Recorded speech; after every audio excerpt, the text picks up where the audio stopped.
I used to think the scariest thing about the apocalypse was the -90-degree cold, until my trusted neighbors pinned me down, and I watched my own guts get ripped out with my own eyes. That woman I loved with everything I had was anxiously rushing them to give her another piece of my flesh. I watched helplessly as my own meat was eaten by them, bite by bite, until I fell into a deep sleep and opened my eyes again. I was back to 1 month before the apocalypse. In this life, I've awakened a space ability that can not only hoard trillions in supplies, but also make everyone who betrayed me vanish from the world without a trace. It hurts. You scream and roll off the bed, groaning in pain on the floor. But the next second, you realize something's wrong. Your stomach is completely intact. You look at your hands in disbelief. Then you burst out laughing. Ha ha, I've been reborn. Your jubilant laughter echoes through the rental room. Last life, October 10th, 2023. A comet codenamed Cavalry passed by, bringing a -90-degree deep freeze. Most species went extinct. Humanity, in the face of hunger and cold, was worth absolutely nothing. I can't believe such a good thing happened to me. You quickly calm down. Your gaze turns sharp. You check your phone. It's September 7th, 2023. Exactly 32 days until the apocalypse. And then there's those good neighbors of mine. In my last life, I was soft-hearted and shared food with you at first. And what happened? You conspired with outsiders to kill me. If I don't settle this grudge, then I, Liam O, don't deserve to be human. You slam your fist on the table. Humph! A flash of white light. The table vanished into thin air. Wait, where's my table? You're stunned. You look around. Then you stare wide-eyed at your right hand. The bed disappears before your eyes, too. This time you saw it clearly. It was your hand movement that triggered that white light. A pocket dimension. I've awakened a space ability. You feel the white light blending perfectly with your soul. You focus your mind. It's a vast, endless white space. The table and bed you put inside look as tiny as 2 grains of sand.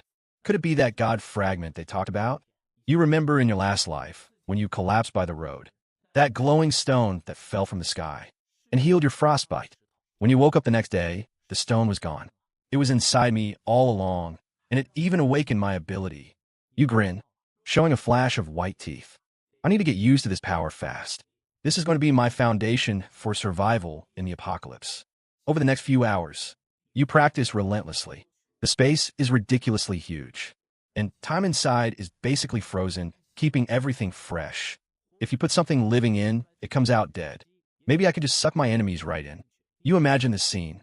Wherever you go, you raise your hand, a flash of white light, and your opponent vanishes instantly.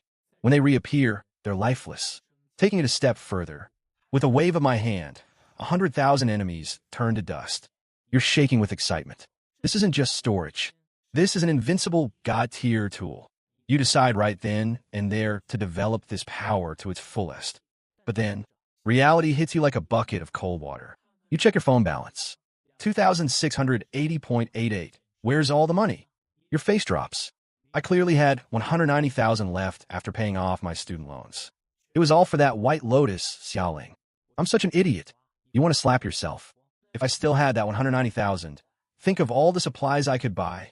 What am I supposed to do with 2,000 bucks? First, get food. I need the bare essentials. Then, find a way to get money. Your gaze hardens. If I have to, I'll just take out some loans. It's not like I'll have to pay them back once the apocalypse hits. Time to move. You were going to go to the supermarket downstairs, but you change your mind and head straight for the food wholesale market. Cheaper prices, larger quantities. You soon arrive at the market. Boss, 20 cases of instant noodles. 5 cases of bread. The wholesaler's eyes light up. What's the name of your shop? I'll write up the invoice. You pause for a moment. Apocalypse Snack Shop. Boss, do you have any near expired or expired food? You lower your voice. The boss immediately gets defensive. No, we're legitimate business people. You pull out a cigarette, hand it over, and make up a quick excuse. After some back and forth, the boss finally gives in. At a dirt cheap price, you buy a huge amount of near expired and expired food. Your savings are wiped out instantly. You start using your credit. You walk out of the wholesale market buried in debt. But you feel relieved. In my last life, I was truly terrified of starving. A few hours later, the goods are delivered to your rental. The room is packed to the brim. Collect. You raise your hand, and in a flash of white light, the room full of food vanishes. It's all in the pocket dimension. Using your ability repeatedly doesn't make you feel tired at all. Using the ability to collect supplies consumes very little energy. Can be used multiple times. You jot down a note, then you put the note in the space. Looking at the pile of supplies in your space, you feel secure, with food in hand. There's no need to panic. But it's not enough. Still 32 days until the end of the world. I have to get more money. Your brain works fast. Working is too slow. Robbing someone? That's just asking for trouble. Using my ability to make money? People might notice. My only option is to use information asymmetry. Things I know that others don't. A few minutes later, your brain is spinning when you suddenly slap your thigh. The lottery. You used to have a habit of buying lottery tickets. You happen to remember the jackpot numbers for this upcoming draw. You quickly find a pen and paper and write down the numbers. That's it. It's today. This is the jackpot. You don't hesitate. You head straight to the lottery shop in your complex. Boss, give me these numbers. Make it 5 tickets. The shop owner, Lu Dahu, nonchalantly prints the tickets. Just then, a shrill female voice speaks up nearby. Young people these days. It's Zhang Suifang from the community management. She was one of the killers who broke into your room later. Your eyes instantly turn bloodshot. Your gaze stabs in her like a knife. Whoa, what's with that look? Zhang Suifang is startled. She takes a step back. You force down your immense hatred. Li Montag. I think there's something wrong with you. Don't go thinking about taking it out on society. Zhang Suifang knows everything about you. She knows you're an orphan. People like that are the most likely to go to extremes. Auntie Zhang, where do you get off saying I have issues? Because you're an orphan. Zhang Suifang says it like it's a fact. She doesn't care at all how hurtful that is. Liamo, let me give you some advice. You're young. Don't get obsessed with gambling. Keep your feet on the ground. You give a mysterious smile. For me, getting rich overnight is just standard procedure. Zhang Suifang keeps shaking her head. If you don't listen to your elders, you'll regret it soon enough. Besides, I seriously suggest you go see a psychiatrist. After all, well, I think we both know why. She raises her chin. Her bulky body waddles out of the lottery shop. You watch her walk away. Your gaze is cold. You old hag. Who are you to look down on me? That night, you're glued to the TV. The lottery draw. Today's jackpot numbers are 10, 19, 23, 25, 30, 31. Special number 12. The prize amount is 6 million. The dust has settled. The numbers haven't changed. You jump for joy. I'm rich. Finally, I have money. The total jackpot is 30 million. After taxes, it's 24 million. 24 million. I'm going to use this to secure over 100 million worth of supplies. You rub your hands together and start planning. Tons of food, winter gear, weapons, and reinforcing the house. First, I need to buy this rental house. You think of the landlord, whose age is a mystery. A gentle and charming woman named Zhang Yuya. The next day, you head downstairs in high spirits, ready to claim the prize. Passing the lottery shop, it's surrounded by a crowd. A banner reads, "Jackpot of 30 million won at this shop." Congratulations! You see Zhang Suifang squeezing through the crowd. She's buying lottery tickets, sweating profusely. Looks like Annie Zhang has dreams of getting rich overnight too. You say mockingly. Zhang Suifang turned around with a sour look. Li Montag. Mind your own business. I'm making a contribution to social welfare. When I buy a ticket, it's gambling. But when you buy one, it's charity? You laugh. Annie Zhang, I took your advice. I'm never buying them again. How come you're the one stuck in it now? Zhang Suifang can't save face. She huffs and goes back to her scratch-offs. You laugh out loud. You turn and leave. You hail a cab and head straight for the lottery center. Hello, the fare is 120 yuan. You rarely take cabs. The price gives you a bit of a shock. Ding, payment failed. Insufficient balance. Your face stiffens. You switch apps and the payment goes through. Who would have thought a multimillionaire could barely afford a cab fare? Smirking at yourself, you push open the doors of the lottery center. A group of fundraisers in suits immediately swarms you. Hey young man, luck is on your side today. What tier prize did you win? I'm with a charity organization. Here's my card. Remember to give back to society when you win. You push past them and head straight for the redemption window. After 2 hours of hassle, you have a bank card with 24 million on it. The fundraisers' eyes turn red with envy. They surround you, playing the pity card. Young man, do you know how many children in the mountains don't have enough to eat? Disabled people have it so hard. You should donate. Use this windfall for charity, so you can rest easy. Otherwise, if someone reports you, the authorities will definitely freeze your account for investigation. You look at them coldly. You suddenly take out your phone and snap a picture. I'll be reporting this to your organization. If I don't get a satisfactory answer, I'll post the recording and photos online. I have the money to pay for traffic now. I'll let millions of people see what you're really like. Want to bet if it'll trend? The fundraisers are stunned. I've got soup on the stove. Gotta go. My ex-wife is having her third kid. I need to be there.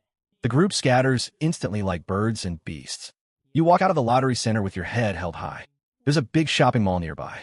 First stop, a massive shopping spree. As soon as you walk in, you tell the sales clerk, get your manager. The clerk smiles, but there's disdain in her eyes. I'm sorry. The manager doesn't personally handle customers. My order is very large. You say calmly, please get the manager. The clerk hesitates for a moment, but eventually complies. Soon, the mall manager, Che Xiaoming, comes down.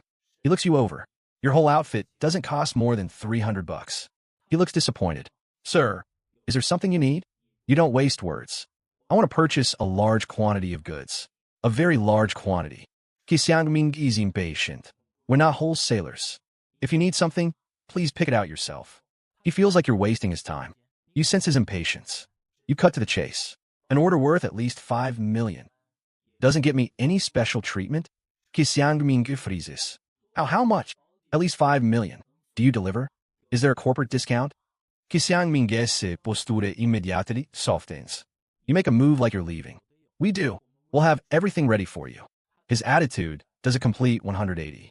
Assign someone to follow me and take notes. And arrange the delivery. No problem. I'll do it myself. Che Xiaoming follows you immediately. You start walking through the mall. 100 boxes of chocolate. 1,000 cases of milk, mixed brands. Mirrorless cameras, laptops, and game consoles, 10 of each. Che Xiaoming's hand is shaking. The customers nearby are all staring. They think you're some big boss on an inspection. Towels, down comforters, 500 sets of mattresses. I'll take all the nuts and snacks in this section. 100 pounds of each. 100 sets of pots and pans.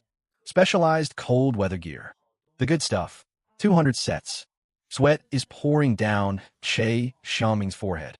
Boss, we don't have that many cold weather suits in stock. We only have 50. I'll take them all. You spend 2 hours in the mall, almost buying out everything needed for daily life. Finally, you stop. Manager, ge. That's it for today. Add it up.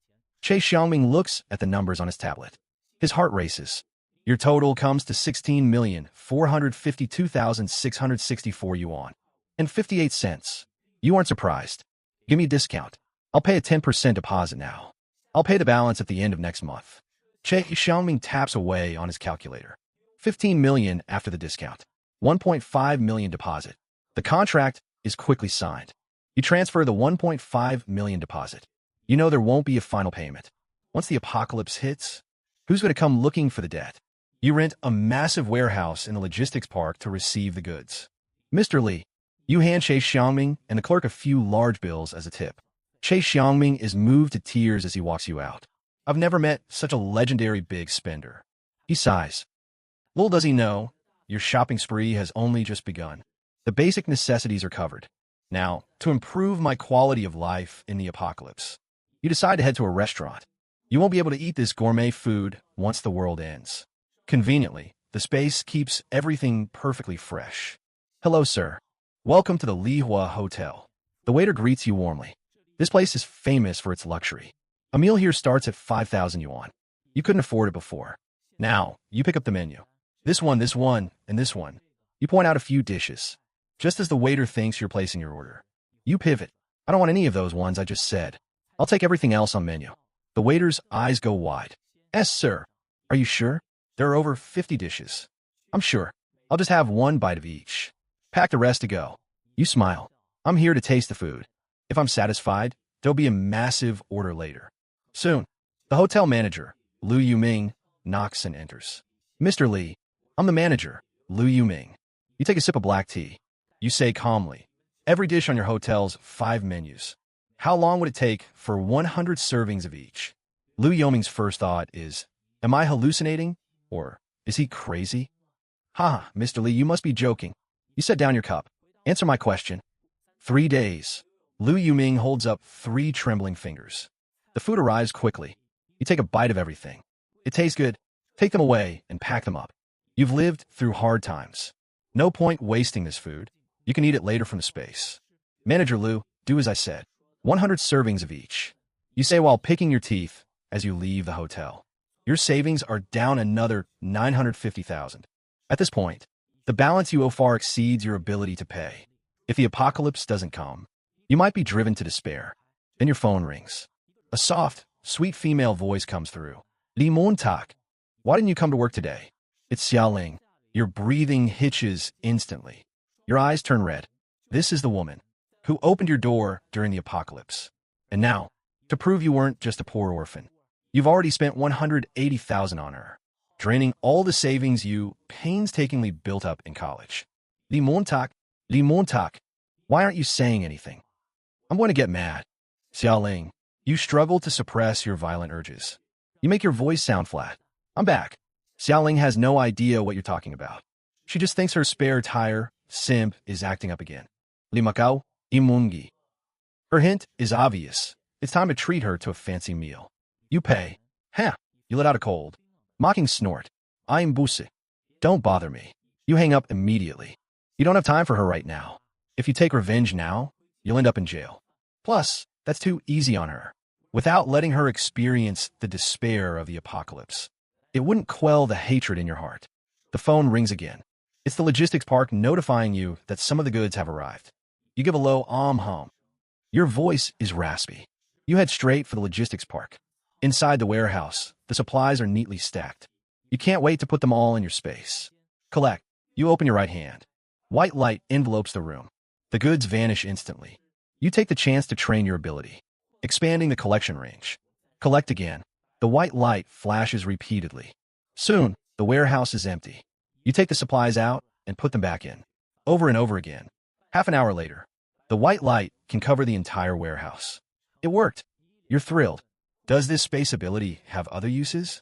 You think for a moment. You look at a table in the distance. With a thought whoosh, the table appears right in your hands. It bypassed the physical distance. Maybe one day I'll be able to teleport and travel thousands of miles in an instant. Your eyes shine with a golden light. The 3rd day after Rebirth, you continue preparing for the apocalypse. You arrange to meet the landlord, Zhang Yuye, in the complex. On the way down, you run into Xia Ling in the elevator. Xia Ling is taken aback when she sees you. Then she turns away with a flirtatious huff. In her eyes, you, her backup, were still totally submissive just the day before yesterday. Yet yesterday, you dare to hang up on her. Haven't seen you in forever. I missed you. You smile on the outside, but your heart is full of intense hatred. Xia Ling turns her head. She puts on a disappointed look. My co-workers all told me to stay away from you, but I thought you were a good person. I can't believe you treated me like that yesterday. Liamo, I was wrong about you. Trying to control me? All I did was hang up the phone. People would think I did something terrible to you. Liamo. Why? Why aren't you saying anything? Do you not care about me anymore? Xia Ling sees you're ignoring her. You're just staring at the elevator floor numbers, eager to get out. You give an exaggerated smile. Ido. How could I not? I've already spent so much money. Let's have dinner tonight, okay? I'll think about it. Think my ass. I'm just messing with you. Eating with you would just ruin my appetite. The elevator doors open. You bolt out in a single stride. Xia Ling is left standing there, stunned. She's confused. What's gotten into Liamo? He seems different. Downstairs in the complex, you wait for the landlord, Zhang Yuye. Her long hair hangs over her shoulders. Her features are soft. She's wearing loose, casual clothes. Her skin is as fair as jade, wearing light makeup. She looks simple yet stunning. Her eyes shine with a gentle light. You still can't tell how old she is. I'm sorry. I'm late. Zhang Yuye playfully sticks out her tongue. It's okay. I just got here too. You find a stone pillar, pat it, and sit down. So, young Mr. Li, you wanted to see me about something? You think about your bank balance. You're feeling confident. Sister Zhang, I'm looking to buy a house lately. Do you have any interest in selling this unit in Tiana Complex? Zhang Yuye blinks. She's a bit surprised. This kid just graduated and he's already buying a house. She ponders for a moment. I was planning on living off the rent. You're a little disappointed. But then, she changes her tune. Actually, I've been wanting to open a beauty salon lately. I'm a little short on funds. So selling you 1 unit would work. You breathe a sigh of relief. That's great. Thanks, Sister Zhang. If I get the house settled within 3 days, I can start the renovations to handle the extreme cold. The feeling of my limbs freezing in my last life. Just thinking about it now makes you shiver. Zhang Yuye calculates the price. Finally, she quotes 8.4 million. You don't object. You head to the bank immediately to handle the paperwork. You don't plan to pay in full. Instead, you'll do a down payment plus a mortgage, using that 1 month to leverage the maximum resources. After signing, you're saddled with a 30-year mortgage. The interest alone will be over 8 million. Sister Zhang, I'll transfer the 2.52 million down payment to you now. Zhang Yuye waves her hand. Notarus, if you're short on cash, you can wait a while. Is that okay? Zhang Yuye rolls her eyes and says playfully, Kid, you're not trying to stiff me, are you? If you don't even pay her, are you even human? Her look makes your heart race. Single for 20 years, you've never dealt with someone like her. Sister Zhang, if you want the down payment, I can give it to you right now. But if I could wait a month, I'd be incredibly grateful. Zhang Yuye looks at the balance you showed her. She knows you can afford it. Treat me to dinner, and I'll seriously consider it. He smiled and said, You smiled too, with a hint of sincerity. This time, you don't plan on getting it for free. You want to trade a piece of info for some more time. In your last life, you got a help text from him. But you were a step too late. He froze to death in his home. He died a miserable death, with signs that he'd been assaulted. Maybe you can avoid it in this life. Under Zhang Yuye's lead, you arrive near the residential area, at an old dumpling shop. The owner is an old lady.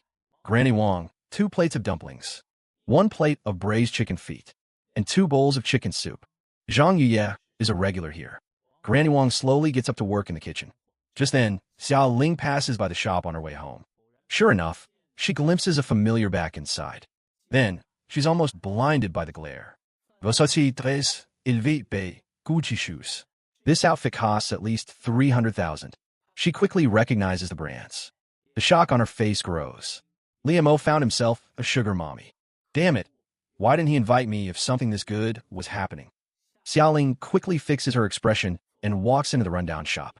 She puts on a polite smile. Li Mako. Why didn't you go to work again today? You're in the middle of eating dumplings. You're in the middle of eating dumplings. Hearing that voice, you almost throw up. Xiaoling maintains her dignified act, but she's frowning internally. His table manners are hideous. To think a sugar mommy actually likes him. What's up? You mumble. Your voice is muffled. Xiaoling sits down calmly. She holds out a hand elegantly. Hello, my name is Xiaoling. I'm a good friend of Limo's. She acts exactly like a socialite. Hello, I'm Zhang Ygrek. Li Macao's landlord. His ex, Zhang Yuye, stops halfway, realizing you're not her tenant anymore. Xiaoling covers her mouth in surprise. You're Limo's ex? When were you guys together? You intentionally spit a mouthful of chicken soup all over Xiaoling. Xiaoling's pupils dilate as she screams. She keeps her voice within an elegant range. Liamo, you scumbag. Zhang Yuye quickly grabs a tissue to wipe her face. The shop's tissues are rough and mixed with the chicken soup. They wipe away Xiaoling's elaborate makeup layer by layer. Xiaoling suddenly realizes something, and her expression becomes even more terrified. Stop, thank you. She stands up, covering her face. She hurriedly says her goodbyes, terribly afraid others will see what she looks like without makeup. You take a sip of chicken soup. You shout toward the kitchen, Boss. Another plate of beef dumplings and a bowl of chicken soup. 5 minutes later, Granny Wong tremblingly brings the soup. Here it is. You have a huge appetite. Eat slowly. No one's going to steal it, Zhang Yuye says. No one's stealing it now, you say. But they will later. You decide to reveal a bit of info. You turn to the owner. Granny, I want to order 1,000 caddies of dumplings. When can you have them ready? Granny Wong, who's eating porridge at the next table, snaps back. I can't do it.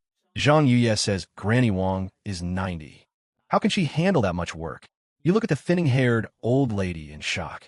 You didn't expect her to be an ageless senior. She looks only 50, still running a shop and making money.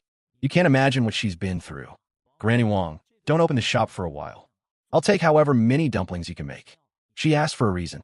Granny Wong's speech is concise but clear. I'm afraid I won't be able to eat them later. You say, I want to stock up on some food. Zhang Yuye thinks you're talking nonsense. You ignore her strange look. I've stocked up on a massive amount of food lately and bought a lot of winter supplies. Next, I'm going to renovate my place. It needs to have incredible insulation and be extremely sturdy. So sturdy that outsiders can't break in. Granny Wong puts down her porridge. She watches you finish your rant, then you pay and leave. Without explaining much, you leave. Zhang Yuye frowns, feeling strangely downcast. This tenant doesn't seem quite right. Yeah, Granny Wong suddenly speaks up. You should also prep some supplies and renovate your house. Zhang Yuye is confused. Granny Wong, why do you? It doesn't hurt to believe him. Just in case, Granny Wong says slowly. Apocalypse countdown, 28 days. Fourth morning after rebirth. The sun is scorching. You greedily enjoy it, knowing in a little while it'll be gone. There's still a lot of money left. The property deed is in hand too. Renovating the house starts today. First, I have to get the other tenants out. You open the bedroom door, only to see your other 3 roommates, happily packing their bags. What are you guys doing? We struck gold. One tenant laughs. The landlord found us a better place, closer to the company, and the rent stays the same. Me too. Same here. You're stunned. You didn't expect the landlord, Zhang Yuye, to have already handled it. After the tenants move out, Unit 901 becomes empty. You note down this favor. Time to take action. Following the GPS, you arrive at an unassuming building. Hello, how can I help you? The receptionist is very polite. I want to renovate a house, and I also need to purchase some protective gear. The receptionist leads you directly to a reception room. This is Serious Security Company, a global firm that specializes in serving politicians and the ultra-rich. Ordinary people have no idea it exists. You heard about it during your internship at a conglomerate. In your previous life, the group's founder, Ma Chung, that $5 billion apocalypse fortress of his, was built by them. Soon, the business manager knocks on the door and walks a 1.9-meter tall hunk, wearing a suit. He looks exactly like a suit thug. Sir, I'm the business manager for Serious Securities. Safe house consultation. Jean Biao. You nod in response. You state your requirements directly. I want the best insulation possible and the strongest defense. Jean Biao ponders. The best insulation? We can do that. As for strongest defense, I can only say we'll do our best, given the circumstances. He takes out a tablet for a demo. This metal comes from a moon, a lunar alloy made with titanium. It perfectly isolates heat. He pours liquid nitrogen into a lunar alloy container. He torches the outside for half an hour. Inside, it's minus 196 degrees, while outside it's 700. The temperature difference is perfectly blocked. Your eyes widen. Perfect. So material science has already progressed this far. This alloy isn't even on the market. What's the catch? You ask. Jean Biao's mouth curls into a half-joking smile. The catch is a bit pricey. The price gives you a shock.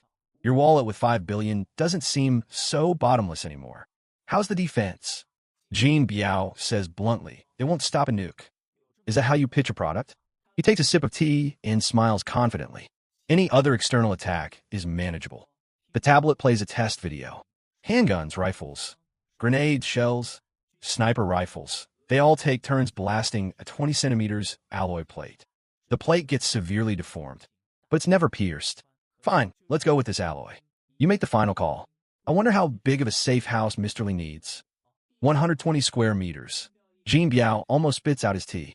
Rich people usually build safe houses around 20 square meters. 120 square meters is way too big. I'm sorry. We can't do that, Jean Biao says with a wry smile. There isn't that much lunar metal. You have to settle for the next best thing. Prioritize the alloy for a 20 square meter bedroom.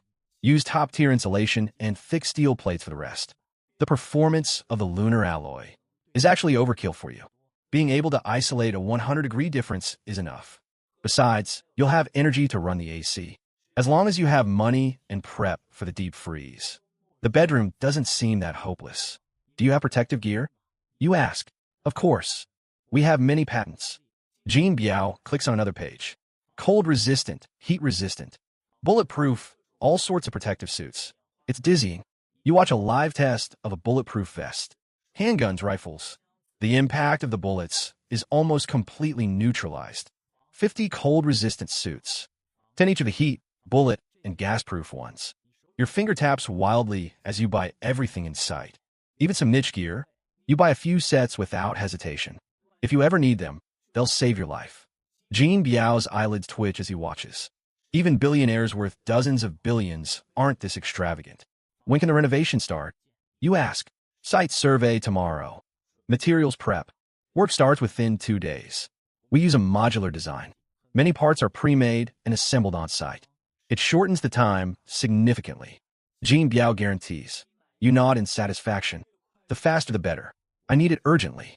Don't worry, it definitely won't take a month. He tallies the total. Mr. Lee, your total comes to 182,564,212 yuan. Fuck, not enough money. I can't even pay the deposit. The price seems fair. You keep a straight face. Hee hee. Of course. We focus on value for money. Jean Biao laughs. Value for money? A monopoly like you claiming to be cheap and good? Deep down, you're worried. Gotta get money fast. At least enough for the deposit. I'll pay part of the deposit within 3 days. The rest will be paid at the end of the month after it's built. You say. Jean Biao nods with a smile. That's standard. Also, you changed the subject. I've bought so much. Aren't there any freebies? Jean Biao is in a good mood. As long as it's not too crazy. Anything goes. You hold up 3 fingers. I want this. Puissance sans peanuts. That's not too much, right? Jean Biao's expression freezes. Mr. Lee, that's illegal in this country. Maybe something else? You expected this. What if it's overseas? Jean Biao ponders for a moment. His back straightens. He immediately adopts a different persona. You want tanks or attack helicopters? Just to be clear, no aircraft carriers. We're out of stock lately. Holy crap. Is this a security company or the Lord of War? You almost wanted to say, I'll take it all. But you're broke. No need to go that far. A few handguns will do. Just give me more bullets. I like target practice. Jean Biao laughs heartily. No problem at all. Mr. Lee, just give me a shout before you go abroad. I'll have it all arranged. You give him the logistics park warehouse number. Deliver the supplies there. After leaving serious security, the logistics park warehouse is full of supplies again. Mostly the protective gear from Sirius. Locking the door and turning off the cameras. You raise your hand. White light covers everything. All items vanish instantly. Your control over your ability is already perfect. I need to go abroad in a few days. The weapons and supplies are enough for me for many years. But the more the better. Who knows what the future holds? You suddenly stop, looking at the massive warehouse. During the day, the logistics park is bustling. Trucks loaded with goods go in and out. A crazy thought suddenly pops up. What if I take the entire logistics park into my space? You're startled by your own idea. This could actually work. But if I get caught, I'm done. Still, your heart is racing with excitement. With the resources of the entire logistics park, I could just coast through the apocalypse. The Xinhua International Logistics Park covers 20 acres, with a total investment of 8 billion. The largest logistics hub in eastern China. Massive amounts of imports and exports are distributed here daily. There are hundreds of billions worth of supplies here. Are your eyes red with greed? Never mind one person. 10,000 people could live off this for a lifetime. If I pull this off, I'll have no worries in the apocalypse. 2 days before the end, the Qibing comet will cause the tides to recede. Jinhai City will have a slight earthquake, causing panic. If I take the supplies during the chaos, I might escape capture. Once the global freeze hits 2 days later, who will still be investigating? You pace back and forth, thinking of the feasibility. Young man, do you need help? A part security guard comes over to ask. Your eyes light up. I can get intel from the guard. Brother, have a smoke. You hand him one. Security guard Ma Yutian looks at the cigarette in confusion. A 20-year smoker. Yet he doesn't recognize this brand. This smell is so pure and smooth. What brand is this? You say casually. Oh, Fuchin Shanju. I don't know much about smokes, but it should be okay. Buying this carton cost 20,000 yuan. Ma Yutian freezes. Fuchin Shanju? The most expensive cigarette in the country. Boss, why didn't you say so earlier? I just wasted a huge puff. He sniffs the smoke, heartbroken. It's just a cigarette. You smile and throw the rest of the pack to him. Tell me about the park. This pack is yours. Ma Yutian is overjoyed. I've been guarding this gate since the park opened. No one knows it better than me. You get onto the security patrol car. Ma Yutian starts the intro. This is the cold storage area. It's all imported and exported seafood. Bluefin tuna. You swallow hard. This is the pharmaceutical area. Pharmacies nationwide have warehouses here. From colds and fevers to AIDS, There's medicine for everything. Cotton textile area, imported snack area, grain export area. The Xinhua Logistics Park has everything. The local wholesale market is just a small attachment to it. It serves all of Eastern China. Hundreds of billions worth of supplies are just its daily turnover. You light a cigarette, take a deep breath, and calm your racing heart. Old Ma, you explained it very thoroughly. I feel safe storing my goods here. You're too kind, boss. Just doing my job. Ma Yutian says fawningly. He leans in and whispers, Boss, if you need anything, just say the word. I'll do my best to get it done. He's showing loyalty, wanting to follow you. You chuckle, but don't say much. The thing I'm planning is too big. You'd be crushed if you even touched it. Early the next morning. Morning. Literally, out for a morning run. Neighbor Wang Chun, wearing a suit, meets you at the elevator. Morning. You stayed at a hotel last night and came back to the complex for breakfast this morning. Here's my card. Wang Chun hands over a business card. He has a smile on his face, but there's jealousy hidden in his eyes. He works at an insurance company. You're worth a lot more now, literally. You might need some insurance. You take the card. After the elevator closes, you push open the door to 902. Go make me breakfast. Wait a moment, it'll be ready soon. Yi Yirong says submissively. She walks into the kitchen. Compared to yesterday, she's adjusted to her role. Liamo isn't chasing physical pleasure. The mental satisfaction also makes him enjoy it. Meanwhile, the more Xia Ling thinks about it, the angrier she gets.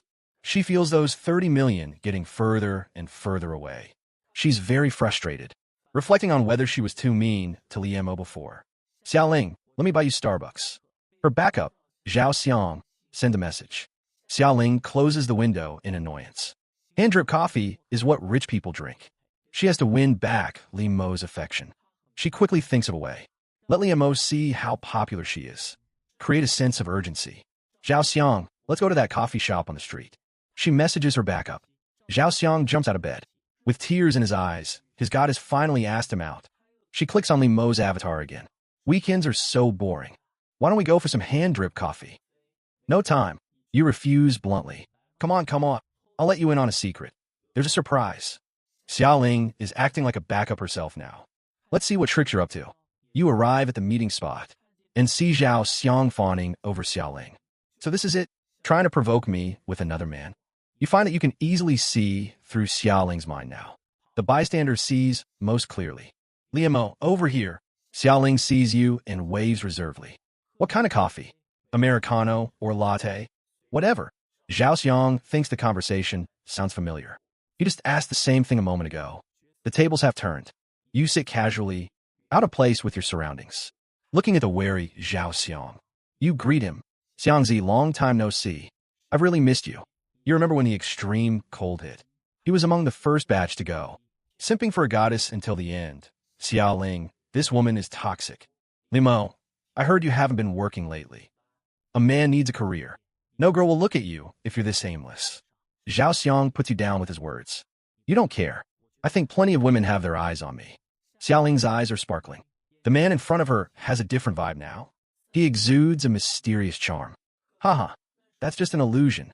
Only motivated men can attract girls. You should learn more from Zhao Xiang. She takes on a preaching tone, completely oblivious to her current situation. The coffee arrives. Try it. Xia Ling proactively serves the coffee. The three of them sit at the table, tasting coffee.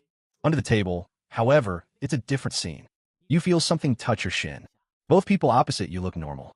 A few seconds later, a slightly hard object presses against you. It rubs gently against your shin. Xia Ling bites her lips slightly, looking at her coffee cup with longing eyes. Xia Ling, are you okay? Zhao Xiang asks with concern. Oh, I'm fine. Xia Ling says vaguely. You look down. A red high heel is slowly sliding up your leg. The black stocking leg is straight. Holy crap, you little slut, you really know how to play. You don't hesitate to reach out and push the high heel away. You pat the dust off your pant leg. Zhao Xiang's knee got bumped. Intuition tells him that his goddess might be teasing him. He looks at Xia Ling with even more love. Xia Ling is suddenly startled. She quickly cuts Zhao Xiang off. Back up. Confessing now would make things awkward. The protagonist today isn't you. Zhao Xiang, go get me another cup of coffee. This one's cold. Xia Ling orders. Zhao Xiang swallows his words, picks up the coffee, and goes to the counter. Liam, don't misunderstand. Zhao Xiang and I aren't that close. We just happened to meet today. Xiao Ling explains.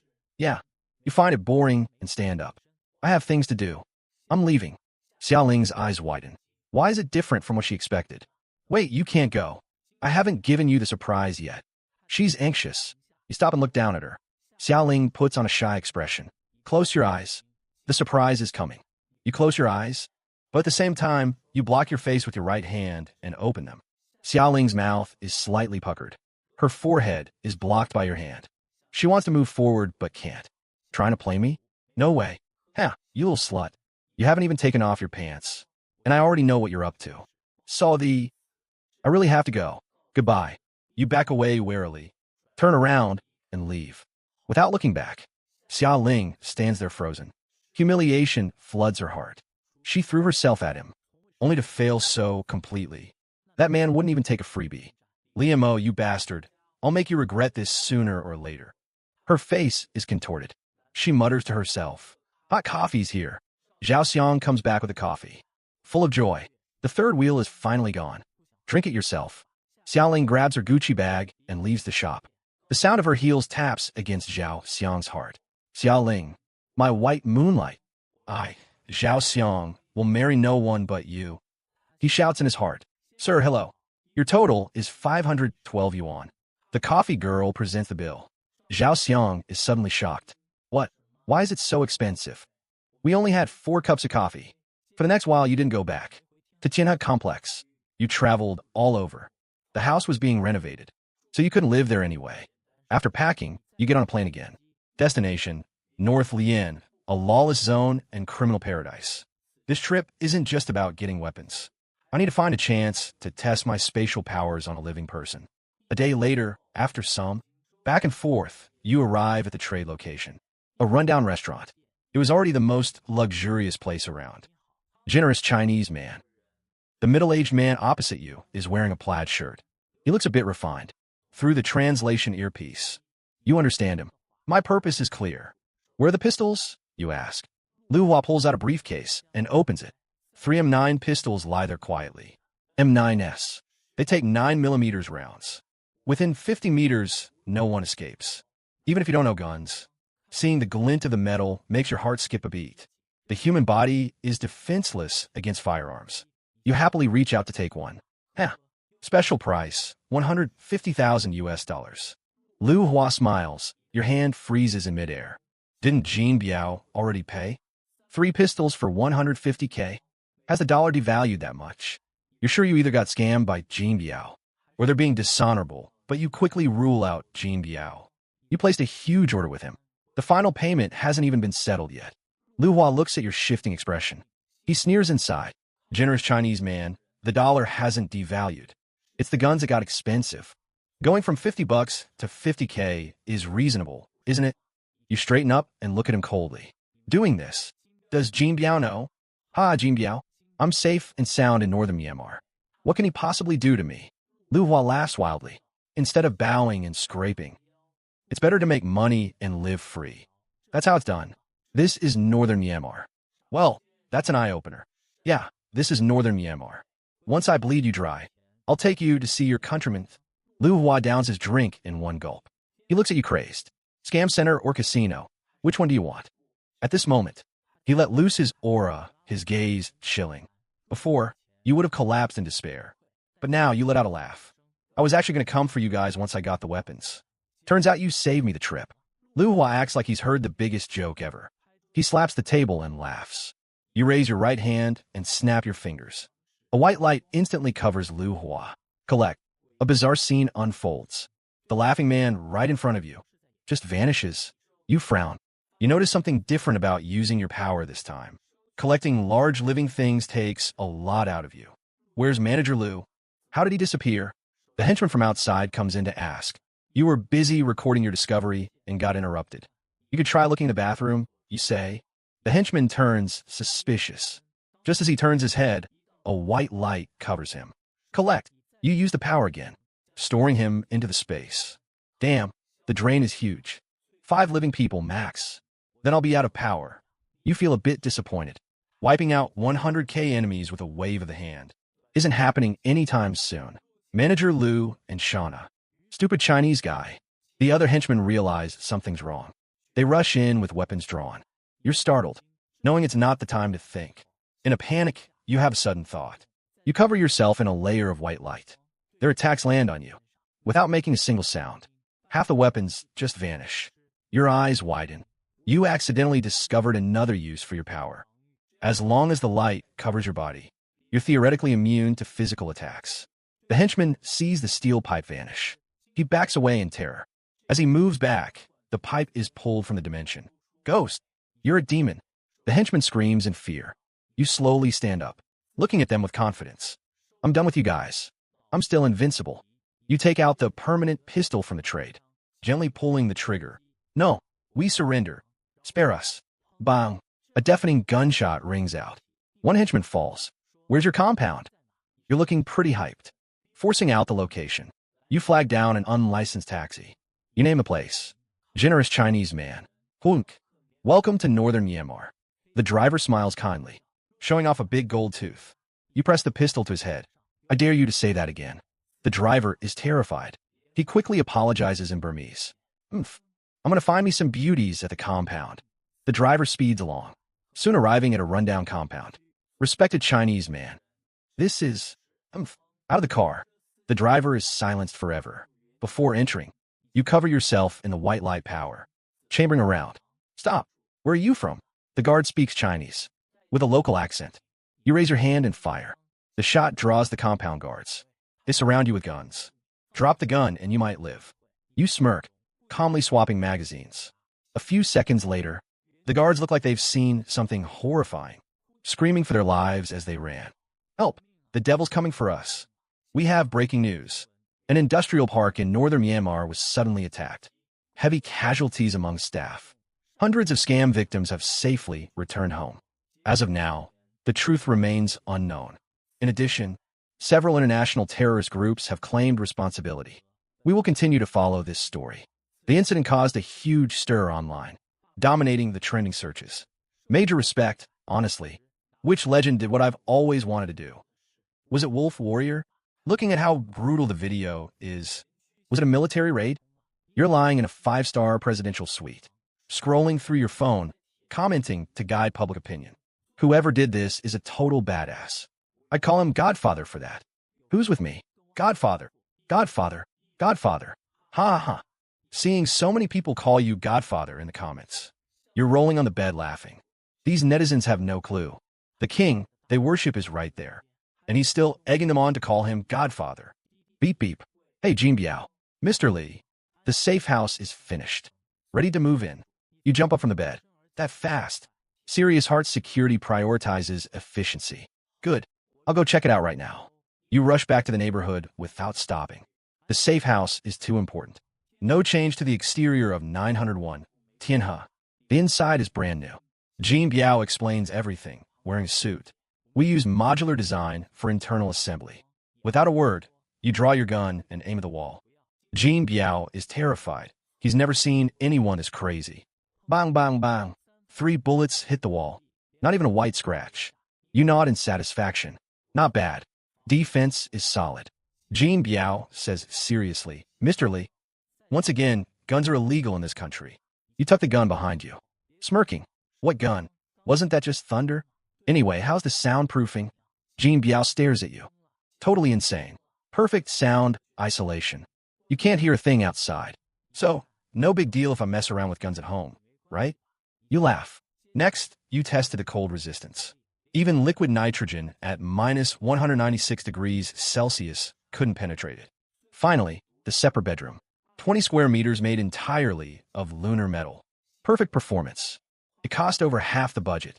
Since there are no issues, please sign here. Jean Biao hands over the paperwork. After you sign, Jean Biao leaves in a hurry. Afraid you'll pull another stunt in the car. Jean Biao is still shaken. That Liamo was so calm when he fired. He's definitely seen some stuff. He was just in northern Myanmar. That compound massacre. It couldn't be him, could it? Jean Biao scares himself with a thought.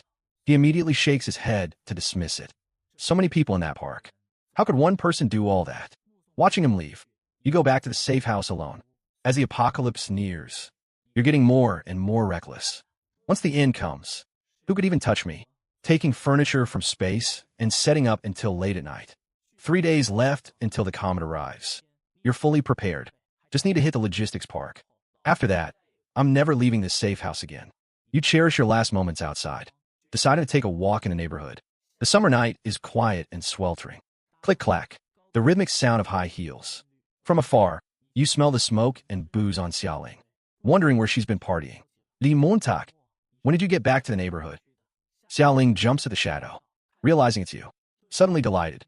Li Montag, I've been following your posts lately. You've been to so many places. I want to go too. She leans in close. Try to lean on you. You look at her with a half smile, putting a hand on her shoulder. Xiaoling looks incredulous. Then she gets excited, about to become rich. Xiaoling, will you be my girlfriend? You ask. Ido. She's eager. Great. We'll share our joys and sorrows from now on. Definitely through thick and thin. You pull out that 12 million yuan IOU. Borrowed from Lu Dahu a month ago. I have to pay 2.4 million in interest this month. I don't have that much money. Help me out. Xiaoling sees the IOU. The smile on her face vanishes instantly. Stop joking around. I shouldn't have gotten into gambling. You can lose any amount of money. Xiaoling, let's share the burden, okay? I'm serious. You look at her with clear eyes. Then the phone rings. Lu Daho. The month is almost up. Brotherly, is the interest ready? Hey, Norus. Still a few days left. You put on speaker. Lu Daho's voice is crystal clear to Xiaoling. Xiaoling's eyes go blank. She's dizzy from the news. Really lost it all and still apologizing? 12 million principal, 2.4 million interest. You say calmly. Xiaoling feels the hand on her shoulder. A sudden wave of nausea hits her. Oh, what's wrong? You're not drunk, are you? You pat her back, looking concerned, giving a thumbs up to Lu Dahu in your head. Perfect assist. Li Montag. You make me sick. Xiaoling pushes you away. You click your tongue, acting disappointed. I really wanted to share my life with you. I gave you a chance, but you're useless. Blue Planet. October 8th, 2023. 2 days to the end. National Space Agency observed a comet today, heading toward Earth's orbit. Calculations show the comet will arrive in 2 days. At its closest point to Blue Planet, it will move away. The agency soon released footage. Wow, that blue comet is gorgeous. I wish I could live on it. 2 nights from now is perfect for meteors. Anyone want to go? It's just a comet. Happens all the time, no big deal. It didn't cause much of stir. Knowledge was limited. While you watch the news, shivering with dread, as if back in a minus 90 degrees Celsius cold. Technically, the comet should have just brushed by, but something went wrong in the last life. It was caught by gravity and became a satellite, spreading frost across the world. Need to empty the logistics park today. After that, I'm never going out again. In your memory, there's an earthquake in Jinhai today, causing a brief panic. At 8 p.m., you find a security uniform, mask and gloves. Covering your face, you arrive at Xingu Logistics Park. You hide and wait quietly, on the way to the earthquake, avoiding being caught on camera. You don't expect to hide forever. As long as they don't find you for the first 2 days, everything will be fine after that. After the end, everyone's just trying to survive. No one's investigating cases. Rumble. A low rumble. The earthquake has started. Holy crap, earthquake. Run. Help. Wait, where's my husband? People waking up and running out naked. Your body shakes with the ground, but you calmly change clothes. Logistics park. Only duty security and a few warehouse staff left. They feel the quake. All running outside.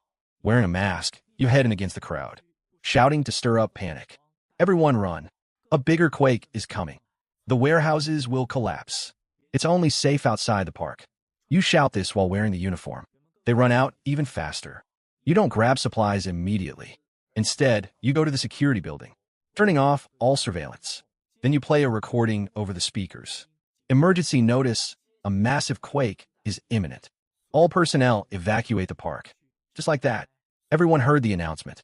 You look at the empty logistics park, getting excited. The whole logistics park is mine now. You start a patrol car on the side of the road, rushing toward the nearest warehouse. No time to check the goods, useful or not. Just take it, out of the car, into the warehouse. Hand up, collect. Light covers the warehouse. All goods vanish instantly. Rushing to the next spot. Time is tight. Staff could return any moment. Collect. Again. Collect, collect, collect. Mine. All mine. Sweating from excitement. Using the power repeatedly with no extra drain. No, too slow. Way too slow. Most of the time is spent traveling. Collecting only takes a second. If the area covered was larger, could I just stand still and collect things from afar? You focus your mind. Try to expand the range. Willpower constantly pushing the power. Gradually, your brain feels like it's burning. Then, a sudden surge of power. The warehouse, building, and all vanishes. Holy S asterisk asterisk asterisk. My power evolved. Staring at your right hand in ecstasy. The white light is even more blinding. Now you don't even have to get out of the patrol car. Efficiency increased tenfold, leaving nothing behind in your wake. Warehouses vanish along with the ground. The sky seems 3 feet higher. Soon, billions worth of goods are all in your dimension. Face flushed with excitement. Life feels powerful. Ha ha ha, I've hit the jackpot. In the apocalypse, I won't lack a thing. Watching the world go by. You haven't lost your head. Preparing to leave after celebrating. As long as I hide for 2 days, I'll be free. Hey bro, give me a lift. I'm a guard here too. Let's go together. A middle-aged man shouts. You get goosebumps. As he gets closer, you smell heavy booze. Rekonitsing Mayutian, the guard who introduced the park. Get in. You say in a low voice. Mayutian stambolzin, complaining. What's the big deal, making everyone leave? I was so far from the gate. Brain working at high speed. Thinking of a way out.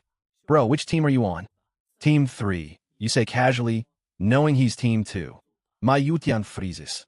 Team 3 isn't on duty today. He thinks your voice sounds familiar. Suddenly recognizing it. I remember now. You're Mr. Liamo.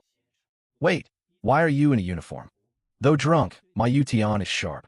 Immediately noticing something's off. You turn your head helplessly. Never would have guessed. The one to blow your cover. Is this slacker guard? Mr. Lee, why are you here in the middle of the night? Ugh.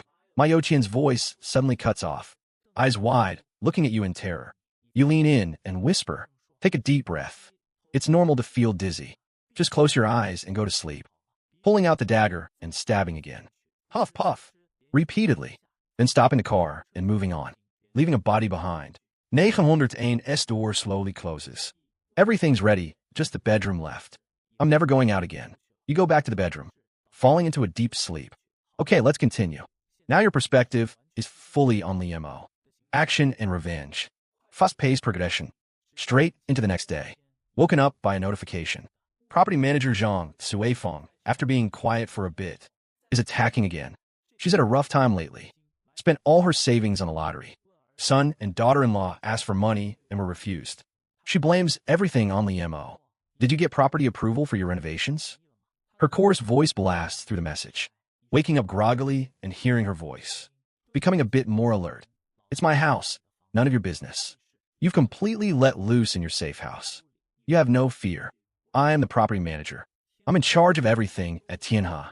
I thought Annie Zhang was a philanthropist, so dedicated to helping mountain kids. You mock her, and she's furious. I guess you don't want to live here anymore. Do you know the consequences of crossing me? Like what? Food tastes bad. A bad mood. You don't give a damn. The Montag. I'm officially notifying you. Illegal renovations. You must pay a fine. You sneer.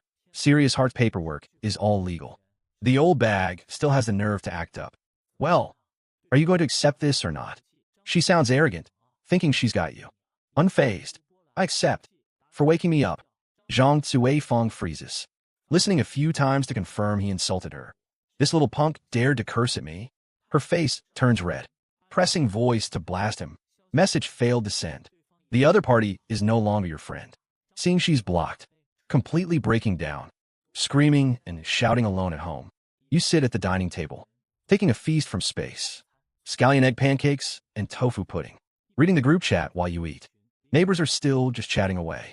Totally clueless about the coming cold. Meteors tonight. Anyone going to Shishan? I want to, but I have work tomorrow. Wishing service during the meteor shower, 50 yuan. Passing on wishes. You PM the wishing neighbor with a 500 yuan red packet. They're stunned. Hello. What's your wish? I wish the world would never end. Anything else? You have 9 more. Just that one. Also, it'll be freezing tonight. Remember to bring warm clothes. Good luck. You turn off your phone. Ignoring all DMs. Starting to organize the massive amount of supplies. It's an enormous task. Busy until evening. Only sorted a tiny fraction. Heh, I won't be bored in the future. Checking the inventory will take at least 2 weeks. Even though you're tired, you're in a great mood.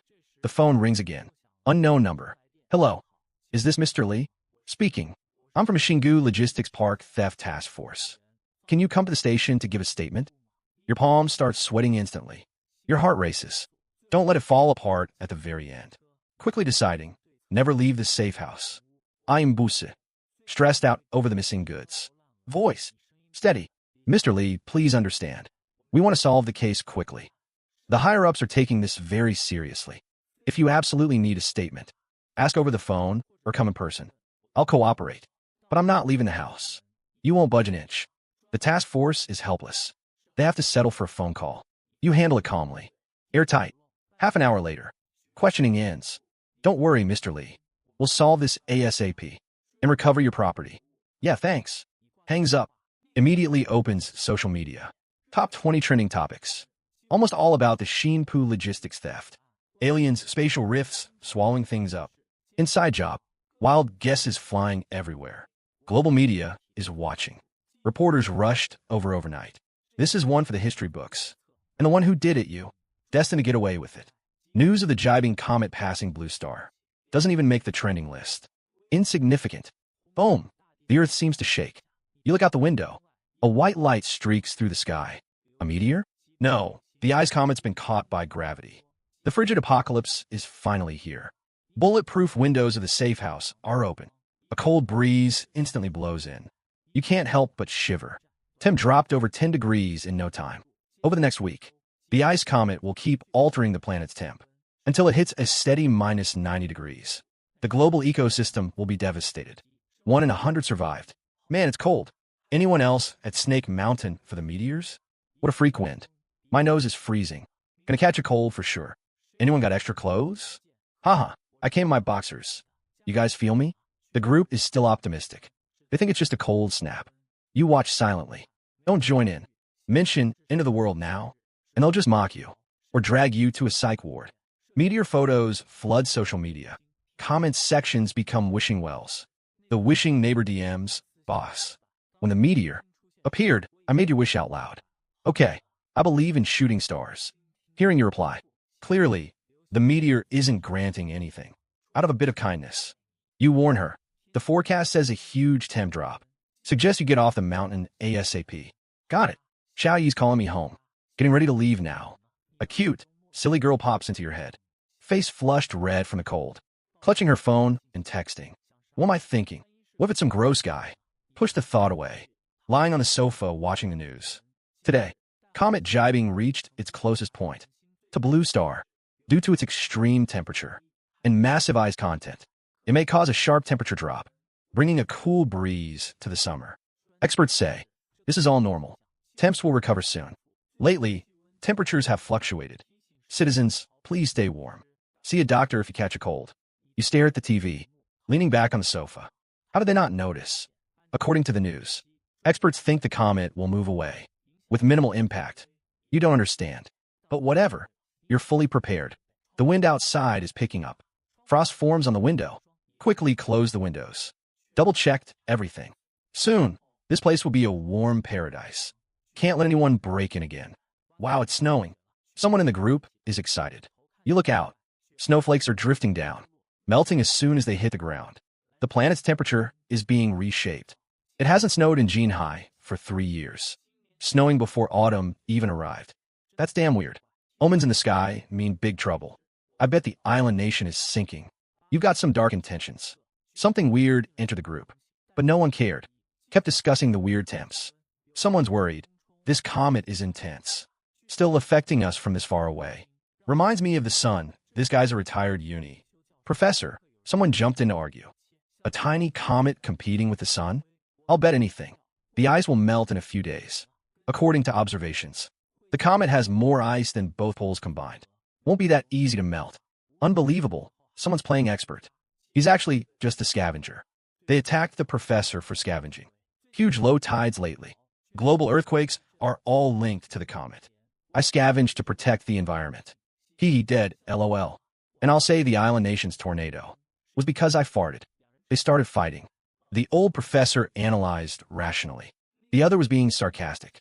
Someone smoothed things over. Don't worry. Experts said it'll be back to normal soon. Stop arguing. Take pics for social media. It's a rare sight. The group went silent, watching coldly from start to finish. Let them be happy for now. Soon they won't even have a place to cry. 1 month after the global freeze. Barely 1 in 10 in this building survived. The snow is getting heavier.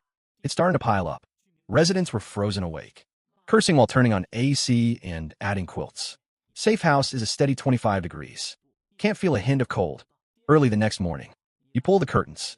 Everything is white outside. 3 feet of snow reflecting blinding light. Snow drifting for miles. One night of freezing. Jinhai became a land of snow. Snow is still falling. Who knows when it'll stop? It's minus 19 outside. Damn, this weather is weird. Woke up 3 times from a cold. Early morning. Owners are complaining. I had AC on, wrapped in 2 quilts, and still cold. Soon, they found the cold was a huge problem. The taps are frozen. Can't cook anymore. Mine too. Even the water dispenser is ice. Indoors is below 0. It's terrifying. Mostly southerners in the group.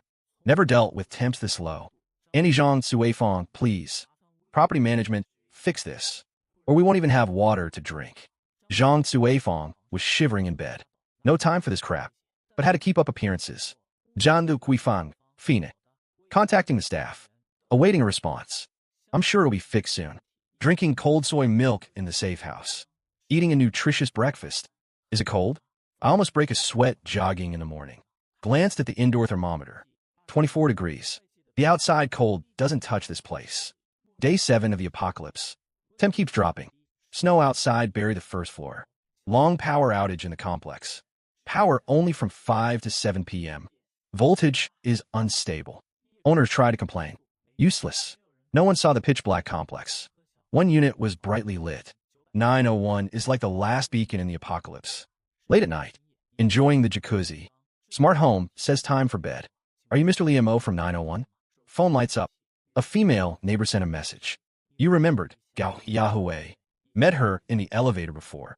Dressed all flashy. Heavy perfume. Imli Macau. You replied, what's up? On the other end. 4 women huddled in one bed for warmth. Staring at the screen, Xiaolin. Gao Yahweh, Ran Yun. Fong Yinmei. They saw your reply. They cheered. I'm the owner of 404. I need a favor. Can you come over? Gao Yahweh asked. Busy, find someone else. You flat out refused. It's just a small thing. Help me, and there's a surprise reward. She immediately sent a photo. Great body. Immediately clicked save. Got more? You asked. Xiao Lin curled her lip. Men. Gao Yahweh picked and chose. Sent another. Blazer and black stockings. Long, straight legs. Red heels, bending over to show curves. Saved again. More? Keep 'em coming. Seconds later, third pick, shirt unbuttoned. Stunning vibe. Tattered stockings. Skin peeking through the gaps. So hot. Kinky. You admire them with a smirk. All right. I've shown you my private photos. Bro, can't you just come down and help? I'm in unit 404. Gao Yahweh from 404 sent a voice note. Flirty, sultry voice. You saved all the photos. Then said, it's late, I'm going to bed. Talk tomorrow. You can sleep at my place too. Bro, you still there? Gao Yahweh's messages went unanswered. The 4 and 404 looked at each other. Now what? Trap's set. But the prey isn't biting. Ranyun is pissed. Xiaolin, does the MO really have a lot of food? You're not lying, right? Fong Yinmei was still doubtful. Xiaolin frowned. Of course it's real. I saw the truck unloading myself. You heard the noise from 901's month-long renovation. It's not like you didn't know. If you don't believe me, back out now. But don't expect a single bite of food or a spot in that warm house. Xiaolin's tone was sharp. Fine. Okay. We didn't mean anything by it. Just making sure. Gao Yahweh smoothed things over. Huddled under the covers. Discussing how to lure you out. Gao Yahweh squirmed. Yahweh, what's wrong? Uncomfortable? My pants are a bit wet and cold. It sucks. Squeezing her legs and wiping with a tissue. Hee. You little tramp. Got turned on after just a few flirty messages. You're an embarrassment to women. Ranyun mocked her. You woke up leisurely the next day, staring at the blizzard in your boxers. Phone rang again. Gao Yahweh messaged again. Bro, won't you come to 404 to see me? Want to give me hickeys? The neighbor stopped hinting. It was a blatant offer. Come down and get laid. Oomph. You succubus, you won't break my resolve. You replied, I'll think about it. The 4 in 404 saw this, wide-eyed in disbelief. Well, that's a first. He still needs to think. Who's he think he is? Never seen such a confident creep. He deserves to be played. Haha, I want to see how big he is. Being so arrogant. Xiao Lin frowned, feeling a bad vibe. Watching the 4th floor surveillance on TV. 4 women went in and out of 404 lately, including Xiao Lin. You got it. It's that little bitch's revenge. Trying to lure me with sex. Let's see what else you've got. Flirting with Gao Yahweh from your wicker chair. Following the principle of free stuff is good stuff. Collected a bunch of her sexy photos. Finally, Gao Yahweh gritted her teeth and sent her most private photos. It's a whole lot of skin. The scale left you speechless. Lucky the mods are off during the apocalypse, or her account would have been banned. Liamo, are you even a man? I'm doing all this and you're still not moved? Gao Yahweh was fuming. You're okay, but the plastic surgery is too obvious. Got a lot of filler in those breasts, huh? You started critiquing. Your nose and eyes look okay separately, but they don't match. Looks weird. I bet different hospitals did them. This guy's got high standards. You're not cutting it. Gao Yahweh glared at the screen. Her nostrils flared in rage. Her friend looked closer and found it actually looked a bit ugly. Someone reached out and grabbed one, feeling the texture. Get your paws off. I'm done with this. Gao Yahweh's plan failed completely. Ranyan, you're up. You're best at playing the rich girl and teasing men. Xiao Lin commanded. Met this guy in the Jinhai group. Everyone is an expert at playing men. Countless simps and backups. Ranyan patted her chest confidently. Seriously, I got this.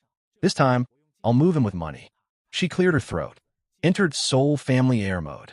Hey, do you know the most painful thing in life?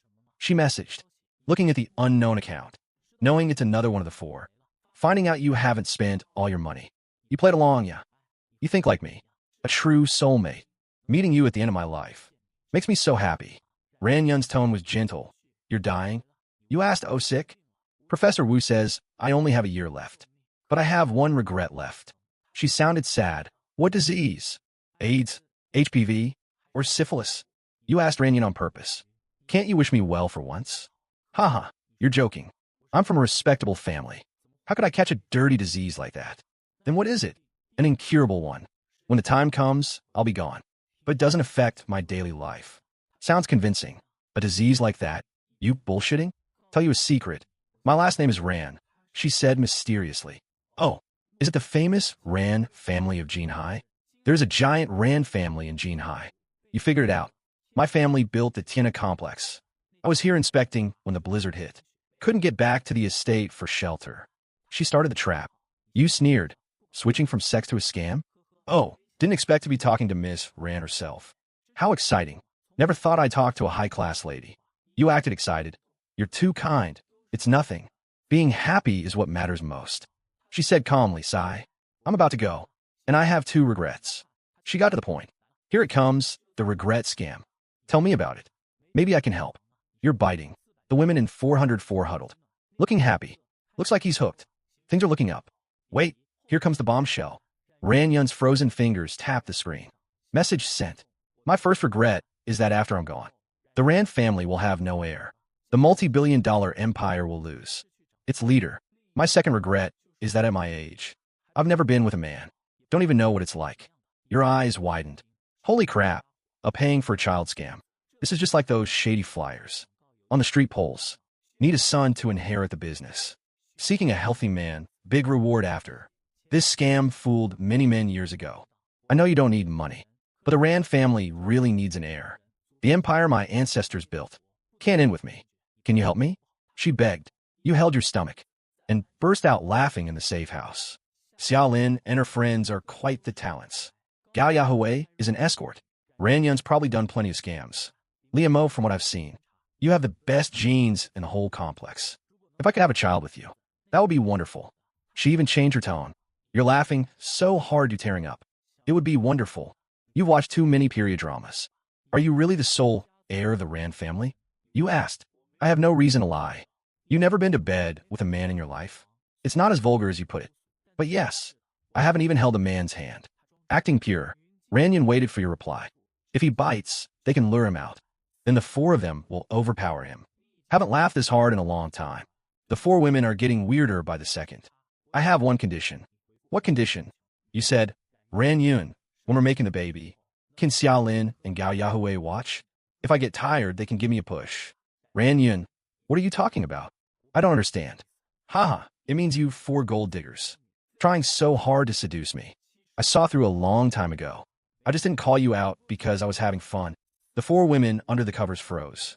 Then intense humiliation and rage took over. We're gold diggers? How dare you say that to Jinhai's top socialites? We're obviously goddesses. I am curious. Is a scammer.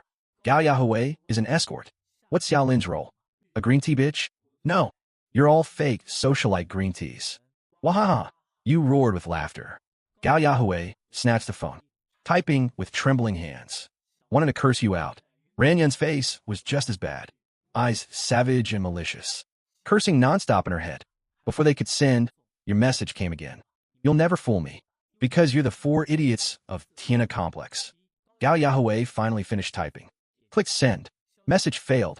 You're no longer friends. You blocked her. Gao Yahui screamed in a breakdown. Slammed the phone onto the floor. Smashed it to bits. That dog Lee has to pay. How dare he insult goddesses, right? Got to teach him a lesson to satisfy the grudge. Should have just kicked his door in. Why bother with all this? Your few words. Pushed the four of them to their breaking point. Us, gold diggers? Do you know how hard we worked? To buy designer bags? They crawled out of bed with difficulty. Bundled up and started looking for weapons. Vowing to give a harsh lesson to that arrogantly.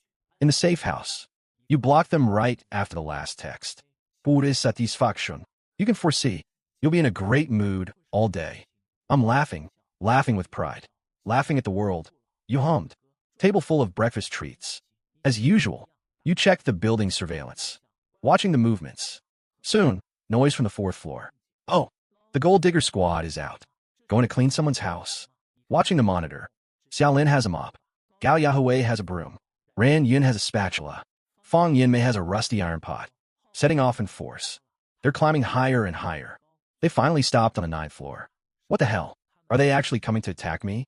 Looking at them, it's hard to imagine this is a fighting stance. Let's just say these fairies have never done a day's work in their lives. They can't even find a decent weapon. With this kind of setup, forget the safe house's defenses. Even if you just walked out there alone, you can make them cry for their mamas. Is this the place? Room 901, this is it. Girls, let's rush in and catch that black mud alive. The four of them huddled at the door, pointing and confirming the target. Who's going first? I'll take the third spot. I'll take the second. Without a word, Xiao Ling walked straight to the back. She pushed the other girls to the front. Fong Yimei was stuck at the very front, facing the door of 901 directly. I'm scared. What if he suddenly rushes out? Fong Yimei's voice was trembling. Amel, don't be scared. We'll go in together. He's no match for us. The three of them hid cautiously behind Fong Yimei. Open up, Lee the Black Mud. Open this door right now. We know you're in there. They started shouting at the door. You looked at the door with a cold sneer. Giving me a nickname? You guys must have a death wish. It's really freezing. Why is there no sound inside? Is the Black Mud not home? The gold diggers wondered. The four of them were chilled to the bone. They were shivering uncontrollably. I'm absolutely sure he's inside. Xiao Ling spoke firmly to encourage the girls. Lee the Black Mutt, you coward. Come out if you got the guts. They started hurling insults. You leisurely ate your breakfast, enjoying the pathetic sight of the four women outside. Why would I go out? To have a big fight with you? I'm just not interested. You're all too ordinary. You're not even worth my time. You replied to the gold diggers. The four of them immediately flew into a rage. They started pounding and kicking the door. What give you the right to call us gold diggers? Every cent we get is hard-earned money. Do you have any idea how hard we work for it? Gao Yahui screamed. You sneered. How hard you work. I saved up $190,000. Over 4 years of college. And I spent it all on that little bitch in 1 month. That was my hard-earned money, all right? Gao Yahui and the other two looked at Xiao Ling with strange expressions. They didn't expect their friend to be this ruthless. Sister, you should have at least given him a little taste of something. Making him spend that much money for nothing. Even I feel bad for him. Gao Yahui felt a pang of bitterness, thinking about how she only made $800 for a session, $1,500 for an overnight stay. Full service, running around all month only brought in about 10 grand. Xiao Ling felt very uncomfortable under her friend's gazes. She had regretted it long ago. But it was too late for that. What's the big deal? I've got plenty of spare tires better than him. She acted tough. This remark drew envious looks from the other three. Inside, you heard Xiaoling's words. Your expression remained calm. You picked up your phone, took a photo of the breakfast spread, and sent it over. Oops, looks like I made a bit too much breakfast. What should I do? I can't finish it all. Outside, Xiaoling saw the photo. Her eyes went completely blank. A table full of food was in the photo. Chinese, Western, everything you could want. Sandwiches, bacon, pancakes, meat buns, pork buns, milk, orange juice. The four gold diggers started drooling instantly. They hadn't had a full meal in a very long time.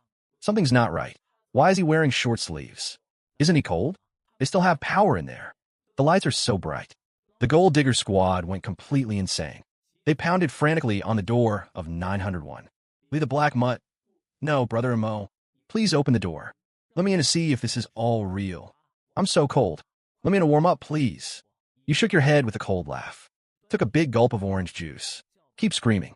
The louder you scream, the better this food tastes. A gust of freezing wind blew by.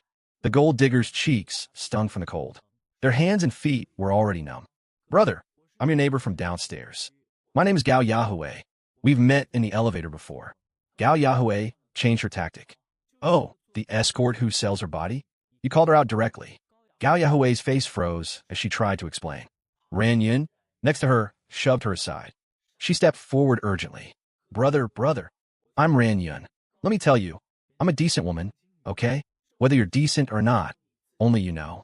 But it has nothing to do with me. You said casually. All of you move aside. I'm Li Mo's first love. We've known each other since high school. Xiaoling squeezed from the back to the front. Her tone was soft. Li Mo, it's me, Xiaoling. Do you remember our pure and beautiful high school days? Your eyes were so clear back then. It really left an impression on me. Li Mo, God let us work at the same company. And now we live in the same complex. This is fate. Let's be together. Li Mo, I love you. Xiaoling gave a soulful confession outside the door. But I don't love you, you replied flatly. That's not true. You clearly love me so much. You were willing to spend all your savings on me.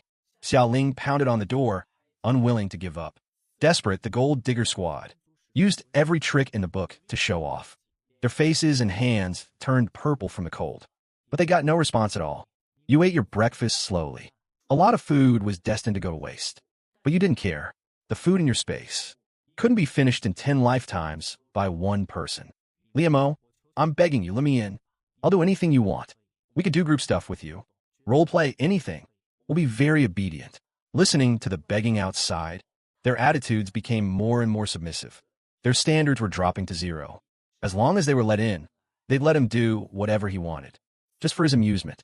For a warm house and a bite to eat. They were willing to be treated however he pleased. They'd thrown their dignity on the ground long before the apocalypse. Without even thinking, you rejected them. Sorry, I have very picky taste. You don't meet my requirements. Xiaoling cried out. I don't need to be your girlfriend. Lover, plaything tool, anything works. I could do a great job. Master, your female slave begs you. To be honest, you were tempted for a split second. But you quickly dismissed the thought. Living with 4 women who had no bottom line meant being betrayed at any moment. Their private lives were a mess before the apocalypse. Who knows what diseases they might have. Get lost, you 4 pieces of trash. I wouldn't even touch you. Angrily, you shouted. Their hands clawed at the door frame. Their movements were stiff. Why? Finally, someone couldn't take it anymore. The mask slipped. She screamed hysterically. You bastard. Why? Why do you get to enjoy a warm house and food? I want it too. They didn't care anymore. The bone-chilling cold, clawing with their fingernails. The hard alloy door made a piercing noise. Girls, let's break the door down. Then everything inside will be ours. Xiaoling knew a bit about you. She knew you wouldn't open the door. We women have to be independent. Men really can't be trusted. The gold digger squad gave up on their fantasies. They decided to play hardball. The 4 of them picked up their weapons and smashed them hard against the door frame. They hit it repeatedly, with no results whatsoever. Keep going, girls. Where there's a will, there's a way. As long as we persist, we'll succeed. The sound of banging echoed loudly. It rang throughout the whole hallway. Soon, Gao Yahweh cried out. How can this be? This door is actually this hard. The 4 of them realized helplessly their weapons couldn't do any damage to the door frame. Lee the Black Mutt, You heartless bastard. You 24-year-old virgin. Open this door for me. Xiao Ling cursed, trying to provoke you. You stretched and walked to the door. You guys are truly as dumb as it gets. Thinking you can handle me like this? You sneered. The woman outside challenged you. Come out and fight me one-on-one if you're a man. Even a weak girl like me could take you down. You cast your consciousness into the dimensional space, searching through the pile of junk. Your eyes lit up when you saw some rusty iron nails. You grabbed a nail gun from the warehouse and loaded the rusty nails into it. Rusty nails are perfect for breeding tetanus. They can be lethal to the human body. I'll call this the tetanus gun. Whoever gets hit will die in agony if they don't get treated immediately. You gave a sinister smile. The cursing outside continued. The language was foul and disgusting. Black mutt, why did you stop talking? You spineless coward. I suggest you save your energy. I'm afraid you won't have the strength to cry later. You warned them. You opened a peephole on the door and aimed a nail gun outside. The women outside saw the hole appear suddenly. They were overjoyed. They crowded forward, poking their fingers in. I can feel it. Such warm air. It's so hot. It's so hot in there. You smiled coldly and pulled the trigger. Thwack, thwack, thwack. The rusty nails flew out. What is this? Fang Yimei was terrified. She found her palm had been pierced by something. It hurt so much. Gao Yahui's cheek was pierced by a nail. Only the head of the nail was left sticking out. The scene was gruesome. Xiao Ling retreated repeatedly, using her friends' bodies to block the incoming projectiles. She had been on guard from the start. As soon as things looked bad, she quickly hid in the back. Stop it. It hurts. What the hell is this? The gold digger squad cried out and retreated. When they saw fluid leaking from their palms and cheeks, they screamed in terror. Li Montak, you're so cruel. How could you do something this horrible to us? Ha ha ha. Showing mercy to beauties? Not a chance. I only know how to crush them. Your arrogant voice came from behind the door. Xiao Ling and the others retreated in fear. They didn't see that your hands hadn't stopped. You were reloading the rusty nails. Let's go. I feel terrible. I need treatment right now. Fang Yimei was sobbing, fluid dripping from her hand. The pain was excruciating in the extreme cold. Girls, things aren't looking good for us. Let's retreat and plan our next move. Xiao Ling made a quick decision and ran downstairs. The others didn't dare stay either. Clutching their wounds, they fled the 9th floor. It hurts so much. My hand is about to freeze over. Gao Yahui stopped after a few steps, screaming in pain. The temperature outside was just too low. In just a short time, the liquid on the back of her hand had turned into ice crystals. Don't stop. Put your hand inside your clothes to warm up. We'll talk about the rest when we get back to the room. Xiao Ling shouted. You saw this scene through the surveillance. You couldn't empathize at all. Is it really that cold? I'm so hot I'm about to sweat. You talk to yourself. If those words got out, everyone would probably want to tear the person making such sarcastic remarks to pieces. The Gold Digger squad was in total disarray. They stumbled back into room 404. The temperature there was also very low. The cold bit into their very marrow. At this moment, they longed for the scorching summer. The feeling of being baked by the sun. Just thinking about it felt amazing. What should we do? We're all injured. We're finished if we don't get treatment soon. Call Professor Wu. Have him come and treat you. Xiao Ling picked up her phone and contacted Professor Wu. Fang Yimei had a pained expression. Her tone was worried. But we don't have enough food. How are we going to pay the medical fee? Xiao Ling didn't care. What are you afraid of? At worst, we'll just pay with our bodies. Professor Wu is a university professor. His medical skills have saved countless lives. You won't be losing out. Gao Yaoe was biting her lip, enduring the pain. When she heard this, she couldn't help but frown and look at Xiao Ling. A loud slap landed on Xiao Ling's face. It quickly began to swell. Xiao Ling clutched her face and looked at Gao Yahue in disbelief. Why did you hit me? Gao Yahue spoke through gritted teeth. It's all your fault we ended up like this. And now you're still making sarcastic comments. Ran Yun and Fang Yimei stared at Xiao Ling with cold eyes. They were also full of resentment. Xiao Ling lowered her head guiltily, looking aggrieved. How was I supposed to know it would turn out like this? I was doing it for everyone's sake. Gao Yahue and the others looked her up and down. They didn't see a single scratch on Xiao Ling. The rage in their hearts grew. You're so manipulative. You made us face the danger while you did nothing yourself. It's not like that. I didn't. Before Xiao Ling could finish, her hair was grabbed. She screamed in pain. Ranyan raised her hand and slapped her across the face. Fang Yimei raised her foot and kicked her hard in the crotch. Stop it. It hurts. Xiao Ling cried out, begging for mercy. Her face didn't just have slap marks. It also had scratches from fingernails. Boy, Gao Yahui spat, right in Xiao Ling's face. Xiao Ling wisely chose to shut up, terrified the spit would get her mouth. Call Professor Wu over here. As for how to pay the fee, that's your problem, understand? Gao Yahui said viciously. I understand. Xiao Ling nodded frantically. She didn't hesitate for a second, fearing another beating from her best friends. What a bitch. She's much more obedient after a beating. Gao Yahui mocked her with disdain, letting go of the hair she'd been pulling. Ow! Xiao Ling clutched her scalp.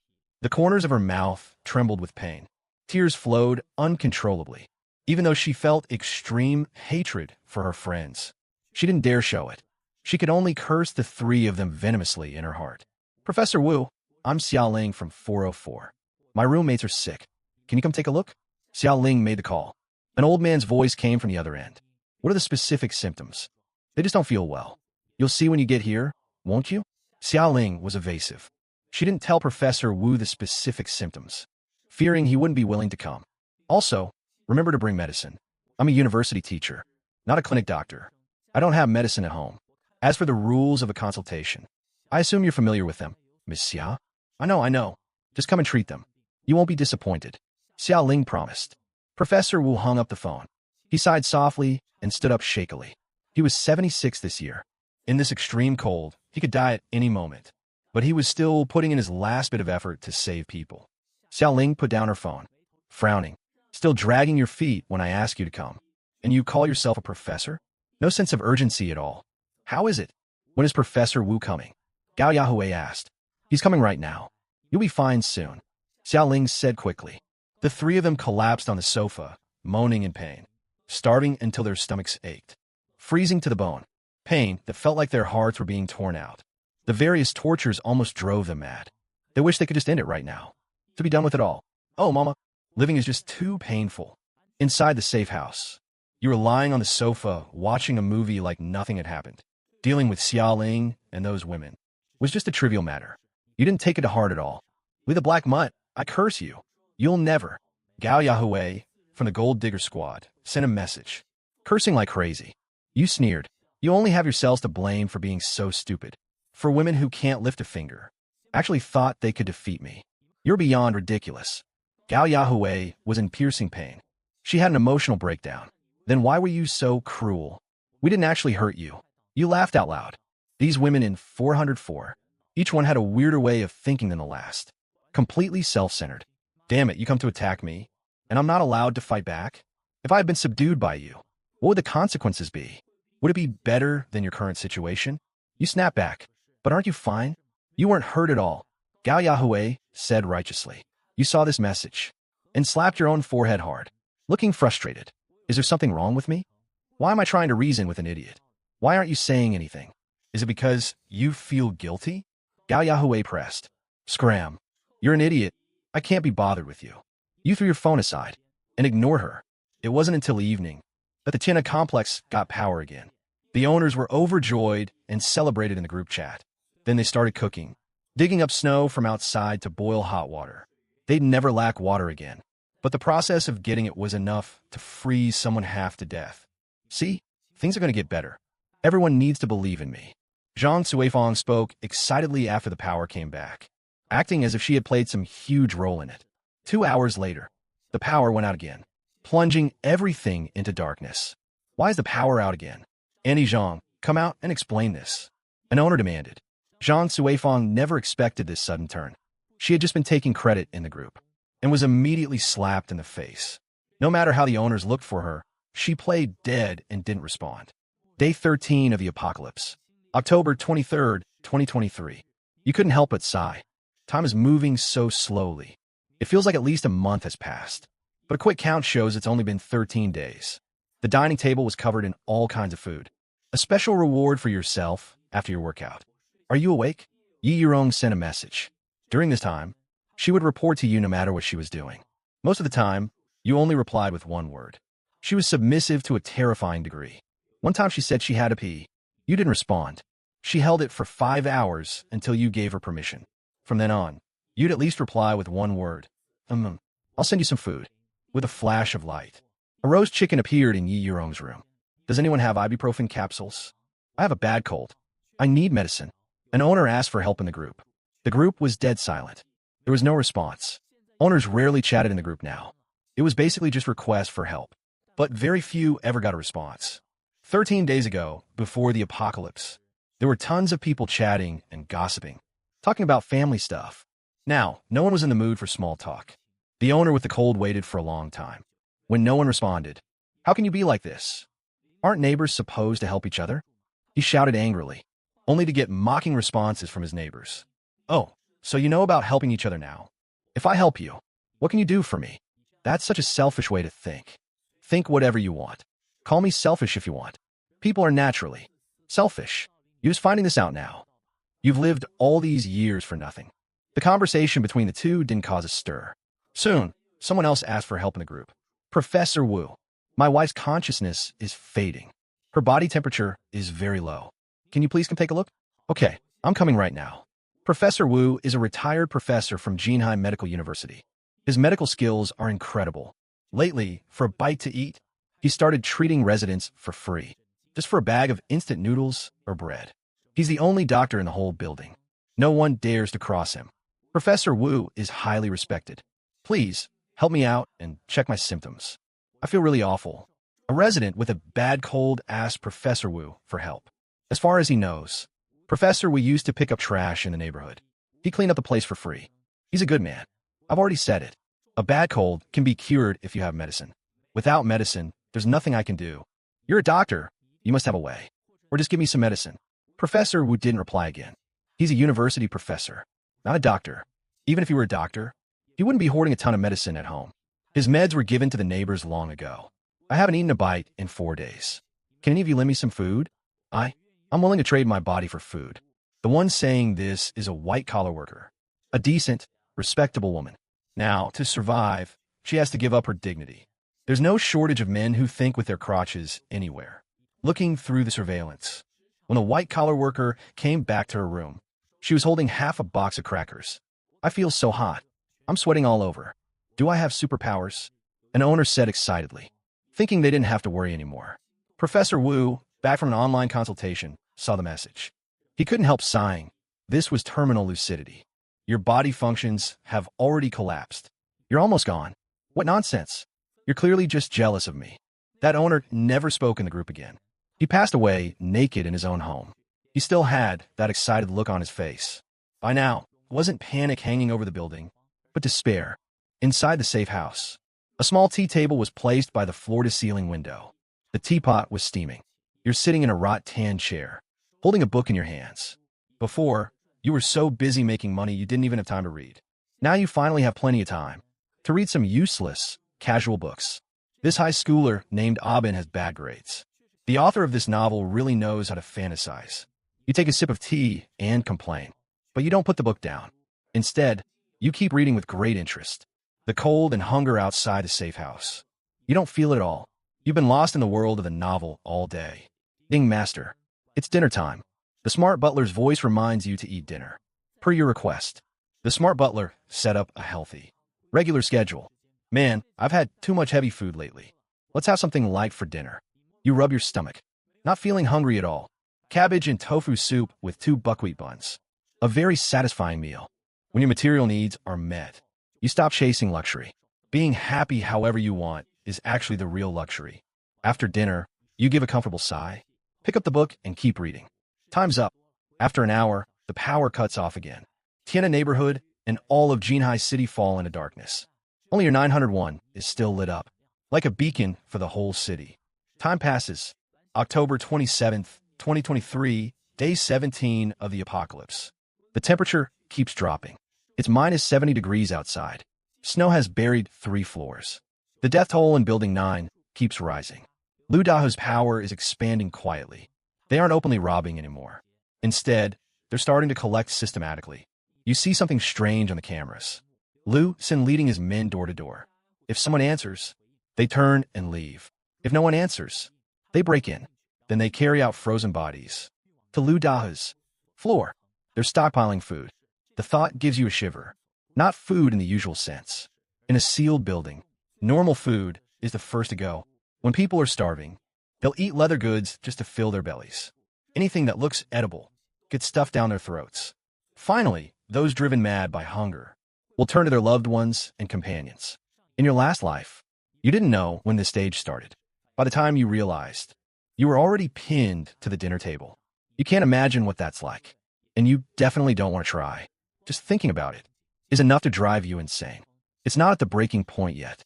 Some residents still have food, but Lu Dahu is already planning for the worst, preparing for the future. True ruthless leader instincts. You think to yourself, most neighbors only see the present. Lu Dahu is already looking ahead. It's clear, Lu Dahu is still rational, just quietly moving things, not robbing the neighbors' remaining food. If he did, he'd face a desperate counterattack from the whole building. Even with a gun, he couldn't handle hundreds of crazed neighbors. By now, the deterrence of a handgun isn't that great anymore. Before, Lu Dahu used one bullet to scare the hell out of the neighbors. Now, the neighbors realize their situation, knowing there are several paths ahead. Being ended by a gun is actually the least painful way. That night, a small group was built behind Lu Dahu's back. You were pulled into the chat again. Hey, what's this group for? Many owners were confused. You glanced at the group leader's nickname. It's just a string of gibberish. A new account hiding their identity. I have terrible news for you. The leader says, who the hell are you? No time for this. Not many neighbors bought it. After speaking, they just left the group. Beep, beep, beep. The leader didn't waste words. Sent 3 photos directly. Damn, why so many? Looks like all owners from Building 9. Men, women, young and old. What exactly is Lu Dahu up to? You sat straight up from your spot on the sofa. This was definitely taken by one of Lu Dahu's men. Outsiders can't get into the storage room. The leader is one of Lu Dahu's men, or Lu Dahu himself. He left. Mr. Undercover is back to stir the pot. Who believe you? You said in the group. The leader saw the reaction. Got a bit anxious. I risked my life to take these. It's to help you. We're on the same side. If you say so, why should we believe you? The owners didn't believe it. Last time they discussed attacking Lu Dahu, he was already watching, scaring them into leaving the group instantly. Lu Dahu is stockpiling for when food runs out. The leader dropped a bombshell. Oh shit. I'd pounce on a mosquito if I saw one. Owners were dazed. Those planning to leave stopped. You looked at the messages and gave a cold smile. You'll all join them sooner or later. The leader soon announced another big piece of news. Lu Dahu's next goal is to turn the living into gone, then store them. My God, I'm going to be rations? Insane. Lu Dahu has lost it. All of Building 9, all the starving, freezing people got up from their beds, looking at the news in disbelief. Believe me now, anyone normal wouldn't side with Lu Dahu. The leader tries to gain trust. What do you want us to do? Unite to deal with Lu Dahu. Kick this devil out of Building 9. The leader calls out. You feel like you found a key point. Isn't the leader right by Lu Dahu? Just take him out with a knife, right? Liamo makes so much sense.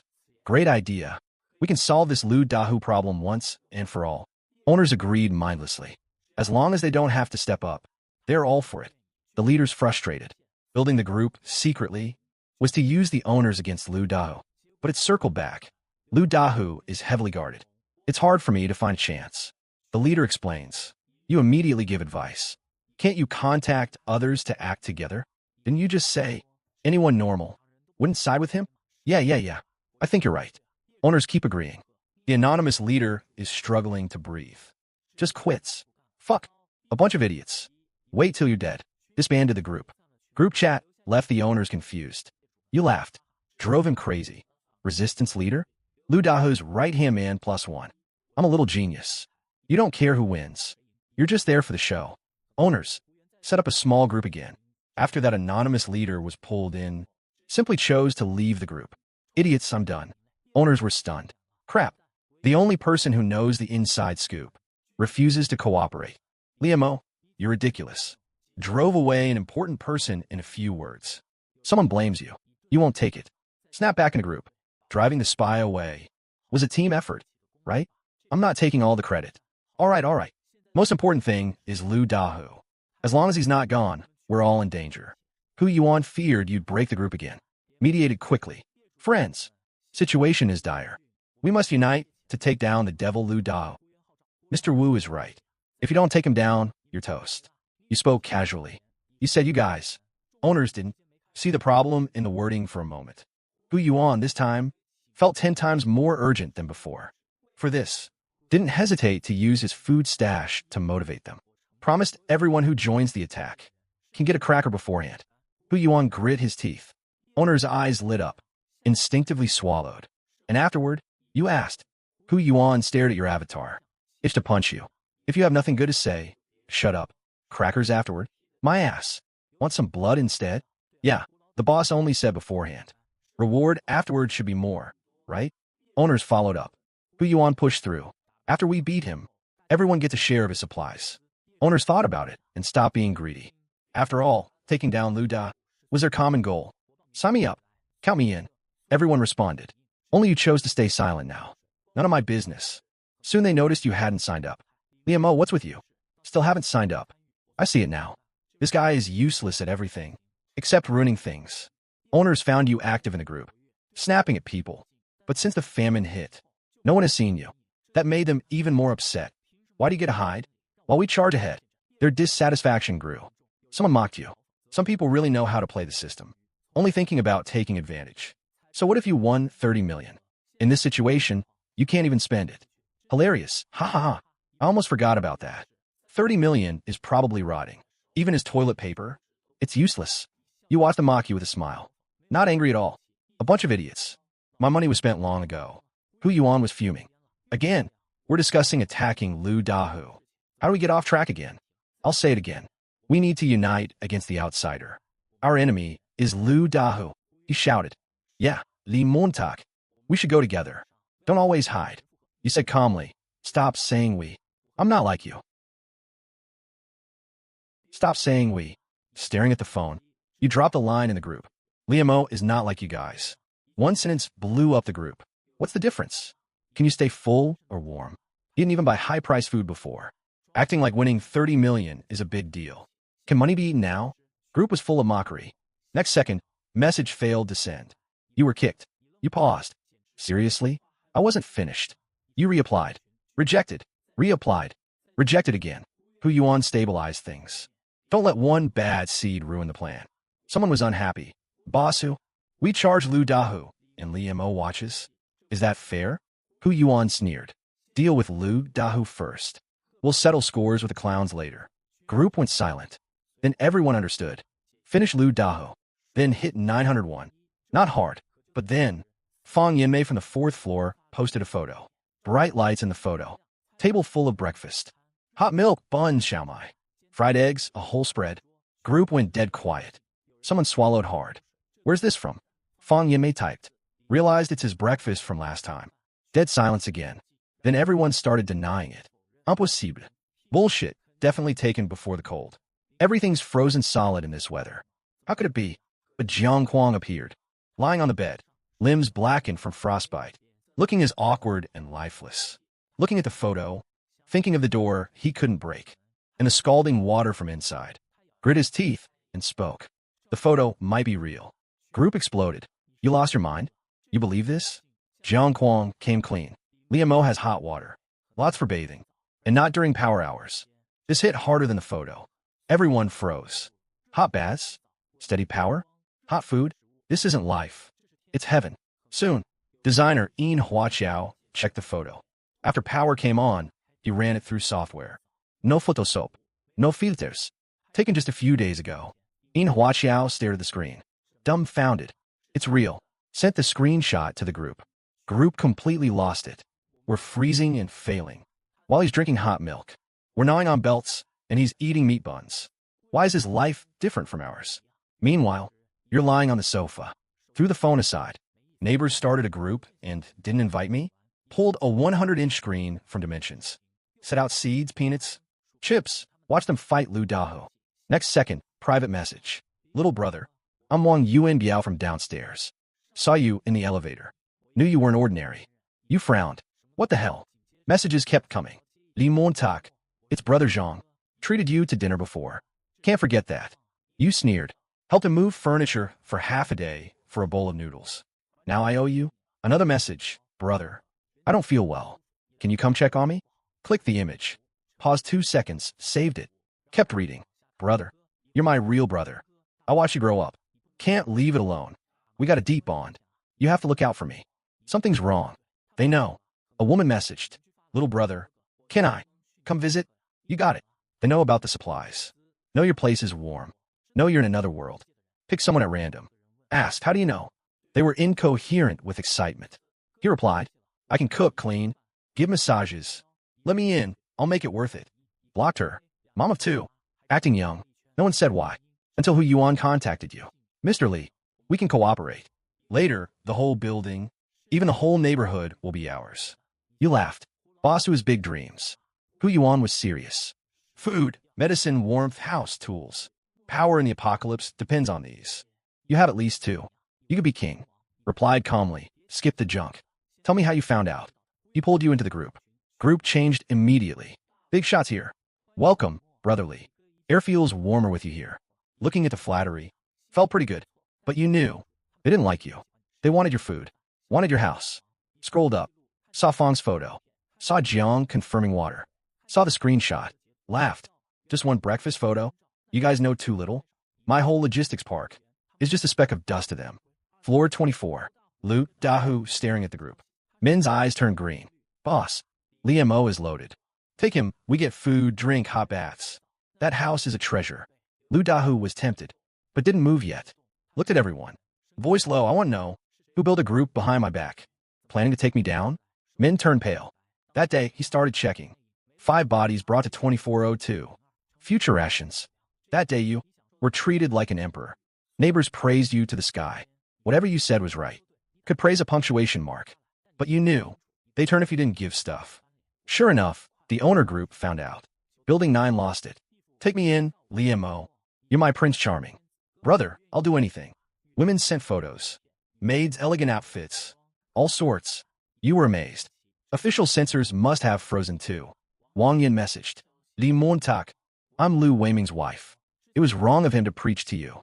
I'll do anything to make it up to you. Then another. Don't you want to see your enemy's partner bow down? Raise an eyebrow. You know how to tempt. Replied, sorry.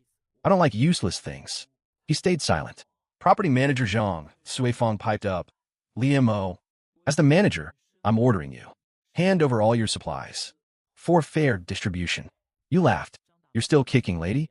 She got desperate. In times like this, you follow orders. You shot back. Keep dreaming. She was shaking with rage. Gao Yahweh showed up too. Li Montak. I'll wear chains and be your pet. Just yours. Just save me. You looked at the screen. Coldly replied, not interested. Hu Yuan finally snapped. Li Montak. You're offending everyone. Thought about the consequences? You tilted your head. So what if I do? Who do you think you guys are? Hu Yuan said grimly. You're choosing the hard way. Your eyes went cold. Quit the threats. Get lost. Then you pulled a full meal out of your pocket dimension. Tomahawk steak. Peking duck. Tuna sashimi. Buddha jumps over the wall. You took a photo and posted it. Caption. Just a quick lunch. The neighbors lost their minds. He's eating like a king. I just want a bite. Even the scraps would do. You finished and let out a burp. Your mouth was all greasy. A neighbor messaged, don't toss the leftovers or wash the bowl. Give them to me. Someone sent a photo of an old lady. My mother is 83. She's starving. You zoomed in. It was a dummy. An inflatable doll in a wig. You sneered. Xi Liang, quite the prop collection you've got. You played dumb. That really is my mom. You sent a screenshot of the fake part. Show her face. Xi Liang cracked. I just wanted something to eat. Is that so wrong? Just give me some of your food. You replied. You want some? Beg me. Xi Liang just exploded. He lost it. Give it to me or I'll kill you. You laughed. I'm waiting. Then you toss your phone aside and lay back in your massage chair. People wanting to get me? Join the line. Soon, a secret group was formed, the Hunt Li Mo Squad. The target, Li Mo from 901. Zhang Suifeng was the first to lash out. Li Mo grew up in an orphanage. No parents. He's cold-blooded by nature. He's a criminal at heart. Neighbors agreed. He refuses to help. He needs to be punished. He's eating like a king. While we're starving. He's the root of all our problems. Someone piped up. Isn't Lu Dahu the real threat? The group chat went silent. Then Zhang Suifeng said, get Li Mo first. He's alone. Easy target. Once we're fed, we'll deal with Lu Da. Once that was said, everyone agreed. They thought you were a pushover, but they didn't know. Your alt account was in the group too. You laughed as you read the chat. Man, trolling people with an alt feels so good.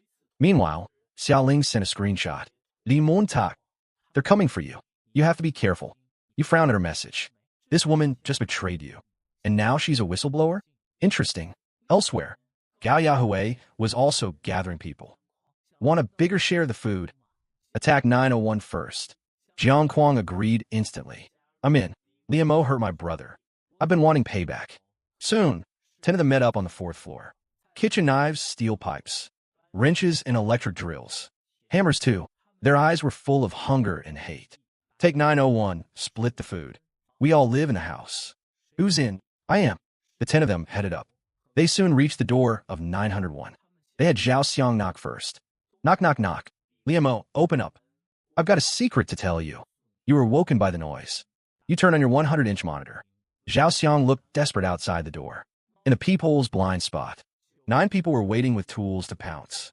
You watched the screen. Suddenly, you remembered your past life. Xiaoling had tricked you into opening the door just like this. Then everyone rushed in, and you were beaten, robbed, and eaten. Your eyes went cold. If you got something to say it from there. Zhao Xiang panicked. Just open the door first. You scoffed. You think I'm an idiot?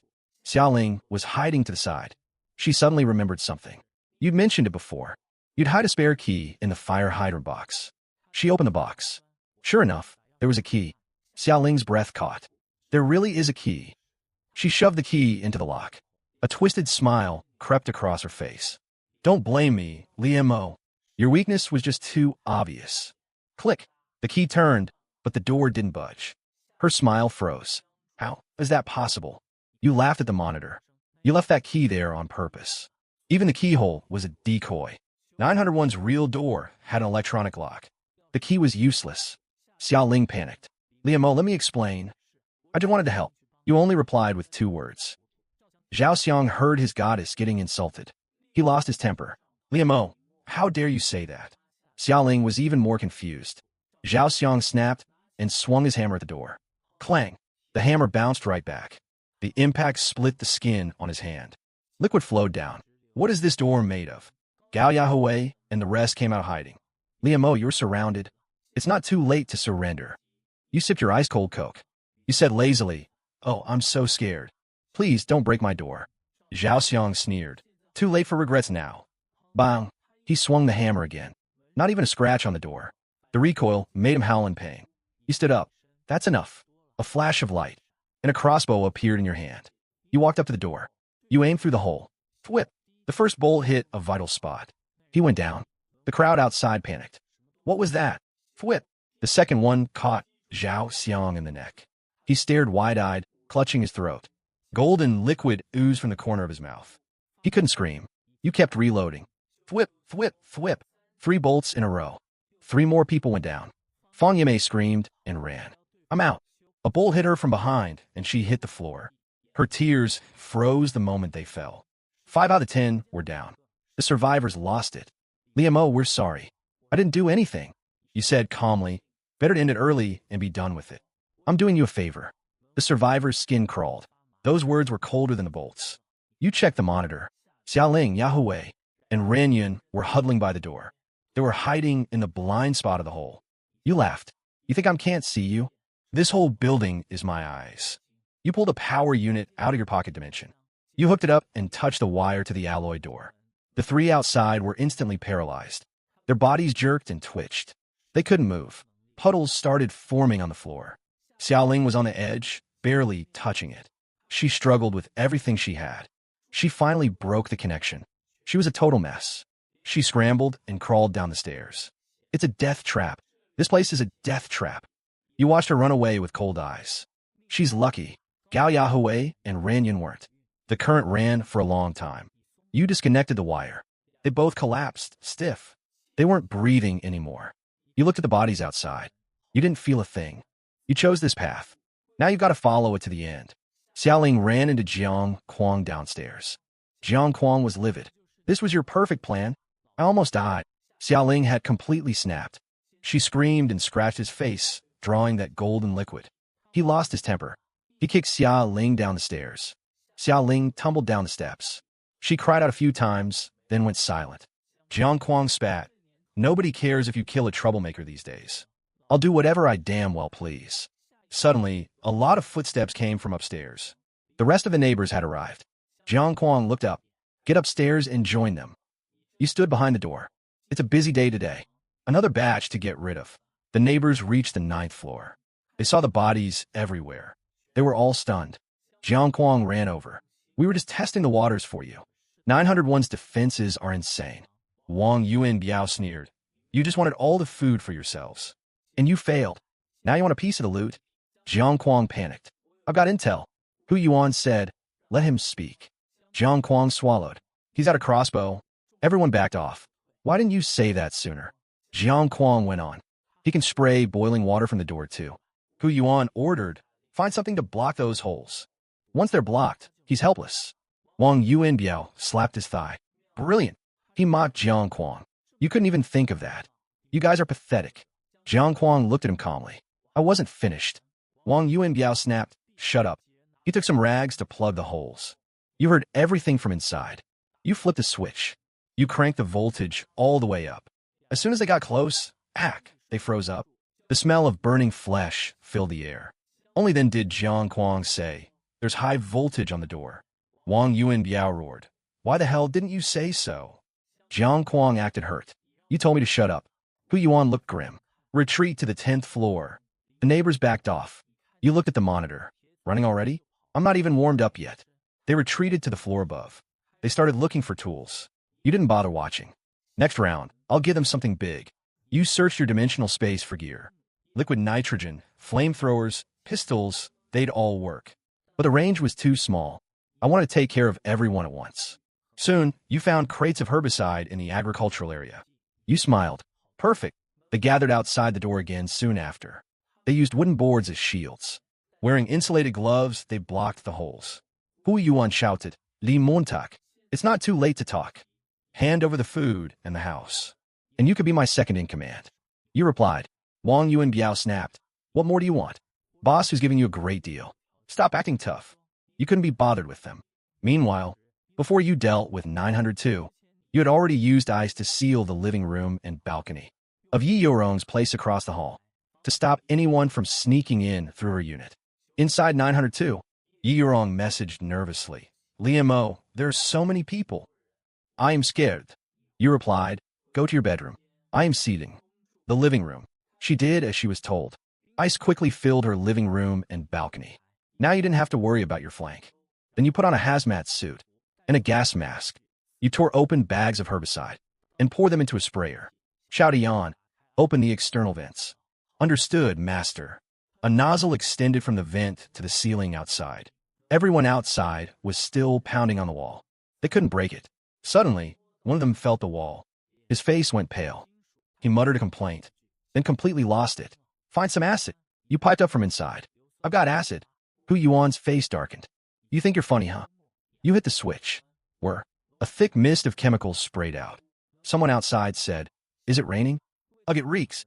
It's just pesticide. Who cares? There's residue on veggies all the time. Are you an idiot? Diluted pesticide isn't the same as pure concentrate. Soon, someone started retching. Bleg. Then another and another. Everyone started feeling it. Dizziness, nausea, stomach cramps. Some people collapsed, convulsing. Run. We've been poisoned. Liamo, please. Stop it. You turned off the machine. Done and dusted. In just a few seconds, the 9th floor was cleared. Only the people on the ground were left. The neighbors fled to the floors above. Wu Hao was called in. He smelled the sharp stench of chemicals. He shook his head. 901 again. That young man. He gave them basic treatment. But with no medicine, the severely poisoned were on their own. Someone begged through tears. Professor Wu, save me. Wu Hao sighed. I don't have any antitoxins. I am sorry. The person's eyes were full of regret. Why did I ever mess with that guy? As Wu Hao had he grew even more curious about you. Ruthless didn't necessarily mean unreliable. Maybe he could trust you with that thing. The chemicals didn't get everyone. In Huaqiao forced himself up. He grabbed an axe. I'm taking Liamo down. The others were too scared to try. Get him. You saw it all on the monitor. You took a bite of an apple. You reloaded your crossbow with the other hand. Come on. Xiao barely poked his head out before a bolt hit his shoulder. He looked up in shock. A second bolt hit a vital spot. He fell. 3 more were hit. The rest used boards as shields. You sneered, short memories. The doors electrified. 2 of them got near the hole. They were zapped instantly. You crunched on your apple. Your voice drifted out. Anyone else? The hallway went dead silent. Half an hour later, Wang Yuanbiao came back in full gear. He had a thick board and insulated gloves. Li Montauk, what are you going to do now? You opened a silver case. 2 pistols were inside. Just as you were about to flip the safety, thud, Wang Yuanbiao collapsed. The toxins finally kicked in. He was foaming at the mouth, twitching uncontrollably. Save me. You scratch your head. You're dying and you're still making jokes? Wang Yuanbiao nearly choked with rage. You finished your apple. You tossed the core perfectly into the bin. Have a nice trip. After that day, the hallway went completely silent. The neighbors finally realized 901 wasn't just a house. It was a fortress. In a group chat, they started attacking you. Liamo, you're way too cruel. You're going to get what's coming to you. Everyone is suffering. While you're living it up, you were playing games on the sofa. You replied, you tried to rob me, and I stopped you. And now I'm the bad guy? Have you no shame? No one could win an argument against you. Someone else messaged you, my daughter and I are starving. If you just give us some food, we'll do whatever you want. They sent a photo of the 2 of them. You did a reverse image search. A stock photo. You sneered. Qi Liang, this is your alt again, isn't it? The other side went silent. Then he actually admitted it. You're pretty smart. You were speechless. You're shut in using stock photos for food? Qi Liang lost it. I'm really hungry. I've got some private photos. Can I trade those for food? You reply, get lost. Qi Liang looked at the silicone doll in his room. His eyes were glazed over. He finally took a bite out of it. For dinner, you had vegetable congee. You weren't hungry, but it's good to eat on schedule. Halfway through the meal, someone sent a friend request. The avatar was an old man in a lab coat. Liamo from 901. I'm Wu Haod. Can we talk? You accepted. What's up? Wu Haod asked. You prepared all this in advance. Did you hear something?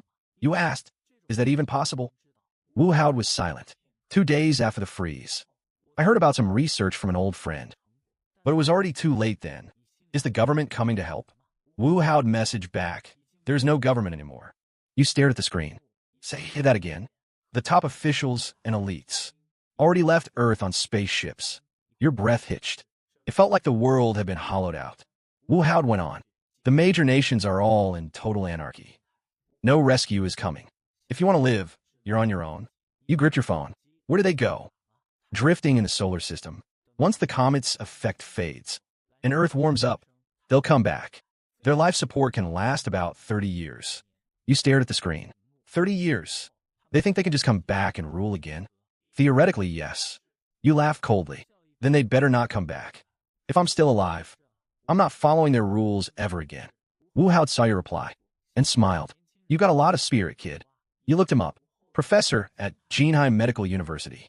Honorary professor at Harvard. Member of the Academy of Sciences. A leader in the field of biology. Dozens of patents. You were stunned. Old Wu, how does someone like you end up in a place like this? He replied, just titles. I'm just a retired old man. You asked, didn't you get a ticket for the ships? I did, but they're non-transferable. I turned it down. You went silent. Then you sent a thumbs up. You're a saint.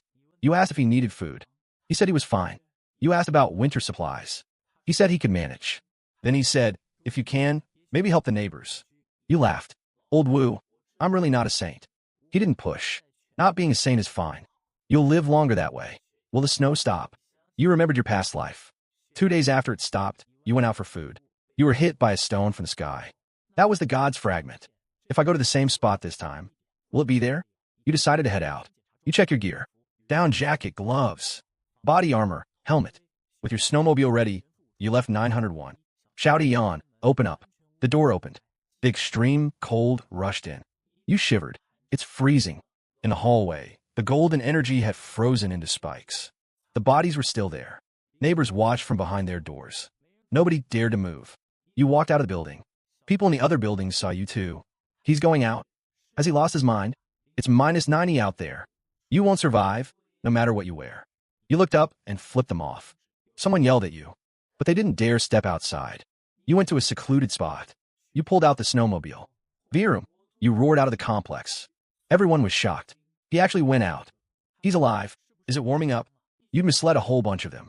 They thought they could make it too. You didn't care. If they wanted to die, let them. Bayman Street Square. You stopped. This was the place where the god's fragment hit me in my last life. You sat and waited. Nothing happened. You looked up at the sky. Guess I didn't end up in a parallel world. I really was reborn. That thought brought you some relief. The neighbors who came after you, they're the ones you've dealt with this time around. It was no coincidence. You stood up and headed to a supermarket. There were still lots of frozen goods on the shelves. With a wave of your hand, the whole shelf disappeared. 3rd floor, 4th floor, 5th floor all gone. Free supplies? Might as well. You scavenged the whole way. You rode your snowmobile deeper into the city. You saw survivors at their windows, begging for help. You didn't stop.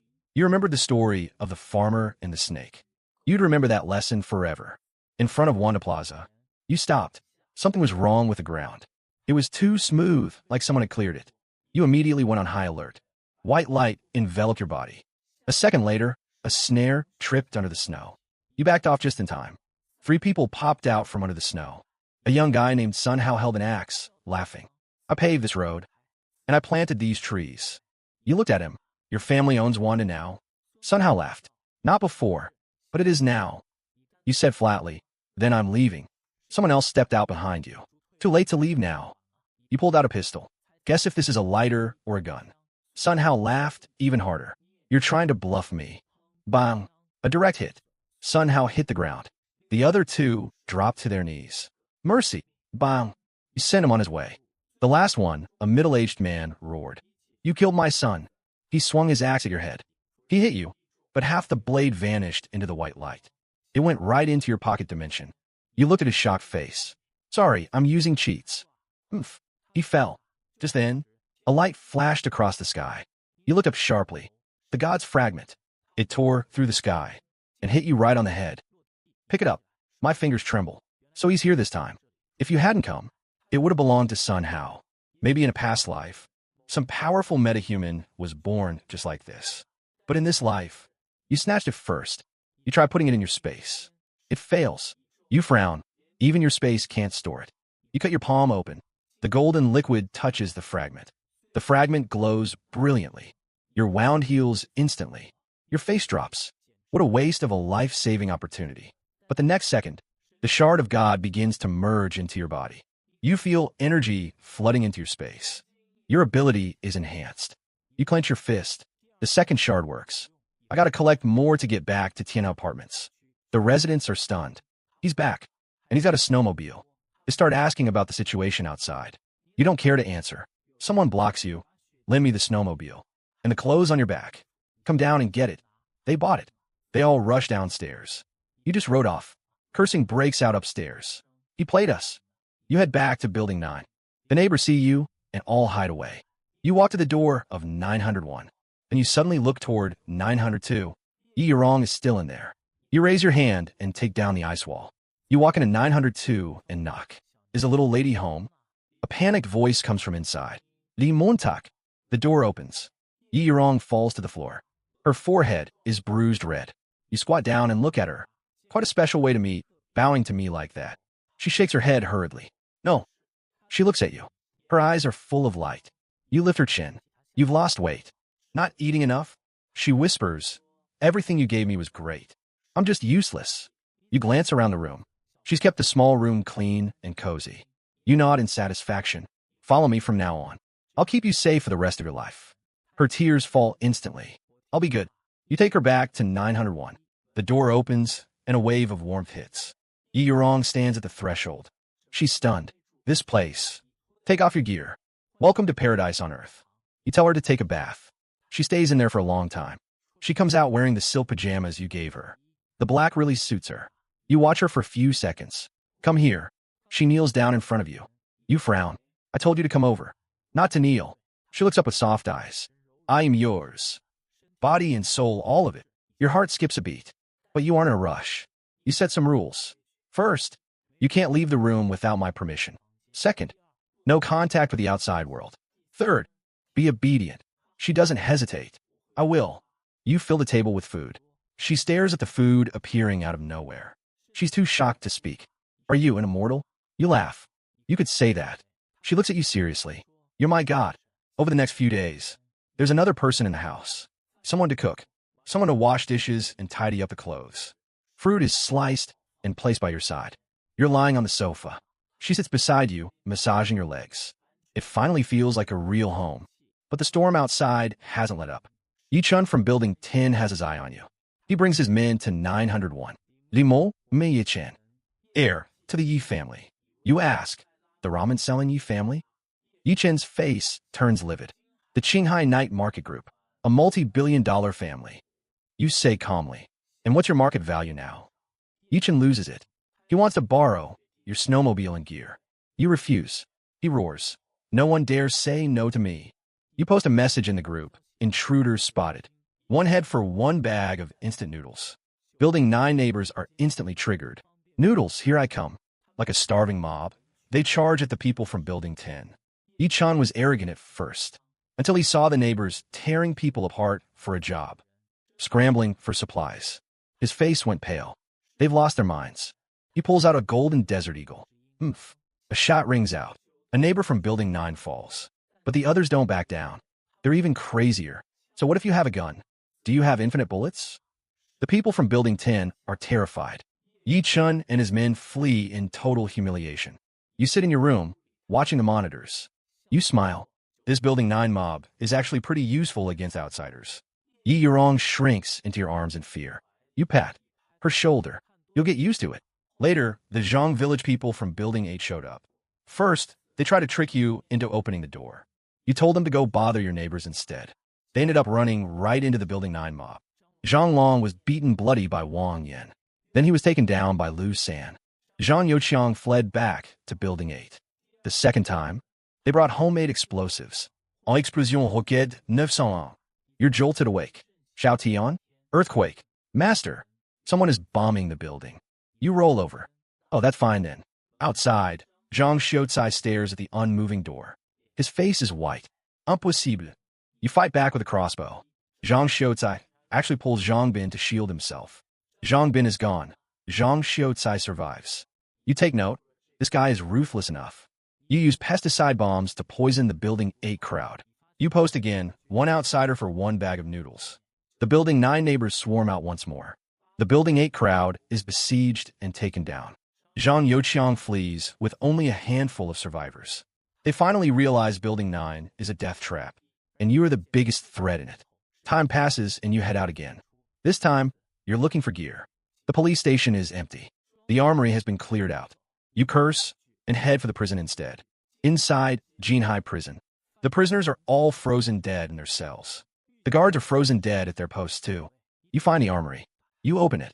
Handguns, submachine guns, riot shields, tear gas, smoke grenades, ammo crates. You smile. Hit the jackpot. A flash of white light. It's all gone. On the way back to the complex, you're ambushed. Building 10 and 8 teamed up. Yi-chan has a gun. Zhang Xiaocai has explosives. You stop your snowmobile. Dual-wielding guns, one shot, one kill. They think you'll run out of bullets. But you swap magazines one after the other. They're dumbstruck. How much ammo does he have? Yi-chan turos album. The snow erupts. You're completely unharmed. They lose their nerve. You keep firing. Those who didn't die fled. Back at Building 9, the neighbors immediately try to take credit. Liamo, we were the ones who tipped you off. We're on your side. You look at them. You have a new idea. From now on, whoever fights off intruders, I'll give food. The neighbors kneel. Liamo is the boss of Building 9. You look at them. Your voice is cold. Remember, I don't keep weaklings around, but they're useless in the end. Not long after, Yi-chun and Zhang Youqiang, along with Zhang Xiaocai, team up again. This time, they brought magnesium strips. They burn at extreme temperatures, enough to damage the safe house. For the first time, you get serious. Yi-chun brags outside the door. Liamo, do you know what this is? You act immediately. Hot water sprays out. The magnesium gets wet and starts reacting. Yi-chun burns his hand and drops it. You seize the opportunity. The flamethrower ignites. A blinding white light explodes. Everyone outside is forced to shut their eyes. You take the chance to toss a smoke grenade. Thick smoke fills the corridor. Coughing everywhere. What is this? Retreat. They try to run. You teleport another smoke grenade downstairs. The smoke follows them down. Some fall. Some suffocate. Someone steps on the burning magnesium and catches fire. Zhang Youqiang can't take it anymore. Before he dies, he grabs Zhang Xiaocai. Don't mess with Liu Mo anymore. Don't ever. Then he goes limp. Zhang Xiaocai stares at him. His eyes are hollow. Uncle, you're gone. Then my last bit of humanity is gone too. He flees back to Building 8. Yi Chun flees to Building 10. He's terrified now. Liu Mo isn't human. He's untouchable. The neighbors hid during the chaos. Now that the enemies are gone, they're back. Hu Yuan comes to 901 with a fake smile. Boss, you're so incredible. When are the rations being handed out today? You sneer. Did you guys even help? Hu Yuan looks embarrassed. We at least distracted them. Your voice turns cold. Starting today, no more free food. Panic breaks out outside. No. We'll starve to death. Liu Mo, please have a heart. You lay down the law. One enemy killed for one portion of food. Earn your keep. I don't feed freeloaders. The neighbors' faces are pale. They know that from now on, food cost lives. That night, Yi Yurong looks at you with a complicated expression. You ask her what's wrong. She hesitates for a long time. Can you not be so good to me? You're stunned. What? She lowers her head, her voice trembling. The better you treat me, the more scared I get. I feel like I don't deserve it. Like it could all be taken away at any second. You look at her, understanding her world. She's been beaten, trapped, and saved. She doesn't know how to handle kindness anymore. The gentler you are, the more anxious she becomes. You check a psychology book. It fits. She needs a clear role. She needs orders to feel secure. You put the book down. Your voice turns cold. Go cook dinner. She actually looks relieved. Okay. From that day on, she became more submissive, and you stop being so gentle. She cooks for you, washes your clothes, and massages your legs. You order her around like a servant, but makes her feel more at ease. You watch her busying herself around the house. A strange sense of satisfaction grows in you. In this apocalypse, while others go crazy for a bite of food, you have hot meals in your safe house, hot water, and someone by your side. You have tools and space. This isn't just surviving. This is total dominance. A few days later, Wu Hao calls. His voice is so weak he sounds half dead. Li Mon Ta. Can you come over to my place? Any later, and I might be gone. You gear up immediately. Body armor, thermal suit, and a loaded pistol. Yi Yurong looks at you worriedly. Are you going out? You nod, checking on a dying man. Xiao Tian, open the door. You head down to 101. The door opens automatically. As soon as you enter, you smell heavy medication. It doesn't look like a home. It's more like a private hospital room. On the medical bed, Wu Hao is skin and bones. He's hooked up to a ventilator. You frown. Old Wu, how did you get like this? He smiles weakly. Cancer's spreading. It was terminal even before the end of the world. You ask in a low voice, why didn't you say anything? It wouldn't have mattered. I just managed to hold on for an extra month. You step closer. You call me here for your final arrangements? Wu Hao looks at you, with a glint in his eyes. Yes, but before that, I need to pay you. You raise an eyebrow. What reward? Wu Hao speaks slowly. 2 shards of God. Your pupil's contract. The whole room goes silent. 2 shards of God. You stare at him. Old man. Just how much? Do you know? Wu Hao's hand trembles violently as he stuffs a piece of paper into your hand. I'll give you 2 shards of God as payment. Take care of my granddaughter. Your pupil's contract again. What? You almost blurt out. Am I not the only chosen one? You bite back the words just in time. That was a close call. Wu Hao wheezes, sounding like a broken bellows. Don't be so surprised. You didn't think. You were the only lucky one in the world, did you? Your mind races. Is the old guy bluffing? Or does he really know something? Can you give me some details? You pull up a chair and sit. You decide to fish for information. He's running out of time. The coordinates and timing are all on the paper. One fell a month ago. The other will land near the Research Institute in 3 days. The reward is 2 shards. The condition is taking care of his granddaughter, who's in a life support tank. Wu Zixian. Old Wu. You stare at him. Why didn't you use the shards to cure your cancer? Or your granddaughter's illness? Wu Hao's eyes bulge. He freezes completely. What did you say? You didn't know. You sneer. Do you think I'm joking? That stuff can cure anything. It can even bring people back from the brink. The old man's face turns bright red. Then ashen. Really? Is that true? He mutters. Then Zixian. She could be saved. Then he looks at you awkwardly. Can I change the reward to 1 shard? You look at him. Why? You don't need it for yourself. He smiles bitterly. In my state, I won't last long enough to find them. You're silent for a few seconds. I'll help you find them. I won't get anything out of it. You haven't known this old man long, and you've never even met his granddaughter. But you wait, then stand up. I'll go get them for you. Wu Hao stares at you and smiles. I didn't misjudge you. You're cunning and cold. But you have principles. Let's just call it making a friend. You wave your hand. You could use a friend. You make your decision. You feel a sense of relief, but it's too late. Wu Hao slowly closes his eyes. His breathing weakens. The Met. A bit too late, huh? His hand lets go of the note. You let out a soft sigh. You pick up the paper. There are 2 coordinates on it. Rest easy, old Wu. Even if I only find one, it'll be for your granddaughter. You go back to 901. Yi Yurong sees your grim expression. She cautiously approaches. What's wrong? Come here. You pull her into your arms, smelling the faint scent of her hair. My friend is gone. Yi Yurong's body stiffens. She reaches up and gently pats your back. After a long silence, she blurts out, if you want, you can take it out on me. Venting might make you feel better. You look at her ready-to-die expression. You laugh. I'm not actually a pervert. Footsteps outside interrupt you. It's Lu San. That guy is holding 2 glistening heads. He calls out from the door, Boss. I got the heads from the other building. You check the monitor. Good job, you say coldly. I'll give you double rations tomorrow. Thanks, Bossly. Long live, Bossly. Lu San trots off happily. The taming is almost complete. Soon, greetings from other buildings arrived. Xiao Qing, the head of Building 11, adds you as a friend. He starts by demanding answers. Your Building 9 people attacked our Building 11 residents. It's inhumane. You want revenge? Your tone is flat. Xiao Qing backs down instantly. That's not what I meant. But the victims' families need compensation. How shameless. What do you want? It's simple. Pay us in supplies. Provide 9 portions of food every day from now on, until the families are gone. And that snowmobile of yours would be perfect too. You laugh in disbelief. Get lost. You say coldly, I'm not giving you a single thing. What are you going to do about it? You hang up immediately. Then you head to the Building 9 group to stir things up. Dear neighbors, Xiao Qing, the head of Building 11, says he's going to wipe out everyone involved. You all better watch your backs. The group chat explodes. Bossly, you can't abandon us. That Xiao Qing has an agenda.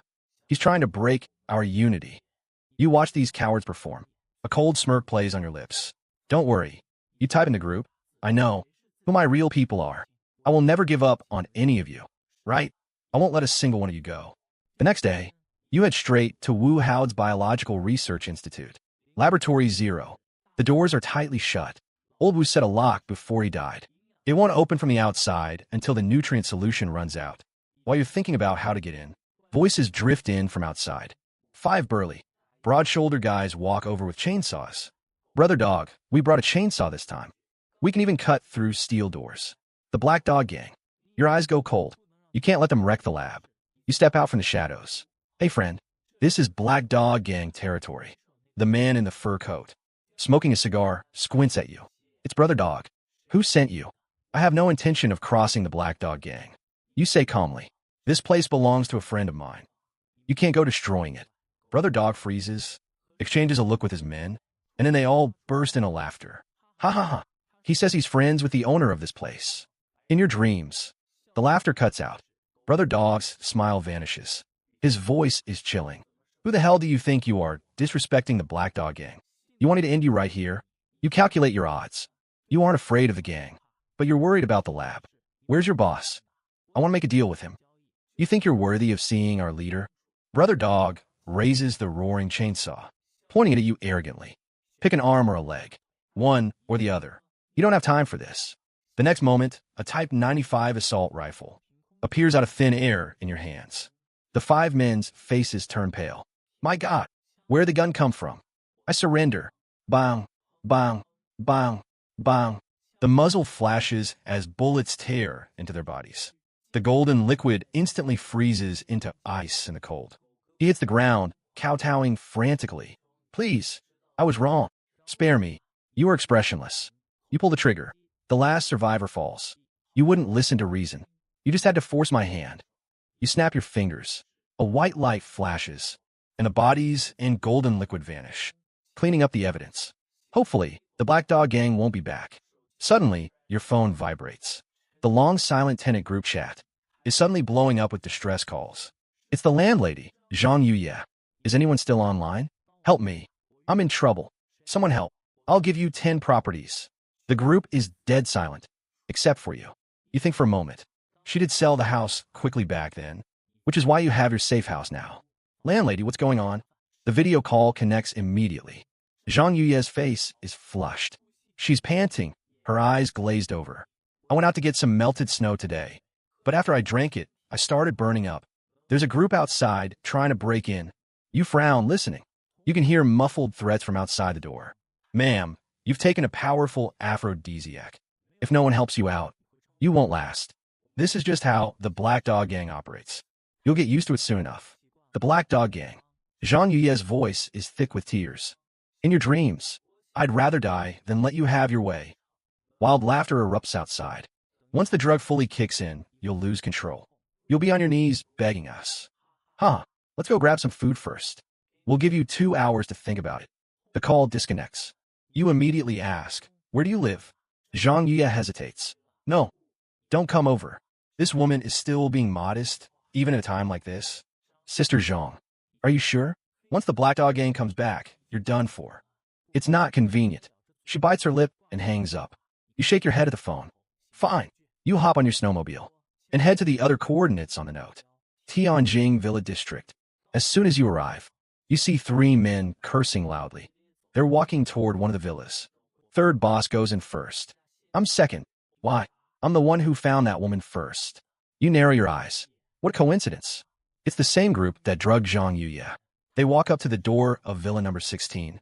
The exact location shown by your coordinates. The god fragment fell nearby. The phone rings. The third in command answers it.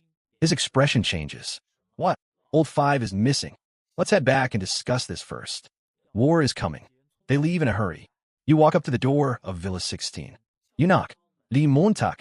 It really is you. Zhang Yuye confirms it through the peephole. She quickly opens the door. As soon as you enter, you see she's not right. Her face is flushed. Her eyes are hazy. Her legs are pressed tightly together. There's a clear puddle on the floor. Her breathing is heavy. She's covered in sweat. She's like a piece of ripe fruit.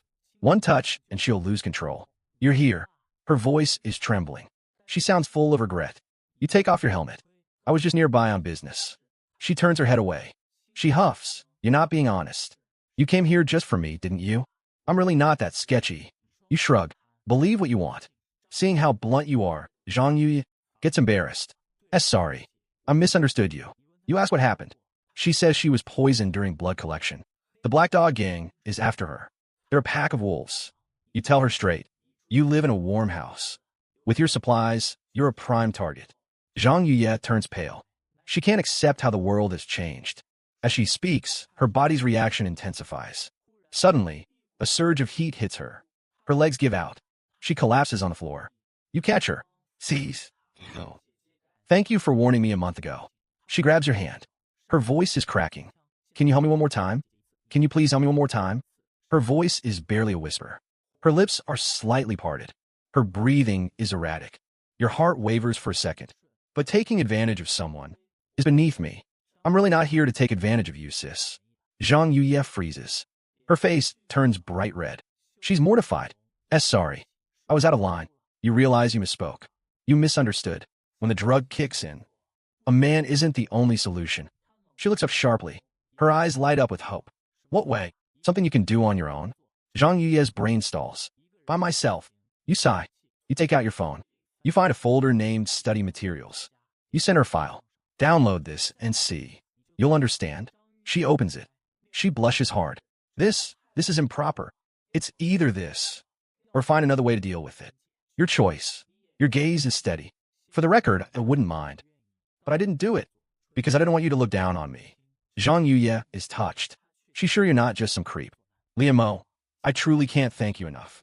She stumbles into the bathroom. You wait in the living room. Muffled, suppressed sounds come from inside. You figure it's time to go. You reinforce the door before leaving. You install a camera. You'll have to look out for her. You head back to Tianha Apartments. The vibe is off. The residents' looks aren't jealous anymore. They're eerie, like they're smirking at you. You remember the group chat screenshot.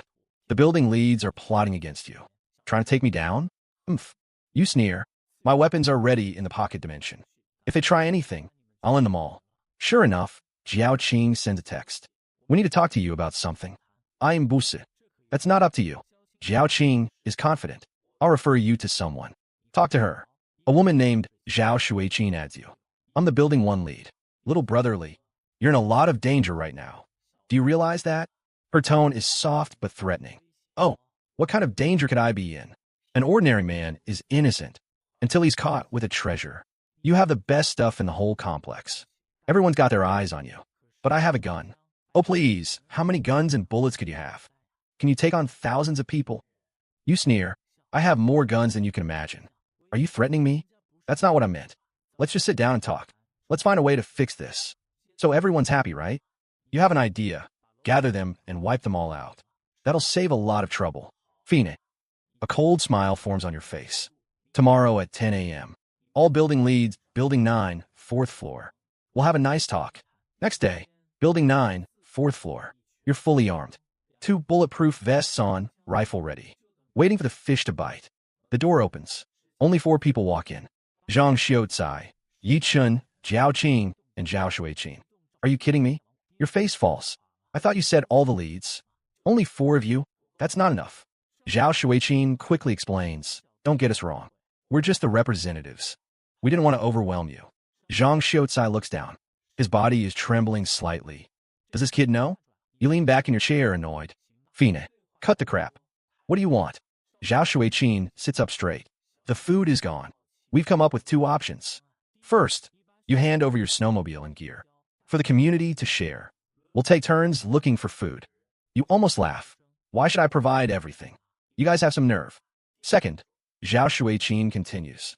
You keep the gear, but you give each building 50 portions of food a day. You blink, making sure you heard that right. You look at their entitled faces. You laugh. You're all idiots.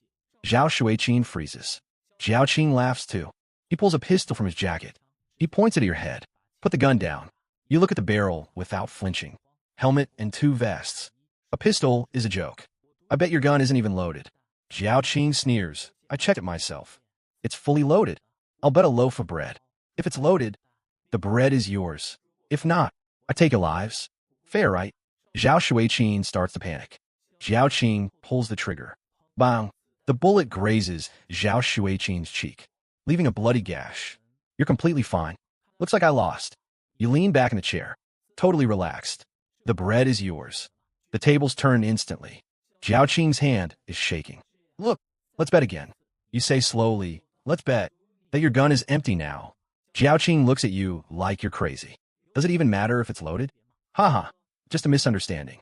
Let's keep the peace. Yeah, peace is precious. Zhao Shuiqin's legs turn to jelly. I told you. Shoot. You slam the table. Fire. Zhao Shuiqin loses control. She wets her pants. Mercy. Please, mercy. Jiao Qing chickens out too. We give up. Give up. You raise your gun. Thud. Thud. Thud. A deafening pounding comes from downstairs, along with thousands of people chanting. Hungry. Hungry. We want food. Jiao Qing's face lights up. The reinforcements are here. He stands up and fixes his clothes. I'm going back. Think it over. Bang. A bullet hits him in the chest. Jiao Qing turns in shock, glares at you, and falls. Reinforcements. You walk to the window. You see a swarm of people below. You sneer. So you guys are finished. You grab a crate of grenades from the cabinet. Zhao Shuiqin's pupils shrink. Grenades. You pick one up. You pull the pin. You toss it out the window. The crowd is still shouting below. Li Montauk, hand over your gear. A black object falls. What's that? A massive explosion. Fire engulfs everything in a 10-foot radius. The crowd is blown back. Screams erupt everywhere. The crowd panics instantly. People are screaming and running. People are getting trampled. You pull out your rifle. You start picking off the fleeing crowd. Bang, bang. Each shot drops another person. 3 minutes later, only a bloody mess remains below. At least 100 were trampled to death. The rowdy crowd is now just a pile of bodies. You put your gun away. You look at the stunned Zhao Shuiqin. So, change your mind. Zhao Shuiqin trembles as she calls the other leads. She soon stammers if they agreed. Work for food. Phoenix. You nod. Starting tomorrow, everyone clears the snow. 10 portions per building when you're done. The trap is set. The next day, the complex is busy. Residents are forced outside. They're shoveling snow in 90 below weather. Many collapse and freeze solid on the spot. You stand by your window sipping coffee, watching the show. That evening, you hand out food to the new leads. They're all overjoyed. The new lead of Building 5, Fu Jingdong, and Fong Su from Building 21. There's already a new batch of leads. Over 300 died in the riot last night. You took out so many people with just a little food. And this is only the beginning. You head back to the Villa District. Villa Uno. Ma Yufeng spent 8 billion on this doomsday bunker. It's a fortress. Yichin traded this info for his life. Take the whole thing. You pose as an official. You get some info out of Shi Junjia from Villa 2. You play him for information. Then you finish him and his girl off. And then, you add my Yofeng's son from Villa 1. Ma Duis Wursha. This idiot poses as Shi Junjia to try and scam you. You play along, acting like a rich mine owner. He's posting old photos of wine and steak, bragging about his personal chef. You post a photo of a steaming pot of rice, with bags of rice in the background. Hunger makes him sloppy. He can't wait. Bro, come over to my place. I'll give you an original Tang bohu painting. Just bring some food. He's hooked. You took the bait. You head to Villa 1, fully armed. The door opens. Mata has his arms wide. The door shuts behind you. Give me all your food, and I'll let you live. You don't even bother with him. You just look around your new fortress. Mata points a gold desert eagle at you. I bet your gun isn't loaded. A self-fulfilling prophecy. Mata pulls the trigger. Oomph. The bullet is swallowed by a white light. It just vanishes. Maduis eyes Widen. He fires again. It vanishes. How is this possible? You walk up to him. You drag him into the living room like trash. On the floor is a woman tortured beyond recognition. She's tied up in a humiliating way. What do you want to do with him? You ask the woman. Her eyes are filled with pure hatred. Use that club. You pick up the filthy club. Mata breaks down, begging for mercy. No, please, I beg you. I have so much money. I'll give it all to you. The woman grabs the club. Half an hour later, Mata dies in agony and despair. The woman kneels. Thank you. Let me repay you. She touches her broken body. She gives a hollow smile. I don't think I can. She stumbles to her feet. She wraps herself in a thin cloth and heads out. You're clothed, it's cold outside. You warn her. No thanks. She doesn't look back. Truly, thank you.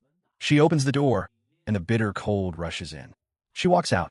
2 minutes later, she's frozen solid, staring up at the sky. You sigh and store her in your space for burial. This is the end of the world. Now, this $8 billion bunker is yours. You cut the original server's power. You install your own AI subprogram, Little Sky. System update complete. All old permissions cleared. Only Master Li can control the fortress now. Your mouth curls into a smile. Next step, bring in the people I need. Wu Zixian, Zhang Yuye, and Ye Yorong. The apocalypse is getting interesting. You've moved. Liamo, it's not just any move. Moving from a temporary safe house to a real doomsday fortress. You're in the deepest part of Villa 1. You look around. Air is fresh. Temperature is steady. Energy's recycling. The farm area is self-sufficient. You grin. Nice. I'm living here from now on. Now, this is a home. As for the safe house back at Tiana, it's okay, but not big or strong enough. And not nearly comfortable enough. But now you've got something better. So why hesitate? You turn and head back out. Back on the surface. Mata is still lying there. His face is twisted. His eyes are full of despair. You look down at him. You say casually, sorry, man. You couldn't hold the fort. So, time to go. You grab him by the leg, dragging him out like a sack of trash. You toss him by the side of the road. Then you ride the snowmobile back to Tianhe. The wind whistles past your ears. You're in a great mood. Just fantastic. An $8 billion bunker makes me untouchable. Who would dare cross me now? You reach the gate of Tianhe Apartments. You look up. You laugh. The whole place looks hollowed out. Most of the snow has been cleared, revealing huge patches of frozen, black ground. The snow piles make it look like a giant crater. You sneer. So what, they dug it out? The ground's frozen solid. They want a farm? Keep dreaming. Fu Jingdong, the new lead of Building 5, walks up in a fur coat. He's got a toothpick in his mouth, acting like a big shot. Li Montag. Where's today's food? You look at yourself. Your hands are empty. Do I look like I'm carrying anything? Fu Jingdong frowns. I'm already here. Can't you just give it to me now? Save me the trip later. You look at him. Your gaze goes cold. I said 5 o'clock. Not before. My word is law here. Fu Jingdong chokes on his words. He's clearly pissed. But he's also afraid of you. So he just sucks it up and turns away.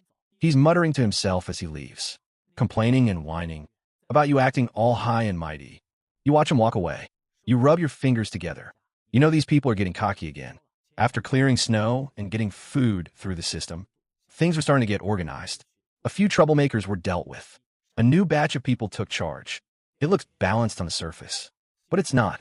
It's just time for the next stage. You never planned on making peace.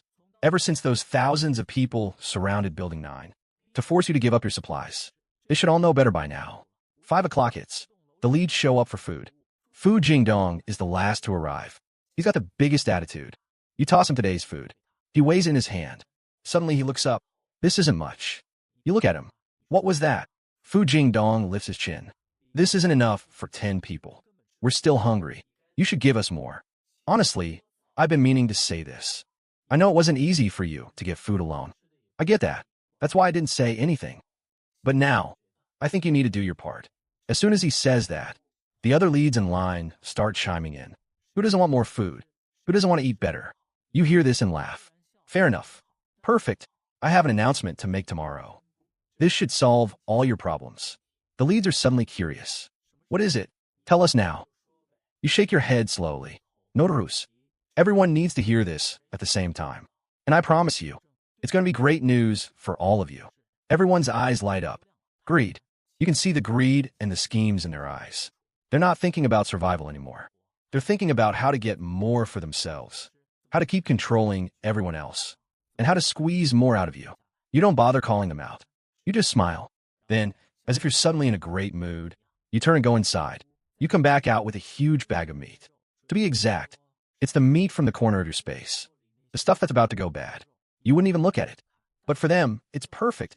Fu Jingdong is the first to see it. His eyes nearly pop out. Meat. The other leads go wild. It's really meat. Oh my God. Get it. They all dive in, fighting over it. You stand on the steps, looking down at them, like watching a pack of starving animals. Someone is drooling over a piece of fat. Someone else is laughing as they grab. Some of them are giving you oily, flattering smiles. Leadly, you're the best. I'm sorry I misunderstood you. You're a good man. You smile and nod. Don't mention it. As long as everyone's happy. The harder they fight for it, the better you feel. Because you know this is their last meal. Eat up today. Because tomorrow, you're dead. The leads disperse. You sit on the steps. A little later, Zhang Xiaocai from Building 8 returns. He's shaking with excitement. Boss, are you finally going to do it? You glance at him. Are the explosives ready? They're ready, and more powerful than ever. You nod. Bring them all here. Yes, boss. Zhang Xiaocai rushes back to Building 8. You look around at the buildings. Fires are being lit in some of them. The leads are burning furniture to cook the meat. You watch the flickering flames. You chuckle. Enjoy your last meal. Tomorrow, you're all going to hell. A little later, the neighbors from Building 9 show up. They stand in front of you. Every one of them looks pissed. Hu Yuan is the first to speak. Montak, I heard you gave the other buildings extra food today. Lu Sin chimes in. None of us in Building 9 have had meat. And you're giving it to outsiders first? Qi Liang stiffens his neck. Yeah, we put up with you eating, well, every day. But feeding outsiders instead of us. That's not right. You stand up. You look at them. You know these faces all too well. In your past life, these are the people who stormed your home. They tied you up and tortured you for your secrets. And then they ate you alive. And here they go again, acting like they're entitled to everything. Forgetting exactly who holds their lives in his hands. You ask calmly, so you think that because I gave them meat, and not you, I'm the one in the wrong? Lucen speaks up. You're our building lead. You should be looking out for us. You nod. I see. Then you take a few steps back, right into the doorway. Someone realizes something is wrong. Li Montak. What are you doing? You don't answer. Footsteps come from the door. Zhang Xiaocai walks in carrying a large crate. He takes one look at the situation and gets excited. Are we doing the interrogation here, boss? Boss. The gang from Building 9 didn't even have time to react. You raise your hand. 2 automatic rifles appear out of thin air in your hands. The air freezes. Someone just stands there with their mouth wide open. Some people's eyes are bulging out of their heads. Others' voices have completely cracked. What kind of magic trick is this? Liamo, where did you get those from? You level the guns and say softly, it's not magic. It's something you're not worthy of understanding. The next second, the muzzles spit fire. Bang, bang, bang, bang. The people standing in the very front drop immediately. Golden liquid splashes all over the floor. Hao clutches his wound, face full of disbelief. Hey, why? You raise your hand and fire a finishing shot. Because you need to be purged. As soon as those words were out, the whole of Building 9 completely loses it. Phoenix. Limo's gone crazy. Help! They turn and bolt. Shouts and screams instantly fill the hallway. You don't chase them or yell. You're not even angry. You just walk forward slowly, guns in hand. See one, pop one. Humph. Next. Humph. Tion Loneway's legs go weak. He kneels on the spot. I surrender. Limo, I know I was wrong. Please, spare me just this once. You look at him with a blank expression. In your next life, don't buy a place in Tiana District. Bang. He falls. You keep heading upstairs, clearing it floor by floor, searching room by room, dealing with the scum hiding inside, dragging out those in the corners to finish them off. It's like you're scrubbing all of Building 9 inch by inch. Golden liquid spills as lives are snuffed out along the way. The hallway is filled with wailing. Toward the end, the shouting dies down, because there are fewer people left alive. Meanwhile, things are being handled downstairs too. A neighbor with a knife tries to get out. Get lost, or I'll hit you. Zhang Xiaotsai spreads his arms, laughing hysterically. Come on then, let's see you hit me. The man charges with bloodshot eyes. The next second, the knife misses as Zhang Xiaotsai sidesteps. A light flick of a blade. The man drops to his knees, clutching his neck. Golden liquid seeps through his fingers. He tries to speak, but can't squeeze out a single word. Zhang Xiaotsai squats beside him, leaning in to listen, laughing with a look of pure bliss. I don't get it. You're thanking me for setting you free, right? The man glares at him. Life fades. You fight your way up to the 24th floor, nearly at the top floor. When you pass room 2402, someone's watching you through the peephole. A chill runs down your spine at that moment, because this room used to be filled with remains. You step back and kick the door wide open. The door flies back, revealing a small, thin shadow. It scuttles inside on all fours like a monkey. You frown and follow it in. Sure enough, it's just piles of remains inside. Nothing but remains. You walk in, stepping over the debris. Suddenly, a white-haired shadow flashes behind you. You slam the door shut, lock it, and come out. No one answers. You can't even force a cold laugh. I'll just drag you all out one by one. The next second, a cold wind hits your back. A kitchen knife swings toward your neck. You reach up and catch the blade barehanded. Then you see it's Zhang Cuifeng. You chuckle. Oh, the property management lady? You're still alive. Zhang Cuifeng lunges forward with a roar. She's lost her mind. She doesn't even look human. You shove the barrel into her mouth. Goodbye. Bang. A massive blow to the head. White hair, stained with golden liquid. Quick and clean. Then you keep searching. Finally, you find the other person in a corner. Xiaoling.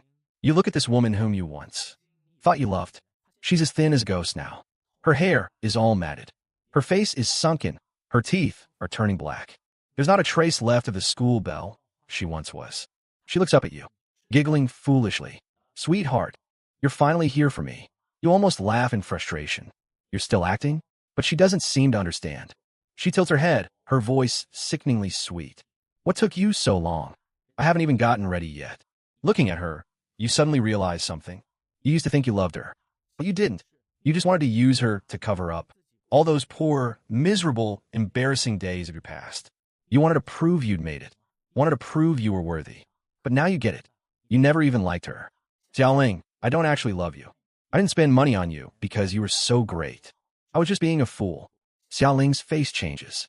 What are you saying? You stare at her, word by word.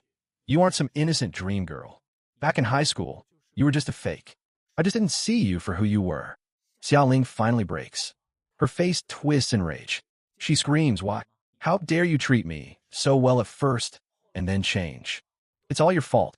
She lunges at you. You crack the gun stock against her forehead. She falls, gets back up, and lunges again. Then she trips and slams into the ground. Her two front teeth fly right out. You walk over and grab her by the ankle. You lift her up upside down. You open the window, and a cold wind rushes in. Xiaoling is finally terrified, screaming like an animal. No, please. Liamo, I was wrong. I'm so sorry. You look out the window and say calmly, life's too short. Don't come back in the next one. Then you let go. As she falls from a 24th floor, the debts of your past life are finally settled. You let out a long breath. You feel completely refreshed. The next day, You lure all the building leads and residents to the plaza. You're upstairs holding the detonator. Your voice carries over the loudspeakers. Today, I have some wonderful news to announce. Everyone below looks up at you.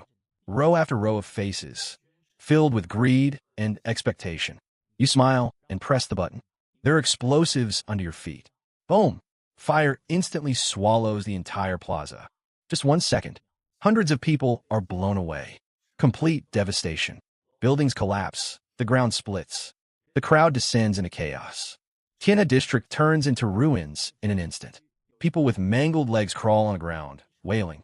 Others with heavy injuries are crying for their mothers. Some clutch their stomachs.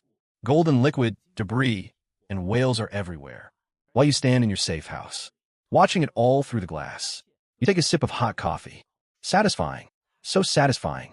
These people are finally dead, but some actually survived. They know it was you, and they're furious. They've lost their minds.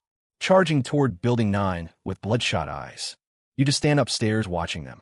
Climb up, while being suppressed by your traps, fire, pesticides, liquid nitrogen, and thermites, repelling them floor by floor. The last few survivors finally make it up. You walk down and start finishing them off. Leave no one alive. From top to bottom, dealing with everyone, from the living to those still breathing. Finally, almost everyone in Tianhe district is dead, standing amidst the ruins. You've completely settled the score for both this life and the last. When you return to the safe house, Yi Yurong smells the heavy scent of death on you. She stands by the door. Her face pales. You see she's scared of me. Yi Yurong immediately shakes her head. I'm not. She walks over and hugs you tight. I'm just not used to it. You look down at her. Her body is trembling slightly, but she doesn't let go. You smile. Stroke her hair. Don't worry. I won't hurt you. Yi Yurong buries her face in your chest. I know. Her voice is soft. You're all I have. You don't say anything else. Outside is a dead city. Inside is warmth. Suddenly, you feel like this is finally a life worth living. But Tianhe district isn't fit for a long stay anymore. You're moving to Villa Number 1. Moving into the super fortress that truly belongs to you. You wake up the next day and stand by the floor-to-ceiling window. Building 9 is empty. The whole of Tianhe district is as quiet as a graveyard. You look outside. With only one thought, it's over. The pain of being torn apart in a last life is finally over. Being besieged, threatened, and exploited, that's over too. From today on, you owe no one. And you fear no one. You look back and see Yurong still sleeping. She's curled up under the covers, like a little pet you've tamed. You walk over and pat her. Get ready to pack today. We're moving. Yurong opens head is groggy. Moving where? Villa numero uno. She pauses. The super fortress you mentioned? You nod. It's bigger than this place. And safer. We won't have to stay in this dump anymore. Yurong's eyes light up, but quickly dim. She glances at the safe house. This is the place where she survived despair, and where she truly became yours. She's reluctant to leave, you can tell. Reluctant. Yurong nods slightly. There are a lot of memories here. You smile. You only have memories if you're alive. The place doesn't matter. She looks at you, and suddenly smiles. Wherever you are is home. You're taken aback for a moment. Then you reach out and tousle her hair. I like the sound of that. You don't make her move immediately. Go to Villa Number 1 first to set things up. You hate everything that was originally in the villa. The furniture and decor Maid left behind, and his personal stuff. You shove it all into your dimensional space. Useless, all of it. You're getting a new bed, a sofa, carpets, a dining table, an entertainment room, a home theater, a gym. You check every single part of the bunker's control system, replacing them one by one. You have the supplies of an entire logistics park in your space. Picking things out is like opening mystery boxes. Then you find a mattress. A Hastings, priced over $4 million. You raise an eyebrow. Damn, $4 million for a mattress. People really used to have too much money to burn. But now it's yours. You toss out the old bed. Put in the new one. Add a $1 million bed frame. The bedroom instantly feels high-end. You nod with satisfaction. Now we're talking. At noon, Zhang Ye calls. Are you at the patio villas? I am. Come over for lunch. You don't think much of it. Drop your stuff and head over to Villa Number 16. As soon as you walk in, the food is on the table. You take a bite and look up. Yeah, your cooking is incredible. Zhang Ye looks slightly awkward. Eat more if you like it. You don't notice anything wrong. In reality, she didn't cook this meal at all. Her niece, Xiao Yuer, did. And Xiao Yuer is currently hiding in the attic, covering her mouth and giggling. You have no idea. And Zhang Yuye doesn't dare say a word. After you finish eating, you just say, I'm moving to Villa number 1 in a few days. Don't stay here anymore. Come with me. Zhang Yuye's hand freezes midair. What did you say? Move in together. You say it like it's obvious. It's safer there, and there's more space. You won't have to worry about break-ins. Zhang Yuye's eyes dart away. It's too fast. You look at her. What's too fast? Are you hiding something from me? Zhang Yuye's heart tightens. Of course, she's hiding something. There's a little girl hiding in the attic. She hasn't figured out how to introduce her to you. No, her voice drops. I'm just not ready yet. You stare at her for a few seconds. Don't pressure her. Fine. I'll wait. Zhang Yuye breathes a sigh of relief. But the next second, you get up and walk over to her. But since I've eaten, I need to collect some interest. Zhang Yuye's face instantly flushes. What are you doing now? You bend down and pick her up. I missed you. Get lost. She grumbles at you softly. But she doesn't actually push you away. When you leave Villa number 16, Zhang Yuye is still lying in bed, too tired to even lift a finger. She glares at you. Don't you ever do that again. You smile. Do what? That animal-like position. You nearly burst out laughing. She's dead serious. I've seen Animal Planet.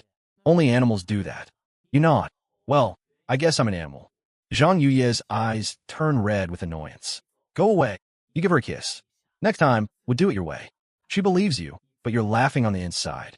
Next time, we'll see. You head back to Villa number 1 to keep setting up. Riding back to Tiana District only at dusk. But halfway there, you hear commotion in the distance. People are shouting. People are cursing. There's gunfire too. You brake, hide your snowmobile, and creep closer. Soon you spot a group, the Black Dog Gang. You've dealt with them quite a bit before. Killed their men.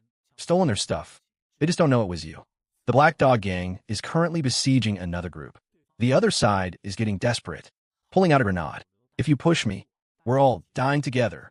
But the next second, a brute from the Black Dog Gang steps forward. He was already huge, but as he walks forward, his body starts to swell. 2 meters, 2.5 meters, muscles bulging, like steel hidden under his skin. Black bristles sprout through his skin. He grabs the grenade and tosses it away. Boom! The grenade explodes midair. The shockwave sweeps over him. His gaze turns cold instantly. And awakened. You finally met another awakened. The brute snaps his head toward where you're hiding. Who's there? Come out. You step out. As you pass, the brute glares at you. You've got guts. You smile, just watching the show. He doesn't make a move. Maybe he thinks you're just an ordinary person. Maybe he just can't be bothered while on gang business. Buzz off. You nod. I'm going. You turn and walk away. Your face is calm, but alarm bells are ringing in your head. You aren't the only special person in this world. There's more than one shard, and more than one awakened. And this Black Dog Gang leader clearly isn't weak. You have to be more careful. Back at Tiana District, you feel eyes on you from the shadows. You don't care about those stragglers. They're already scared to death of you. They won't do anything. Inside the safe house, Yi Yurong has finished cooking. She's sitting at the table waiting for you. As soon as she sees you, her eyes light up. You're back. Dinner's ready. You take off your gear. She comes over to help. You let her take care of you. We're moving tomorrow. Yi Yurong pose. So soon. Yeah, everything's set up there. She lowers her head. Her voice is soft. Is that other lady moving in too? You look at her. You know about her. Ye Yorong Purses Herips. You smell like her. Her scent is very nice. You're stunned. A woman's sense of smell? Is that insane? Do you mind? Yi Yurong shakes her head. No, she must be very beautiful. You stare at her. She doesn't seem to be acting. Get along well in the future. Okay. Yi Yurong is very obedient. I will. You breathe a sigh of relief. Things with Yi Yurong are smoother than expected. But you have no idea that the real trouble is with Zhang Yuye. The next day, you prepare to leave Tiana District. Yi Yurong packs up. You got to take some photos. This district that you personally turned into a tomb is definitely worth a few shots. You walk near Building 21 with your camera. Someone suddenly calls out, Li Mo. You turn around. It's Fong Su, the Building 21 lead. He's extremely thin, but his eyes are still bright. You remember him. He never hoarded food. He shared everything equally. He didn't eat more than anyone else. One of the few decent people in Tiana District. Something on your mind? Fong Su walks over and drops to his knees. I want to borrow food. And seeds. You raise an eyebrow. Seeds? You want to farm? Fong Su looks up with burning eyes. Yes. We have a professor from the agricultural university in our building. As long as we have samples, we have to try, even if we fail 100 times. You laugh. You think you can grow anything now? We can. We can. We can. You look at him. Suddenly smile. All right, I'll lend them to you. Fong Su is stunned. Really? You not? I'll give you food and seeds. His eyes turn red with emotion. I'll pay you back, I swear. Doesn't matter if you do. I just want to see how far someone like you can get in this apocalypse. You turn and go back to Building 9, taking out a massive amount of seeds and food from your space.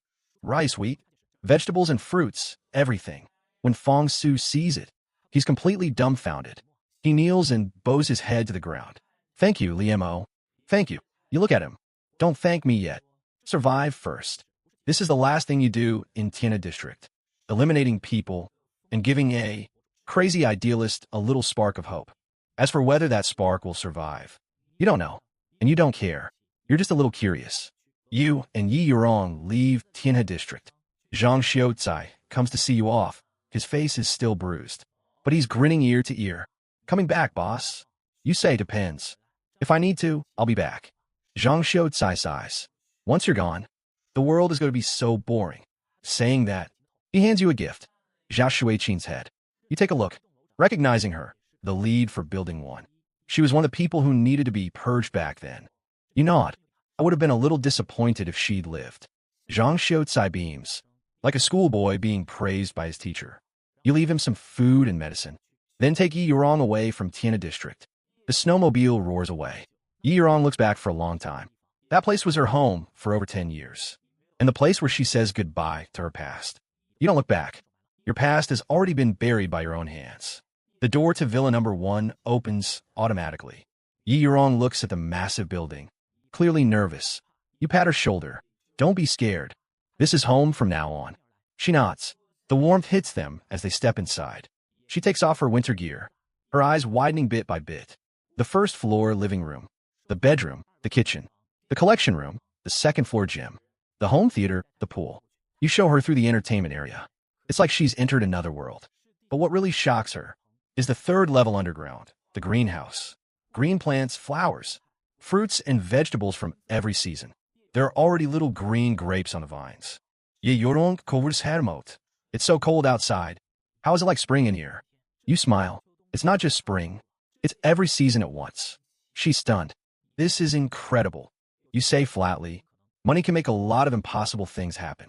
And the original owner of this fortress just happened to be very rich. Yi Yurong suddenly worries. Will he come back? You laugh. Wouldn't matter if he did. The house is mine now. Besides, I've already dealt with his son. Yi Yurong doesn't ask anymore. She knows if you say it's yours. It is. You tell Yi Yurong to go upstairs and get settled, while you keep checking the bunker. Soon, you find a stack of canned meat in a warehouse. You laugh. Maid, that useless idiot didn't run out of food. He was just tired of canned meat. No wonder you could trick him into opening the door with food. You pack the cans and keep opening doors. In the next warehouse, the golden light nearly blinds you. Boxes and boxes of gold and jewels. You look at the room full of wealth. But you aren't that excited. Gold can't buy life in this apocalypse. But it makes for okay decor. Then you notice a wall that looks off. The wall clicked open to a secret room. You walk inside. It's full of antique phosphorescent crowns, scepters, and a massive blue gem, the heart of the ocean. You pick it up and look, Mom really knew how to hide things. These items, each one was worth a fortune before they ended up in a bedroom. But now they're all yours. You smile. They'll look good decorating the bedroom. Soon, though, the AI Shoudian warns you. The fortress is running low on power. You frown. What? Didn't I just refill it? Shoudian answers mechanically. Fortress is at full power. Consumption is about 50 times higher than safety mode. You're stunned. 50 times. You originally thought the fuel you stored would last for decades. Now it looks like it won't last long in this fortress. You curse under your breath. What a resource hog. But problems are meant to be solved. You refill the power room first, then head out to find more fuel. You ride the snowmobile, navigating through the snow-buried city. At first, you have no clue. Factories, warehouses, power stations are all too much trouble, until a piece of red metal shows beneath your feet. You clear the snow. The more you dig, the more it feels off. This isn't something small. It's part of a building. You stare at it. Suddenly it clicks. It's a gas station sign. Your eyes light up. Isn't the fuel right beneath you? How many gas stations are there in Jinhai City? The snow is hiding a treasure trove.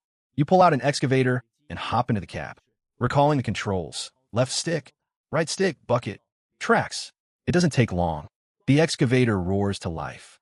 You start digging through the snow. Scoop by scoop, you clear it away. The gas station is revealed bit by bit. You carefully avoid the fuel tanks. Finally, you find the pump interface. Plug it in and start it up.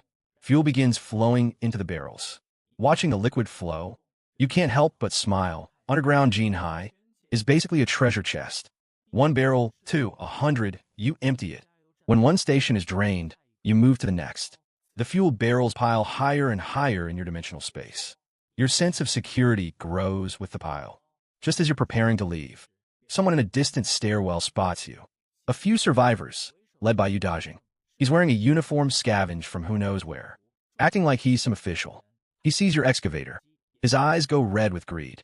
We've got to take that. Someone warns him. Someone who can drive an excavator isn't an easy target. You dodging sneers. I don't care who he is, he's alone. Kill him. A shot rings out. The bullet pierces the excavator's glass and hits your thigh. The body armor stops it. You look down. You aren't hurt. Then you slowly snap down your helmet visor. Fine. Another one looking for death. They fire a few more shots, but you don't move. You're waiting for them to get closer. Sure enough, you dodging leads his men over. He puts on an act in his uniform. Come out of there. Your excavator has been requisitioned by the authorities. You ask why. You dodging laughs. Officials don't need to explain themselves to you. His lackeys join the laughter. You laugh too. Officials?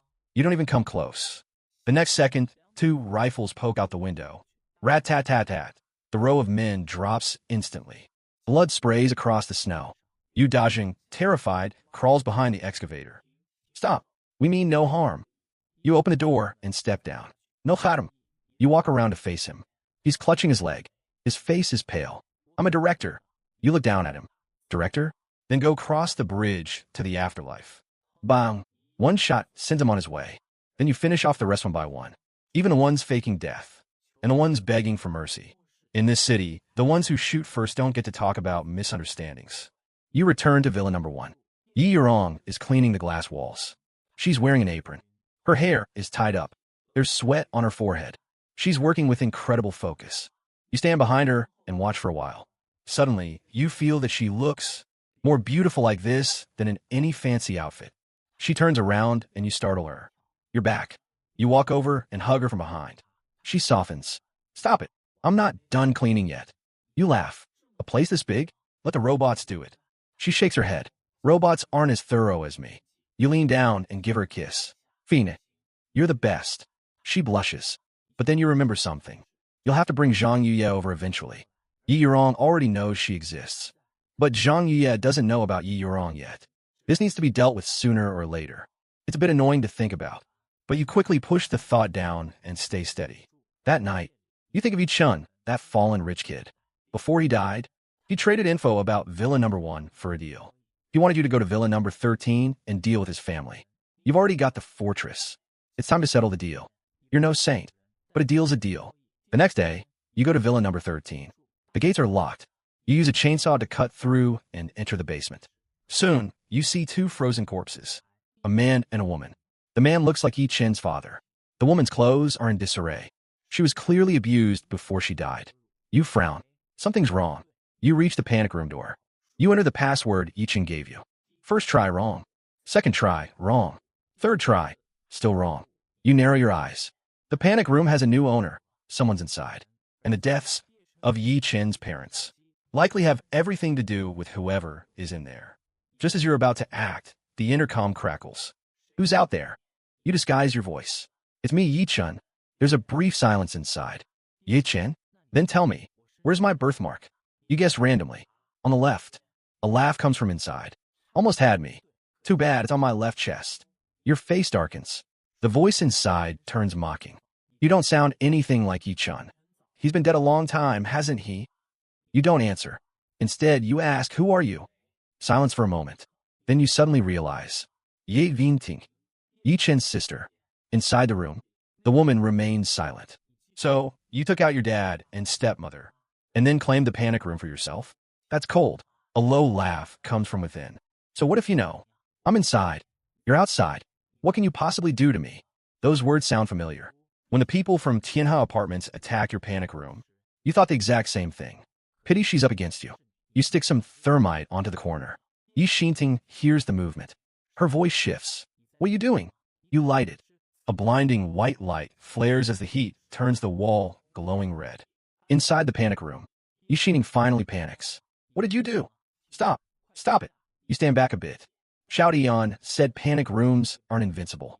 The first round burns a hole through. The second round melts away a whole section of the wall. You crouch and crawl inside. The panic room is very Spartan. You push open a bedroom door, and there you see Yi Xinting. She's changed into a dress and put on makeup. She looks elegant and beautiful, poised like a true high society lady. She looks at you and says calmly, "You're finally here." Yi Xinting walks toward you. Let's reintroduce ourselves. Yi Xinting, CEO of Yi Group. Double degree from Harvard.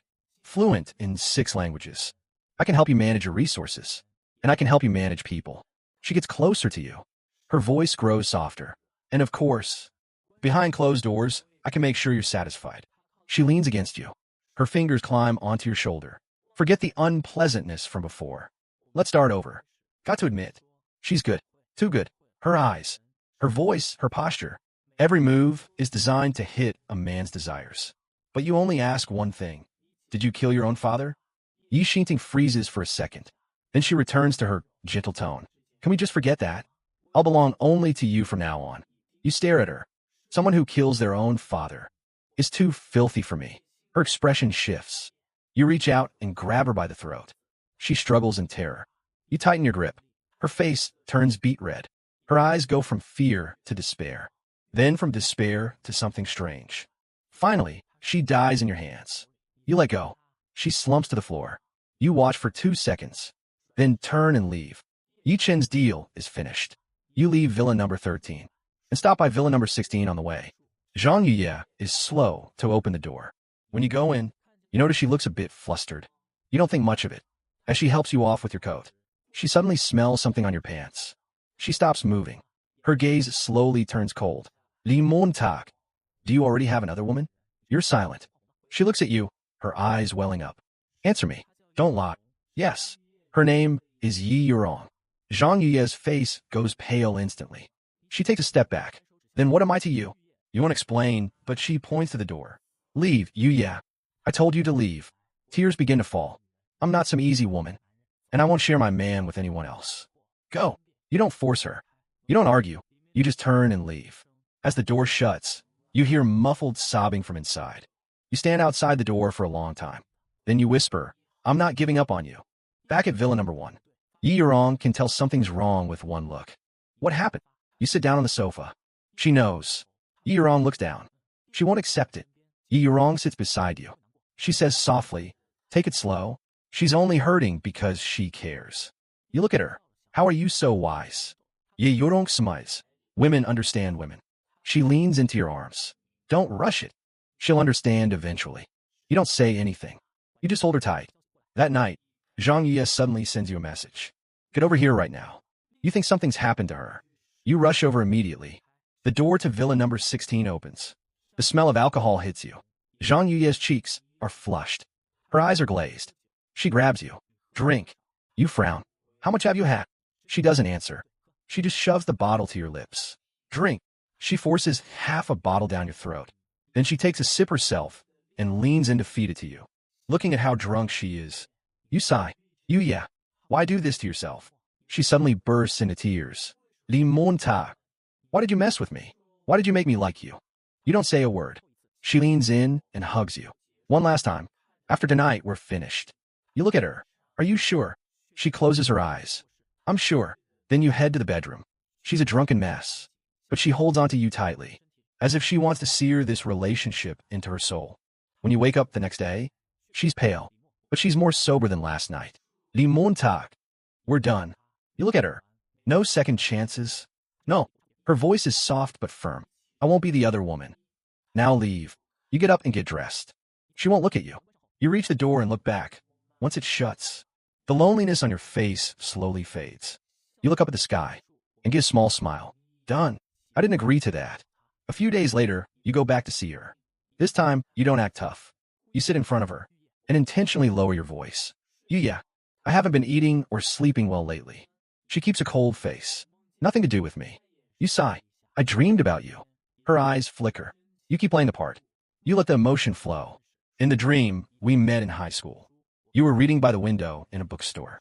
It took me forever to build up the nerve to ask for your number. Later, we went to the same university. We fell in love, got married, grew old together, and in the end, when I died, I wanted to be the one to go last, because I couldn't stand the thought of leaving you alone in the world. Zhang Yuye bursts into tears. Stop it. You get up as if to leave.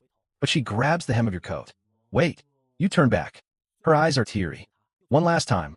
You look at her. Again. One last time. She bites her lip. For real this time.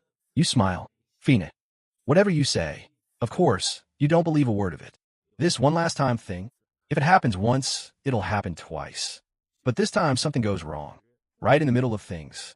The bedroom door suddenly swings open. A cute little girl stands in the doorway. She sees what's happening on the bed and completely freezes. Then she lets out a scream. Zhang Yuye nearly has a breakdown. Xiaoyer, close your eyes. Close them. You're stunned too. Xiaoyer. So this is the person Zhang Yuye was hiding. The little girl covers her eyes and runs away. Zhang Yuye is mortified and frantic, struggling to get up. You hold her down. Notarus. She's furious. Notarus. That's my niece. You narrow your eyes. Your niece. You were keeping that from me too? Her face is so red, it's nearly purple. Just let me go. We'll talk later. You laugh. No. Isn't this supposed to be our last time? It'd be a pity to leave it unfinished.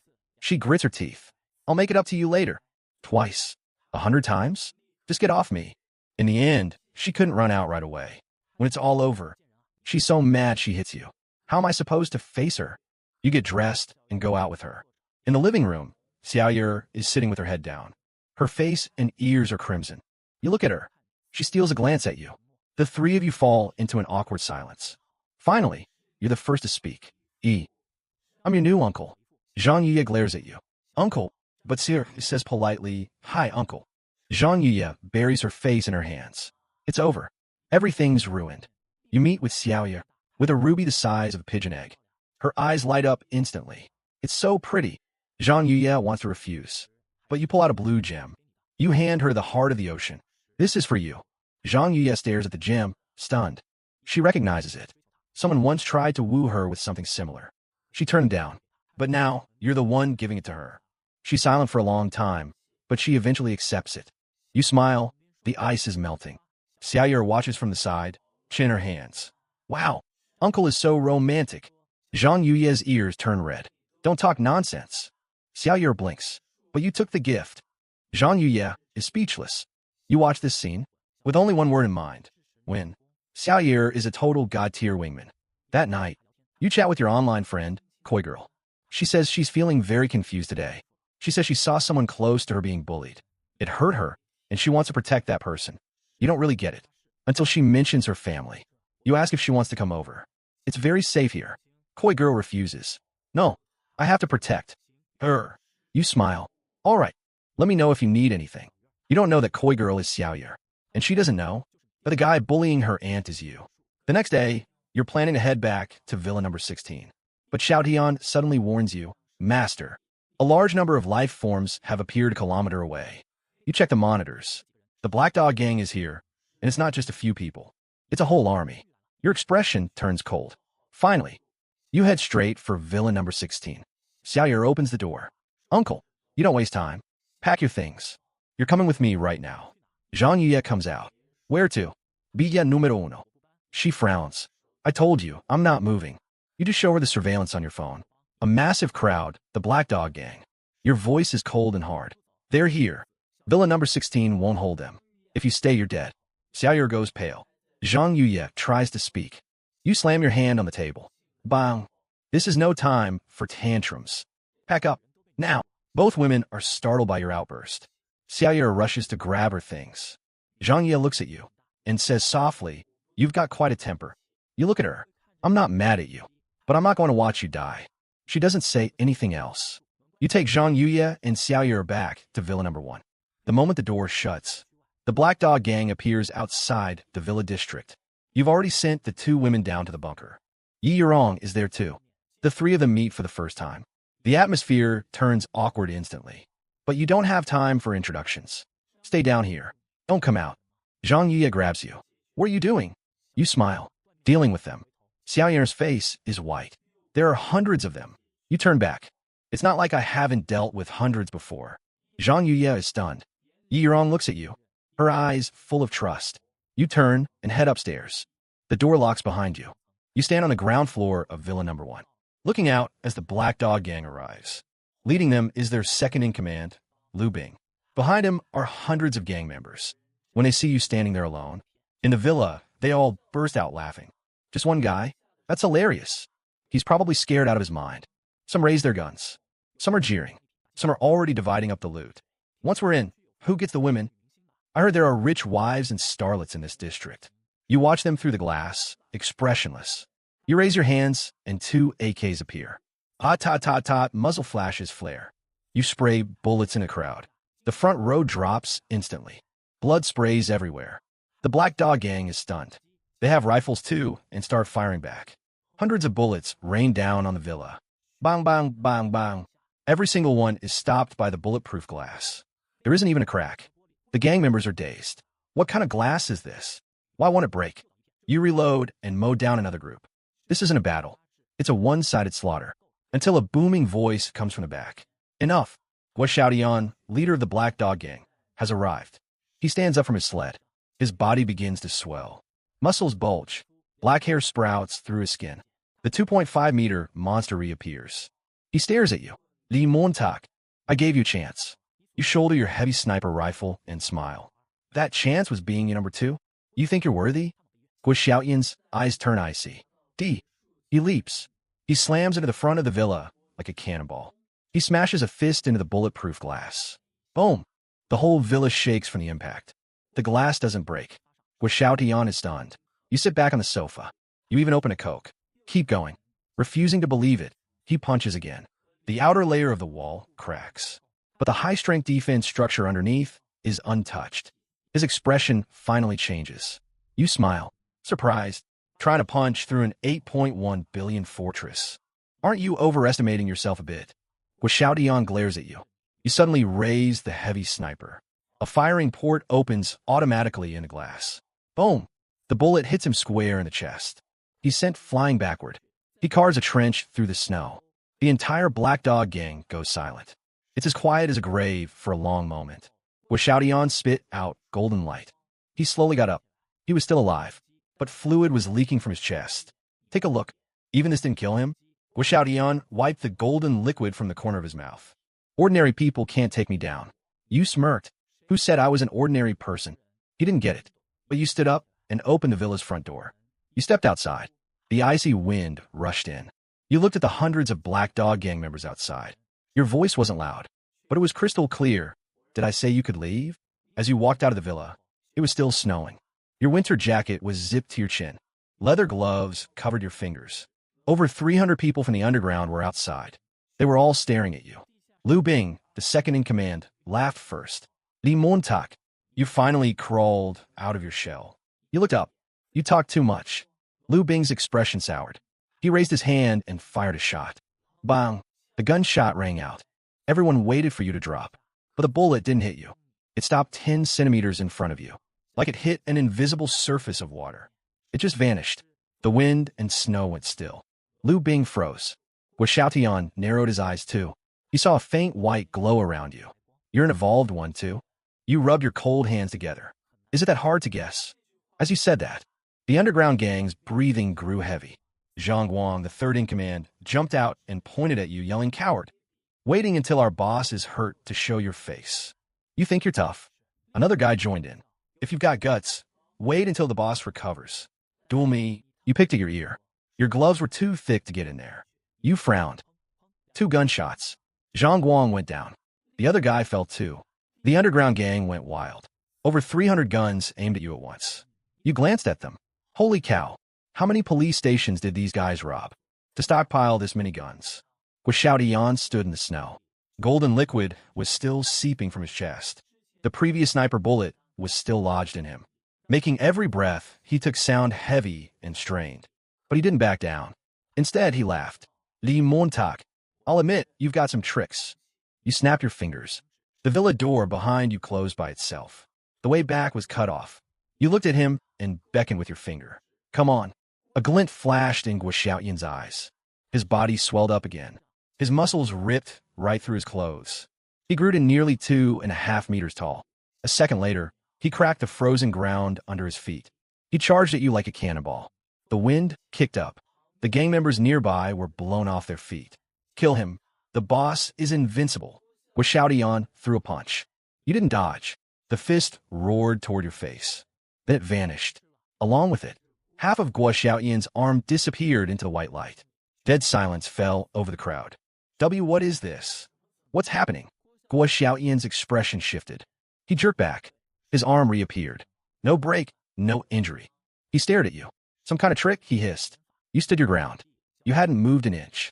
Again, I need to know how much my space ability can actually handle. Guoxiaoyan gritted his teeth and charged again. This time, he circled behind you. He swung his fist at the back of your head. You turned and held up a single finger. The explosive energy stored in the subdimension. You compressed it into a single point. A blinding flash. Boom! Guoxiaoyan was sent flying. He smashed through half a villa. His clothes were charred. His chest was covered in wounds.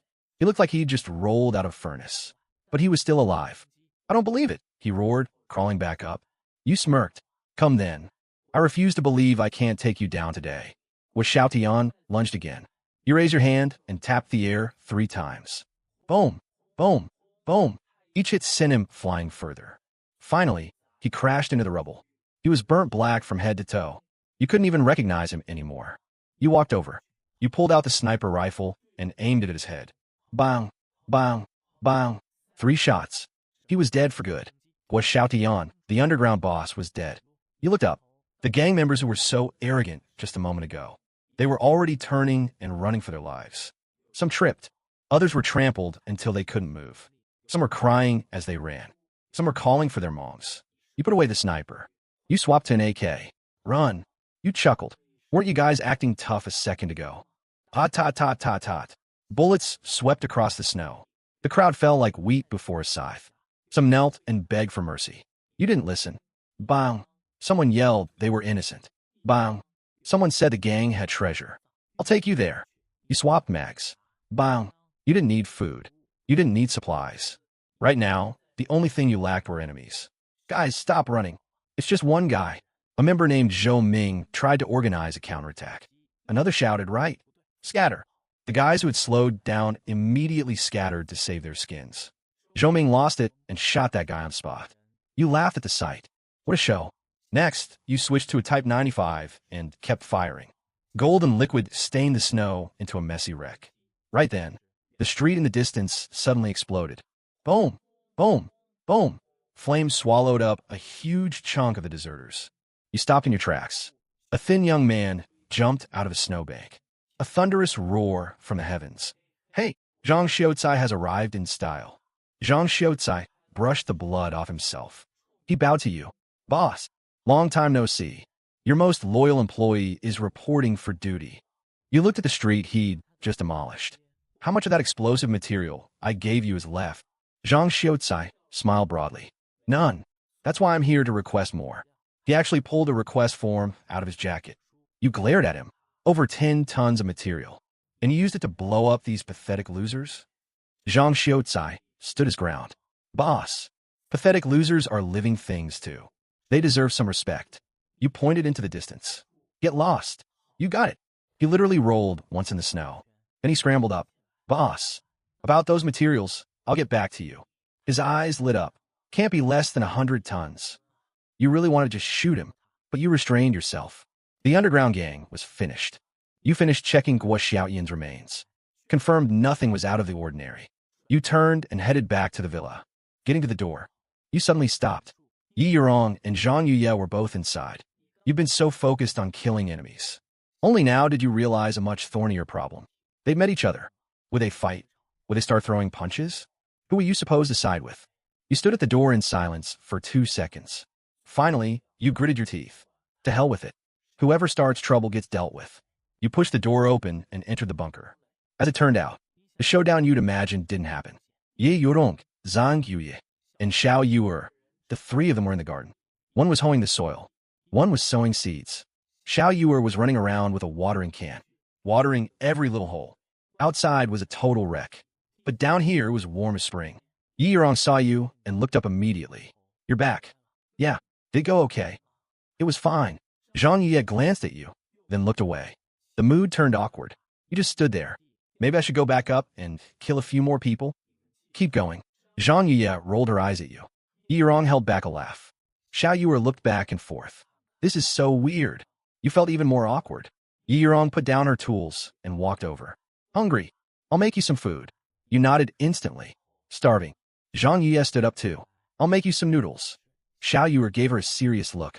He knew exactly how good his aunt was at cooking. Her idea of making noodles was basically just making instant ramen. Yi Yorong said gently, I'll handle it. Xiao Yuer raised his hand. I can help too. You snapped your fingers. Steaming hot food. A whole spread appeared out of thin air on the dining table. Xiao Yuer, what were you saying? Xiao Yuer blinked. No, nothing. You sat down and started eating. The three women didn't pick up their chopsticks. They just watched through the bulletproof glass. They'd seen the carnage and the golden snow outside. They'd all thrown up. You understood, but you had to make things clear.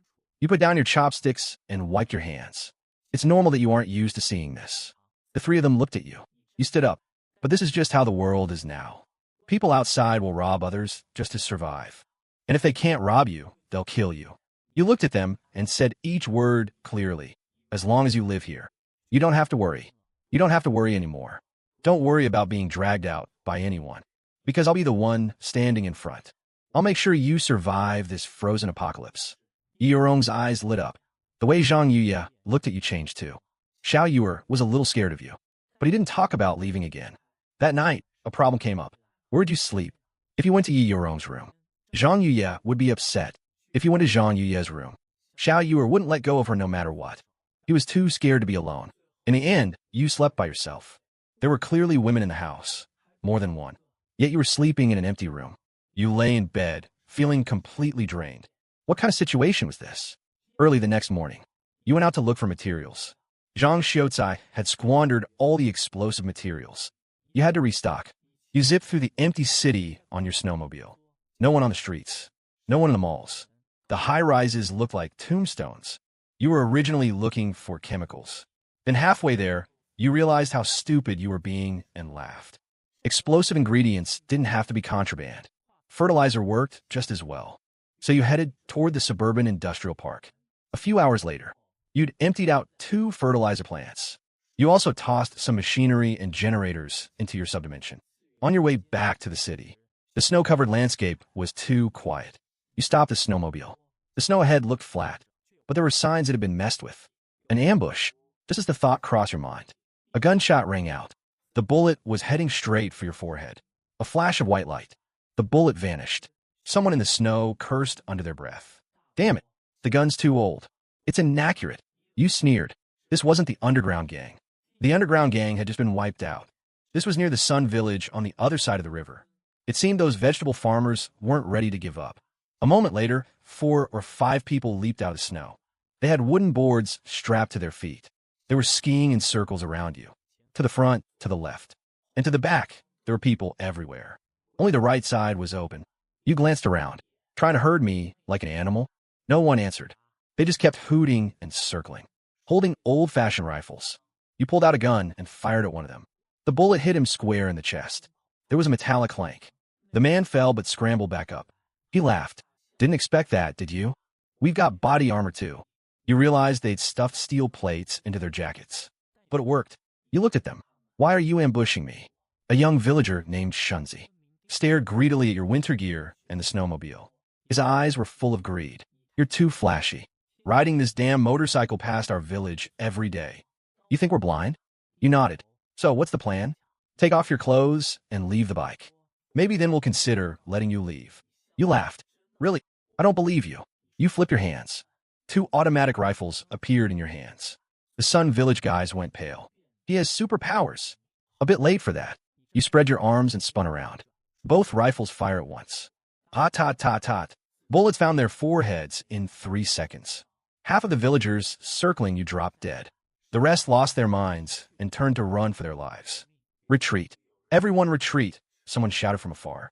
You hopped on your snowmobile and chased them down. One by one, the villagers fell in the snow. Shunzi yelled as he ran. Our village chief has superpowers too. She can take you down in a second.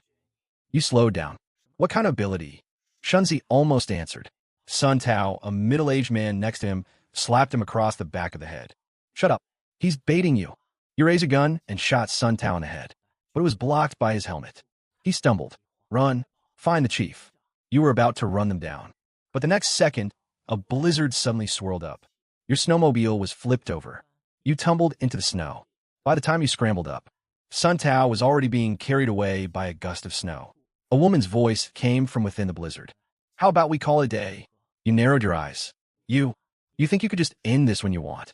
The world is hard enough right now. The few humans left shouldn't be fighting each other. You almost laughed out loud. You were nowhere to be found when your people were trying to kill me. And now you want me to be a saint. The woman in the blizzard went silent for a moment. We were wrong about this. We'll compensate you later. You weren't buying it. As you kept chasing, walls of ice rose from the ground. One after another, they blocked your path. By the time you got around them, the Sun Village people had already vanished. You watched the shadows in the distance. An ice ability user in this kind of weather was like a fish in water. Trouble had found you. On the other side, only a few people made it back to Sun Village. The families of the dead were in tears. Village chief Zhou Qian had just finished saving them when Auntie Mao started yelling and pointing her finger at her. How were you supposed to protect my Mao Mao? Zhou Qian's face was pale. You guys were the ones who went out to ambush someone else. Auntie Mao lunged at her with bloodshot eyes. I don't care if you're the chief. You're supposed to protect us. Sun Tao held her back. He slapped her across the face. Snap out of it. Zhou Qian frowned. How could you hit her? Sun Tao didn't answer. Just then, an old man with a cane walked out. Third great uncle is here. Sun Qian, the Sun Village patriarch. He spoke slowly, but no one dared to talk back. Qian girl, can't you see how much she's done for our village? The villagers all lowered their heads. Zhou Qian breathed a sigh of relief. But a second later, Sun Qian looked at her. His face was full of kindness. Qian, if you really want to become part of the Sun Village family, why not just marry in? Shunzi is a good choice. Zhou Qian's expression changed. I have a boyfriend. Sun Qian sighed. In this world, your man is probably long gone. Nearby, Shunzi was staring at Zhou Qian. He was practically drooling. Sister Qian, I'll definitely treat you right. Zhou Qian turned and walked away. She didn't see. The look in Sun Qian's eyes behind her had turned cold. She took the Sun Village's luck. And she won't even leave an evolved one for the village? I'll make you pay it back sooner or later. You didn't know any of this. You went back to the Tiana neighborhood. You handed over the fertilizer and machinery to Zhang Xiucai. When he saw the 5 stories of raw material, his eyes went wide. Boss, you just gave me a whole slice of heaven. Save the talk. Make the explosives. Mission guaranteed. You also left him a generator and some fuel. Before leaving, you warned him, this stuff is all mine. If you blow things up without permission again, I'll kill you first. Zhang Xiucai snapped to attention. Understood. You walked out of Building 8 and saw some people at the bottom of Building 21. Fong Su and a few people in matching winter uniforms. They were from the Dongpu base. Their leader was a guy named Ma Ji. He called out arrogantly, Hey kid, get over here. You didn't move. Fong Su was standing behind them. He looked terrible. He was secretly shaking his head. You knew they weren't here for a friendly visit. Ma Ji sized up your winter gear. Not bad. He chuckled. You've been drafted by the Dongpu base. Come with us. Ma Ji blinked. His subordinate, Du Dachuan, sneered. Fine if you don't want to go. Leave the clothes behind. You stared at him. I'll freeze to death. Du Dachuan was losing patience. This is official business. You think you've got a say in this. He reached out to grab you. You took a step back. Who the hell are you guys? Ma Ji laughed. Leaders of the official Dongpu base shelter. Former high-ranking officials from Jinhai City. Du Dachuan reached for you again. This time, you didn't dodge. A dagger appeared out of thin air. Slash. You sliced his palm clean off. Ah, Du Dachuan was livid. He threw a punch at you. His speed and strength were far beyond a normal person's. He was semi-evolved. You raised your golden desert eagle. Oomph. He dropped dead right there. Ma Ji was stunned. He aimed his gun. You dare point that at me? Bang. Ma Ji sidestepped the first shot. With a flick of his wrist, darts flew at you. A flash of white light. They entered your subdimension. You pulled them out and held them in your hand. So that's your ability. Ma Ji's face went pale. An evolved one. You didn't bother talking. The explosive energy stored in your space erupted. The Dompu guys were sent flying. 2 of them died instantly. Ma Ji spat out golden light. He scrambled up and bolted. You pulled out your sniper rifle. Bang! He pulled one of his men in front to take the bullet. That woman was shot straight through. She dropped to the ground. Ma Ji picked up her remains, used them as a shield, and ran for his life. You hopped on your bike to chase him. Just as you were about to finish him off, a bullet from the distance stopped you. A much stronger evolved person arrived, Huang Fu Jinxuan. His presence was far more powerful than Ma Ji's. Ma Ji barely escaped with his life. He immediately started whining to Huang Fu Jinxuan. Boss, that guy's lost it. We were just gathering people. And he just starts killing. Huang Fu Jinxuan frowned. He didn't think much of the Dongpu base. Ma Ji nodded quickly. Huang Fu Jinxuan gave a cold snort. Then we should clear them out. The Dongpu base leader, Lu Fujing, listened to the report. His expression was calm. His secretary, Xiao Yeyu, stood by his side. We could try to recruit him, she whispered. Lu Fujing nodded. Tell him to report to us. Ma Ji breathed a sigh of relief. But Lu Fujing's next words made his face go white. We lost 5 semi-evolved people.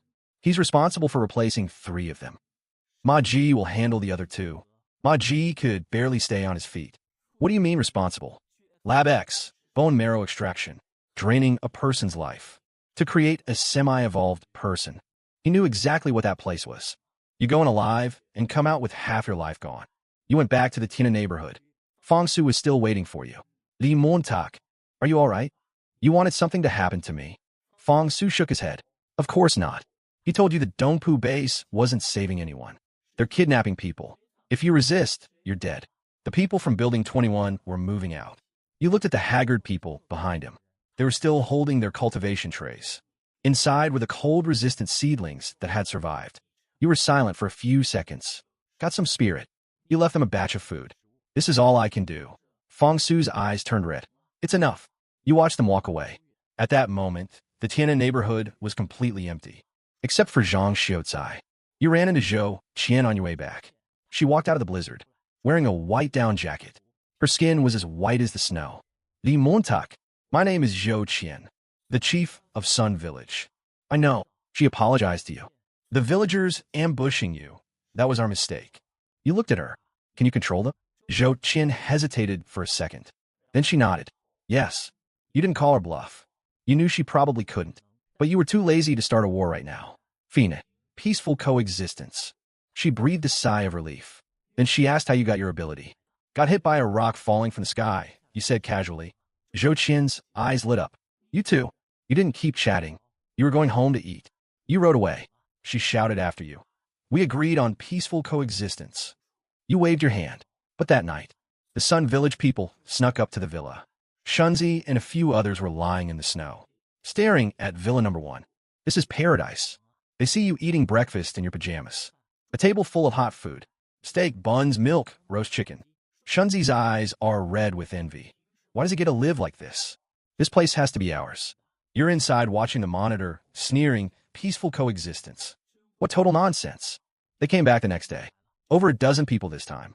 You're sitting by the floor-to-ceiling window reading. Zhang Yuya walks over in a white dress and sits across from you. The young men from Sun Village in the snow are all stunned. A goddess. Sun Baoguei completely loses his mind. When you pull Zhang Yuya into your arms, he jumps up and starts shooting. Bang, bang, bang. Bullets hit the bulletproof glass without even leaving a scratch. Yuya hides in your arms, terrified. You just pat her. Don't look. You open the gun port. Shunzi tries to reload. He's also called Sun Changshun. What's your name? Bang. Your shot hits him right in the forehead. The rest are stunned while you reload. Bang, bang, bang. They drop one by one. Sun Baoguei turns to run. You casually fire a finishing shot. He falls face first into the snow. In the distance, Sun Hong, tasked with bringing back the bodies, drags them back to the village. Sun Deqian sees the bodies and wails, my boy. He calls everyone together. He makes Sun Hong lie. Shunzi and the others went to cut ice for fishing. Liamo killed them for no reason. Zhou Qian turns pale. That's impossible. Sun Hong grits her teeth. I saw it with my own eyes. Third great uncle's tears flow. Chief, you have to get justice for us. Zhou Qian is cornered and can't catch her breath. Finally, she nods. Phoenix. So, hundreds from Sun Village. Bring out weapons hidden for decades. Mostly rifles. Mausers, machine guns, even mines and grenades. Zhou Qian is shocked. Where do you get these guns? Sun Deqian smiles kindly. Legal channels. You see this through binoculars from the second floor. You're stunned too. Holy crap.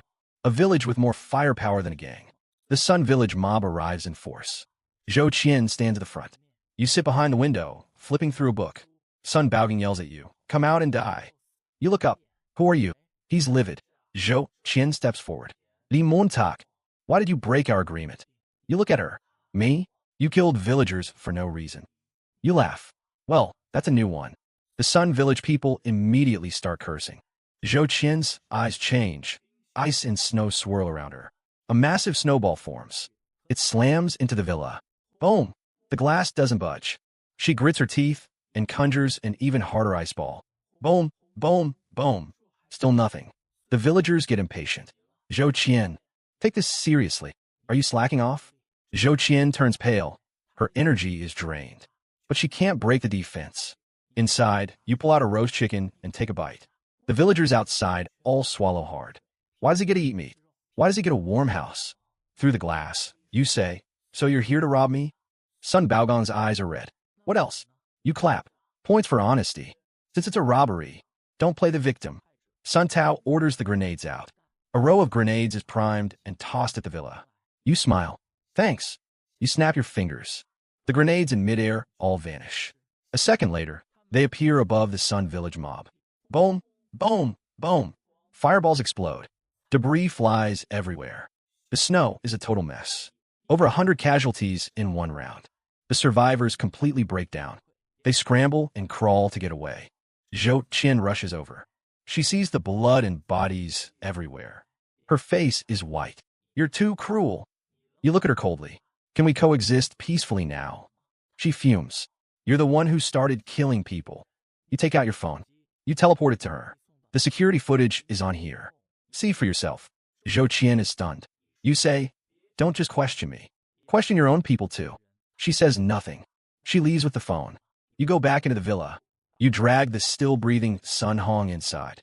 Where the guns come from? Sun Hong is fading fast. You give her a shot of adrenaline. Gasping, she says, over 30 years ago. The Sun. Villagers found a leftover Japanese cache in the mountains. They emptied the whole warehouse. You frown. Anything else? She quickly adds, a modern military base was built in the back mountains recently. There must be weapons there. Your eyes light up. Now it's the good stuff. Just then, Zhang Yuye comes up from the underground bunker. She sees Sun Hong in critical condition. She instinctively kneels to check. She's okay. I can save her. She presses on pressure points, stopping the bleeding. You're stunned. What are you doing? Saving her. She's an enemy. Zhang Yuye is taken aback. I thought you brought her back for treatment. You punch Sun Hong in the chest. Sun Hong dies instantly. Zhang Yuye stares. How could you do that? You watch her skilled movements. Can't help asking. Aren't you just a landlady? Her face darkens instantly. Xiao Yuer walks over and adds, Auntie is definitely a landlady. Oh, right. She's also a guest professor at Jinheim Medical University and the director of Yuan Hospital. Surgeon, you go silent. Yuan Hospital? The top private hospital in Jinhai. You look at Zhang Yuye. Turns out you didn't just find any rich lady. She's a treasure. That night, people from the East Land base come knocking. Wang Tingshun, a phaser. He actually got into your villa without a sound. When the AI, Xiaodian, sound the alarm, your presence explodes with pressure. You rush to the living room. You see half his body already merged into the wall. Leaving so soon, Wang Tingshun pales. It's a mistake. You grab him.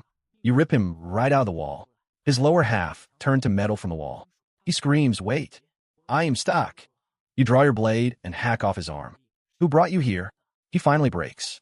How you on? His power is tracking. He can find you just by your name. Your eyes turn cold. A tracker must be eliminated. You cut off Wang Tingshun's head. Gear up and head out. Ma Ji and Hao Yuan. Lu Sha is outside on lookout. You raise your sniper rifle. The first shot hits Hao Yuan in the throat. They're panicked. You keep firing. Hao Yuan is hit hard. Ma Ji and Lu Sha shield him as they flee. You chase them and blast them with energy. Boom!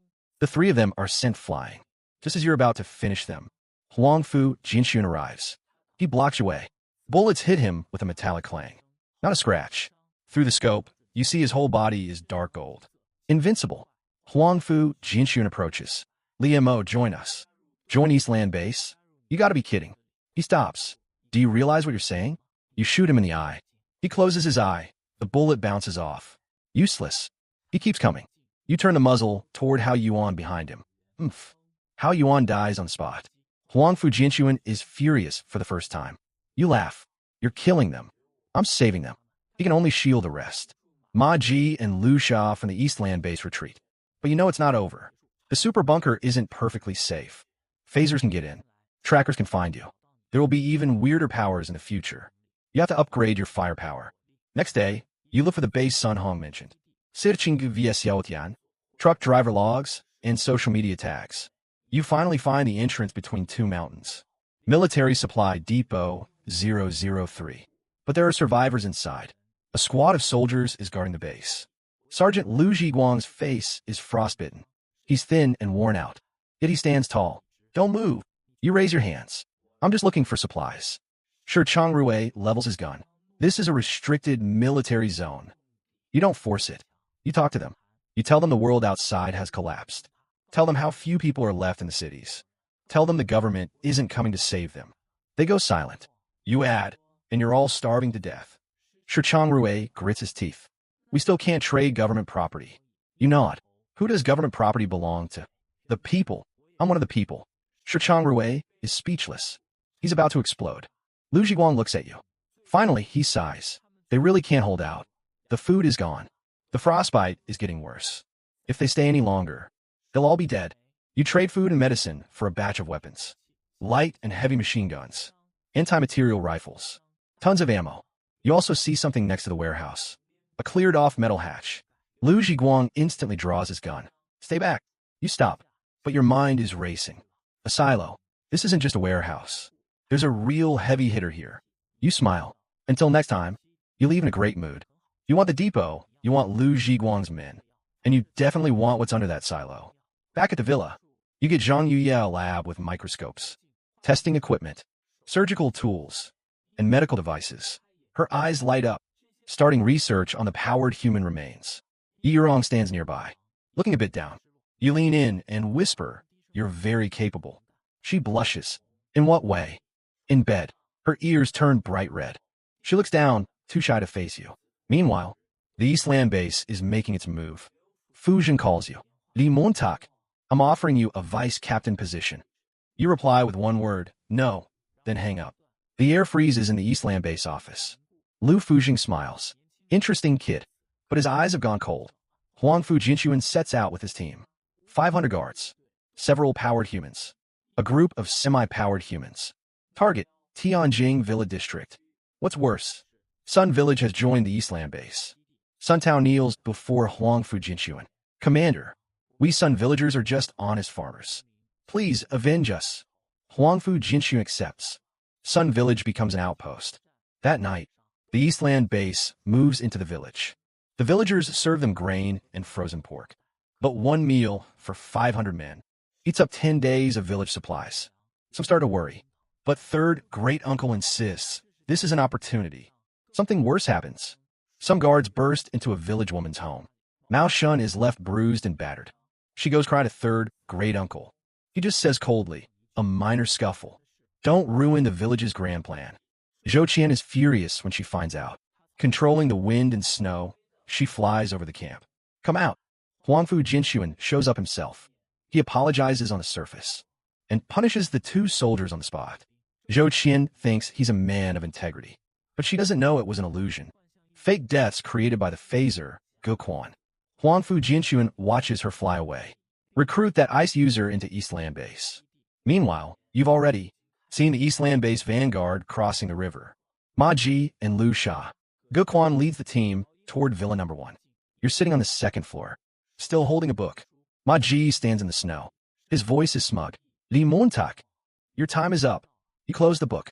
You claim to be the legitimate authority, and this is how you treat the people? Ma Ji's news. Don't give me that talk. Today, you're getting on your knees. You stand up. Behind you, warm light, food, women, a fortress. Ahead, snow and wind. An army, powered enemies, a crisis. You mount the anti-material rifle by the window. Click. Load it. You smile. Then give a shot. Under the snow in front of the villa, UV light traps, lijut nitrogen. Ice pits, steel spikes, explosives, obstacles, and a kill zone of your own design. You were just trying to be a bit cautious. Didn't expect them to show up so soon. Perfect. You watch the vanguard. March into the snowfield. Your eyes turn cold. Come on then. This snow will bury you today. Ma Ji stands outside the villa, laughing wildly. Liamo, you're so naive. You're sitting on the sofa, slippers on your feet, coffee at your side. It's 25 degrees inside. Get to the point. Ma Ji points at you. What is legitimacy? Legitimacy is power. Whatever we say becomes the rule. It's not what you think it should be. It's whatever we do. You nod. Get it? Ma Ji laughs. Good that you understand. You look at him. You're not legitimate. You're just a bunch of thugs with no limits. The air goes still. Magias faz dakens. Then he laughs again. Limits. We set those too. He says about how decent their leaders used to be and how ruthless they are now, not giving a damn about human life. You listen with a blank face. The apocalypse shattered the old order and drove people insane. But you don't care. They brought gear to take you out, so you'll take them out. A soldier suddenly frowns at you. Captain Ma, something's wrong. Maji Tarans. What's wrong? The man points at the villa. He's wearing slippers. Ma Ji finally realizes. It's minus 90 degrees out. They're shivering in thermal suits. You're in a t-shirt and slippers, drinking hot coffee. Ma Ji's eyes turn red with envy. How are you doing that?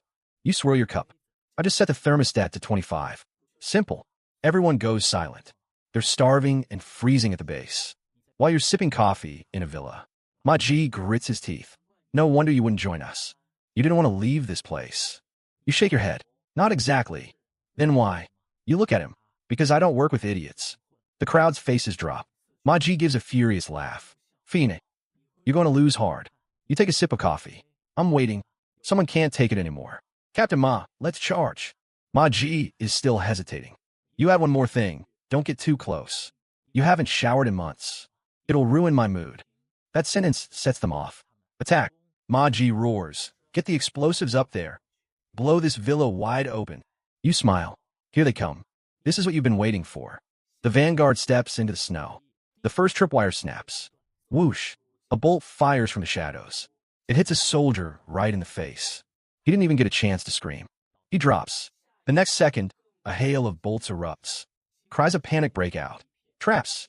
Take cover. Don't run blindly. Ma Ji swings a bone spike to deflect 2 bolts. His face is grim. Watch your step. They soon realize the tripwires are linked to grenades. Someone sneers. Is that it? Ma Ji picks up a disarmed grenade. He waves it at you. What else you got, Liamo? You press the remote.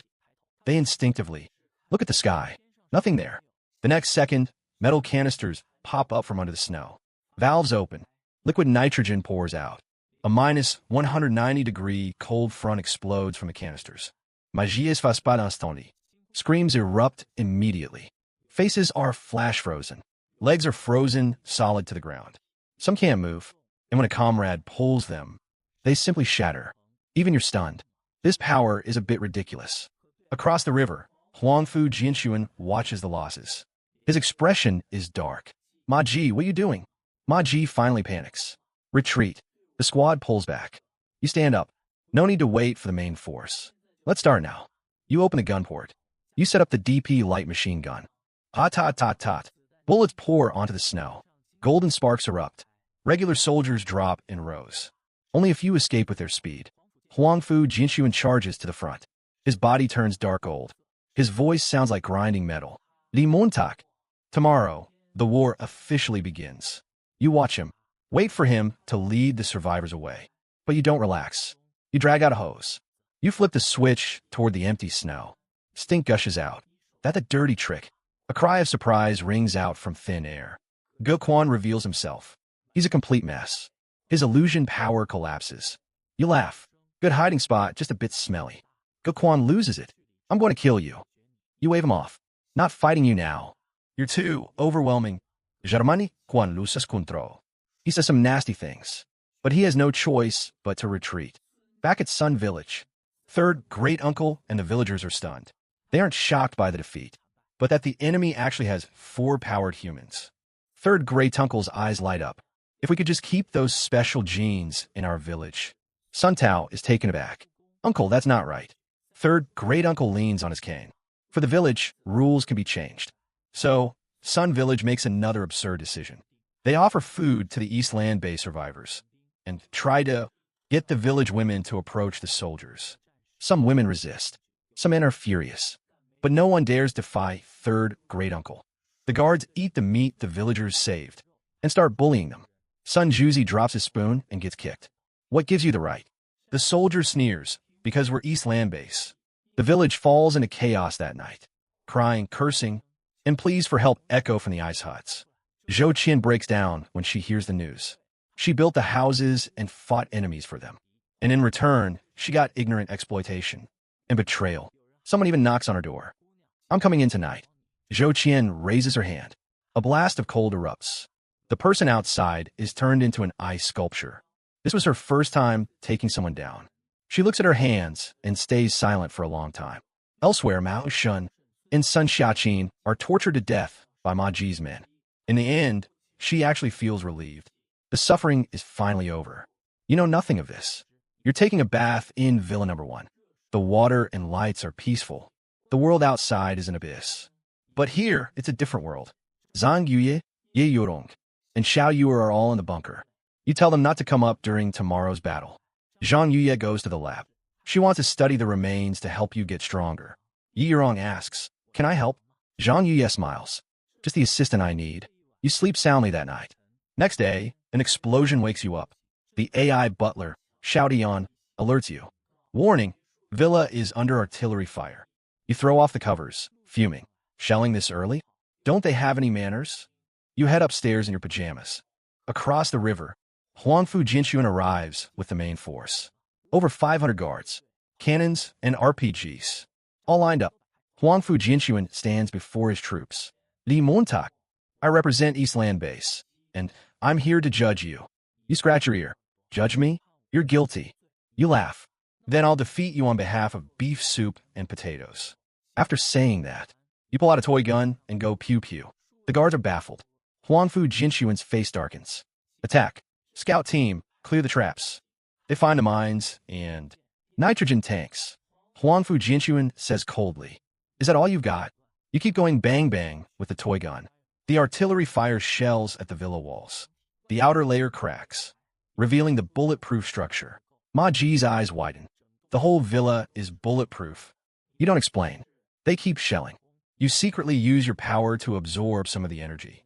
Huangfu Jinxuan senses something is wrong. He switches to concentrated gunfire. Hundreds of guns firing at once. Xiao Tian alerts. Damage level 0.000001. You felt relieved. Then the demolition crew brought out a ton of explosives. Your expression finally got serious. We can't block this. You stood up. I'll tell you all a secret. Everyone looked at you. You'd been standing on a trap the whole time. You pressed the remote, boom. The explosion wasn't big, but the snow collapsed dozens of meters. Half the area suddenly gave way. The digital team fell into a deep pit, sealed off with ice. Smoke grenades were buried underneath. Thermite and liquid nitrogen. Concentrated sulfuric acid and pesticides.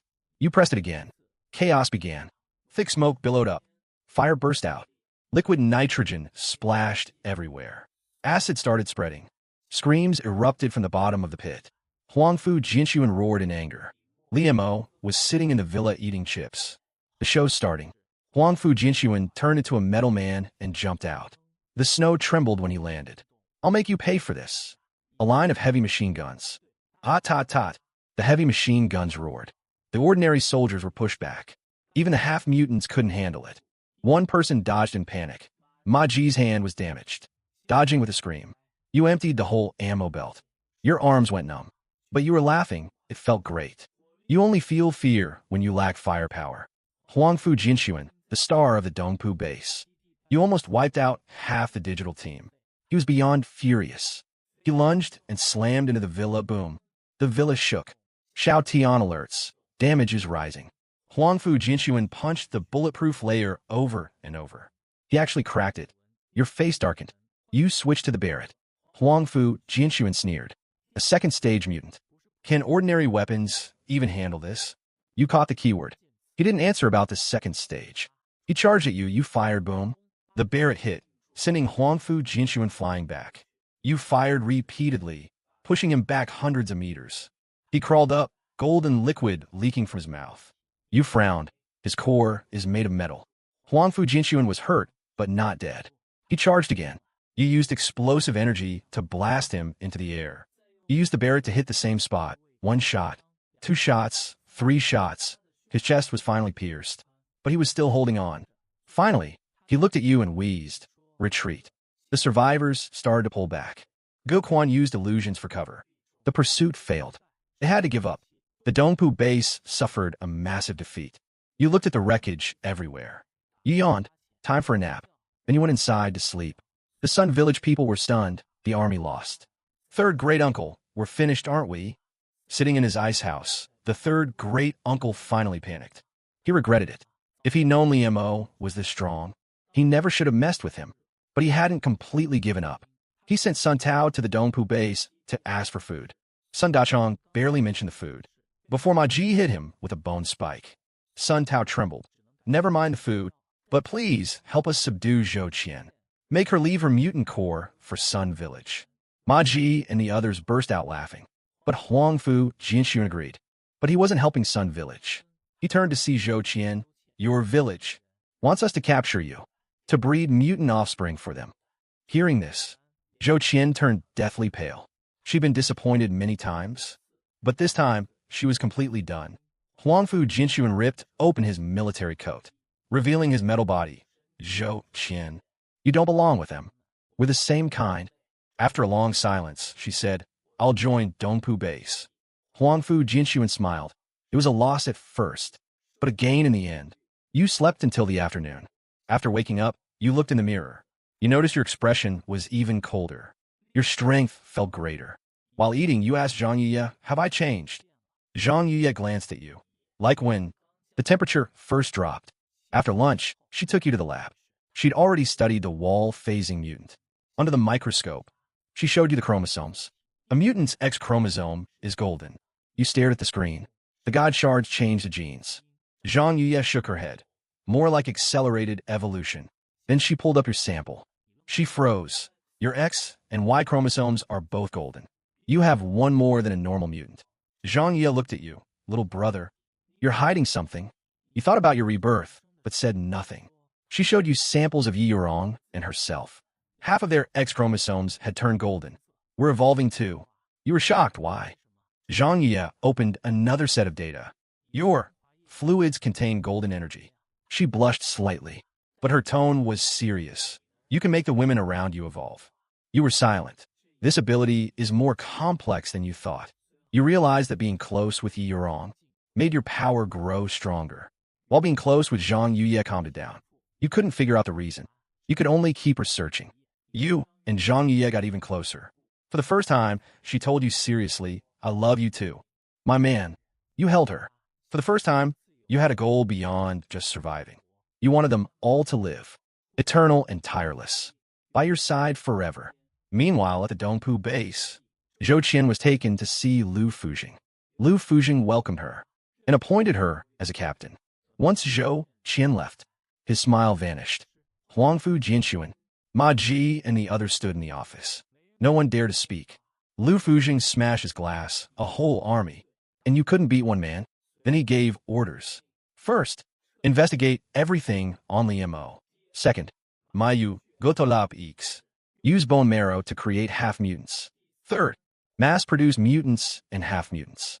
He took out 7 god shards, 1 for intelligence, 1 for half-mutants, and the remaining 5 to train 5 mutants. Huangfu Jinshuan saluted. Lu Fujing had cold intent in his eyes. I want Li Mo out. You got a call from Lu Fujing. He sounded very friendly. Young man, we at the Dongpu base surrender. You didn't buy it. Get to the point. He apologized and acted weak, claiming he's willing to pay reparations. After hanging up, you were even more on guard. You decided to strike first. First, Head to Military Depot 003 for ammo. While passing through Sun Village, you intentionally revved the snowmobile and sped by. The villagers scattered in fear. You laughed. Not so tough now, are you? Arriving at Depot 003, you needed to stock up on munitions.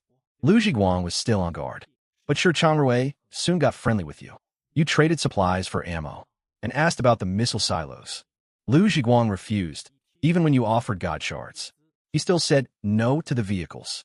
He even put a gun to his own head. My orders are to guard this place. You didn't push him, fine. We'll talk later. You asked Shi Changrui for a disguise. He turned you into a weathered middle-aged man. Using the alias Ma Bongda, you sneaked into Dongpu's Sector F. You were taken to pedal a bike for electricity. Hundreds of people were skin and bones, still forced to meet daily quotas.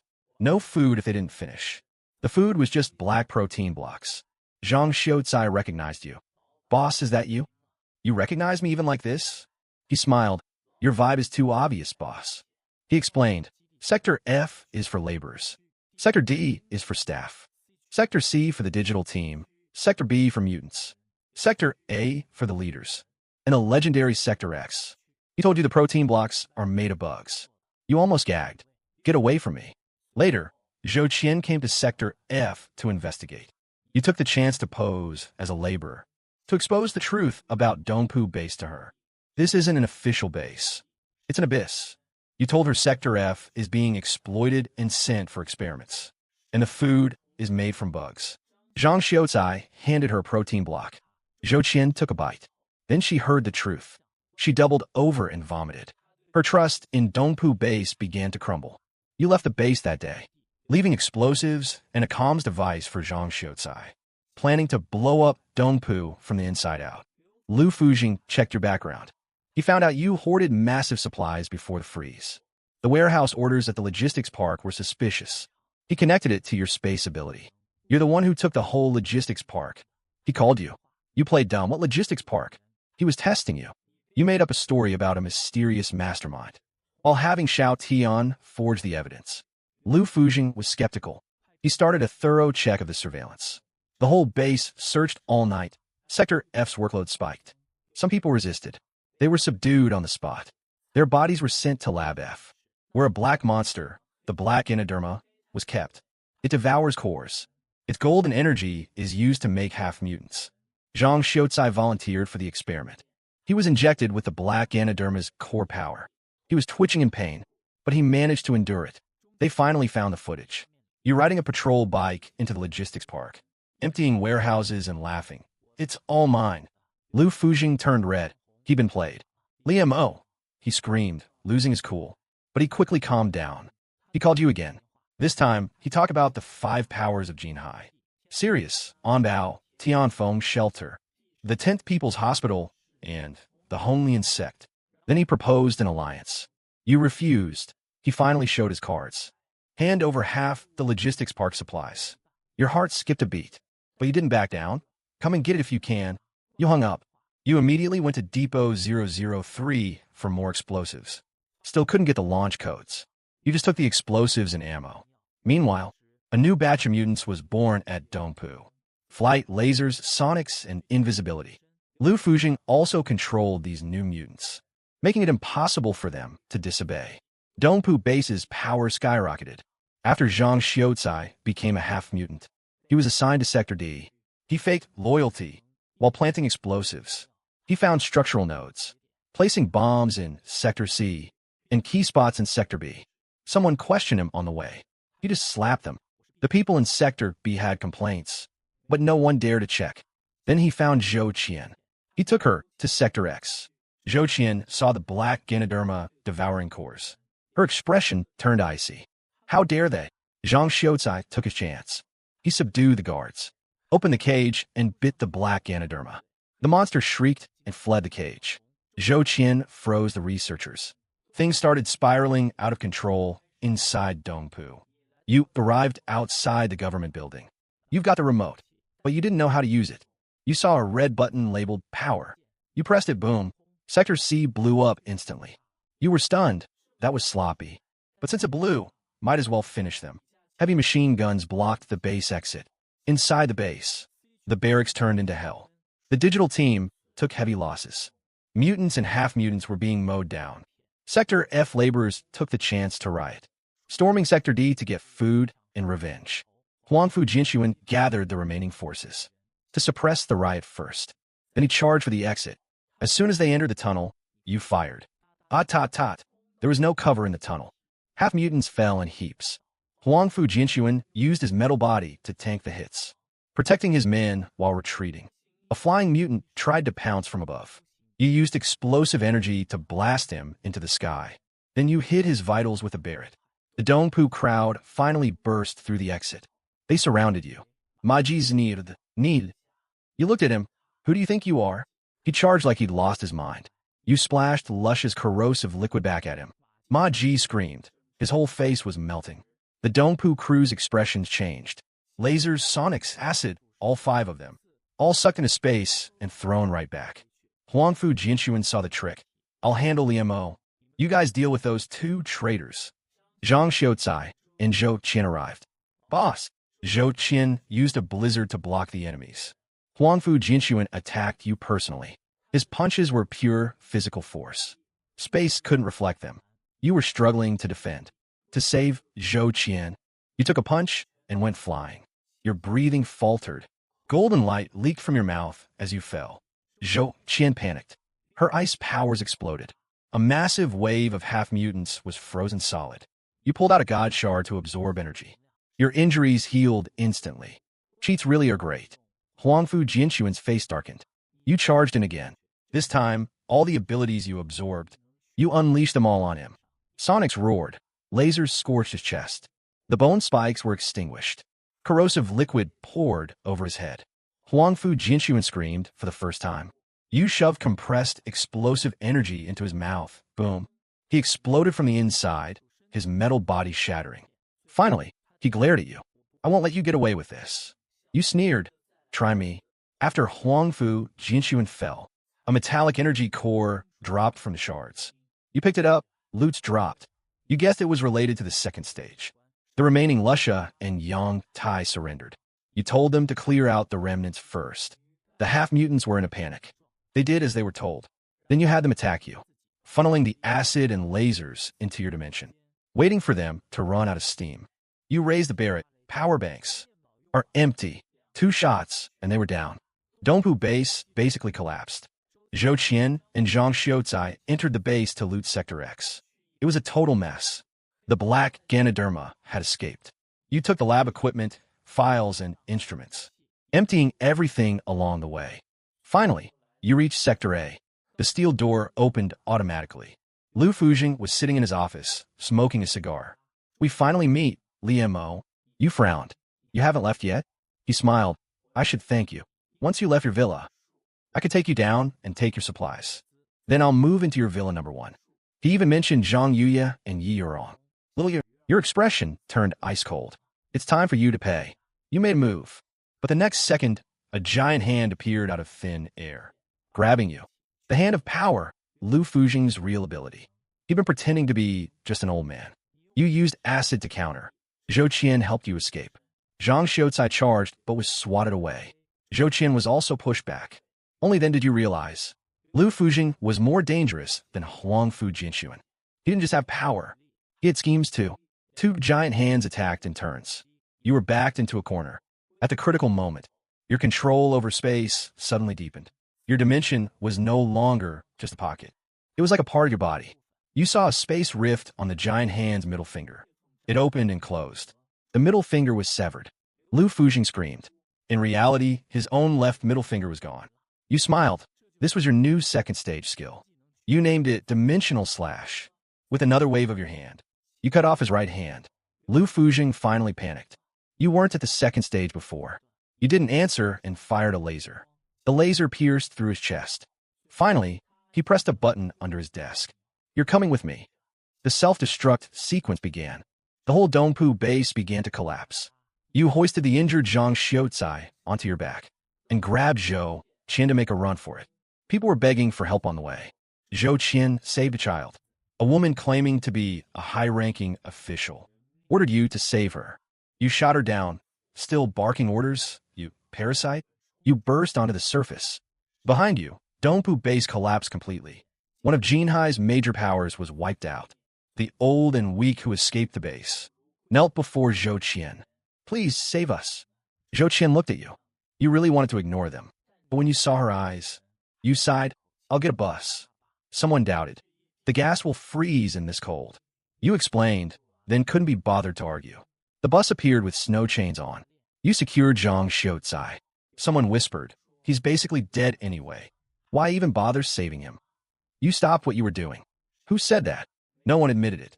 Someone pointed them out. You shot immediately. The person dropped. All the refugees were terrified. You glared at them. He's more important than all of you put together. No one dared say another word. Zhou Qian stayed silent. She knew you were ruthless, but she also knew these people crossed the line first. The bus set off. You led the way on your snowmobile. On the way, you encountered a group. Men in uniforms were escorting a group of prisoners. You saw a familiar face, Fong Su, the building manager from Block 21, Tianhe District. Their uniform said Tianfeng Shelter. A man named Tong Dachuang stopped you. Hey bum, come back to the shelter with us. You almost laughed. He explained, Tianfeng's leader is a grade 9 family member. Everyone is ranked as family members.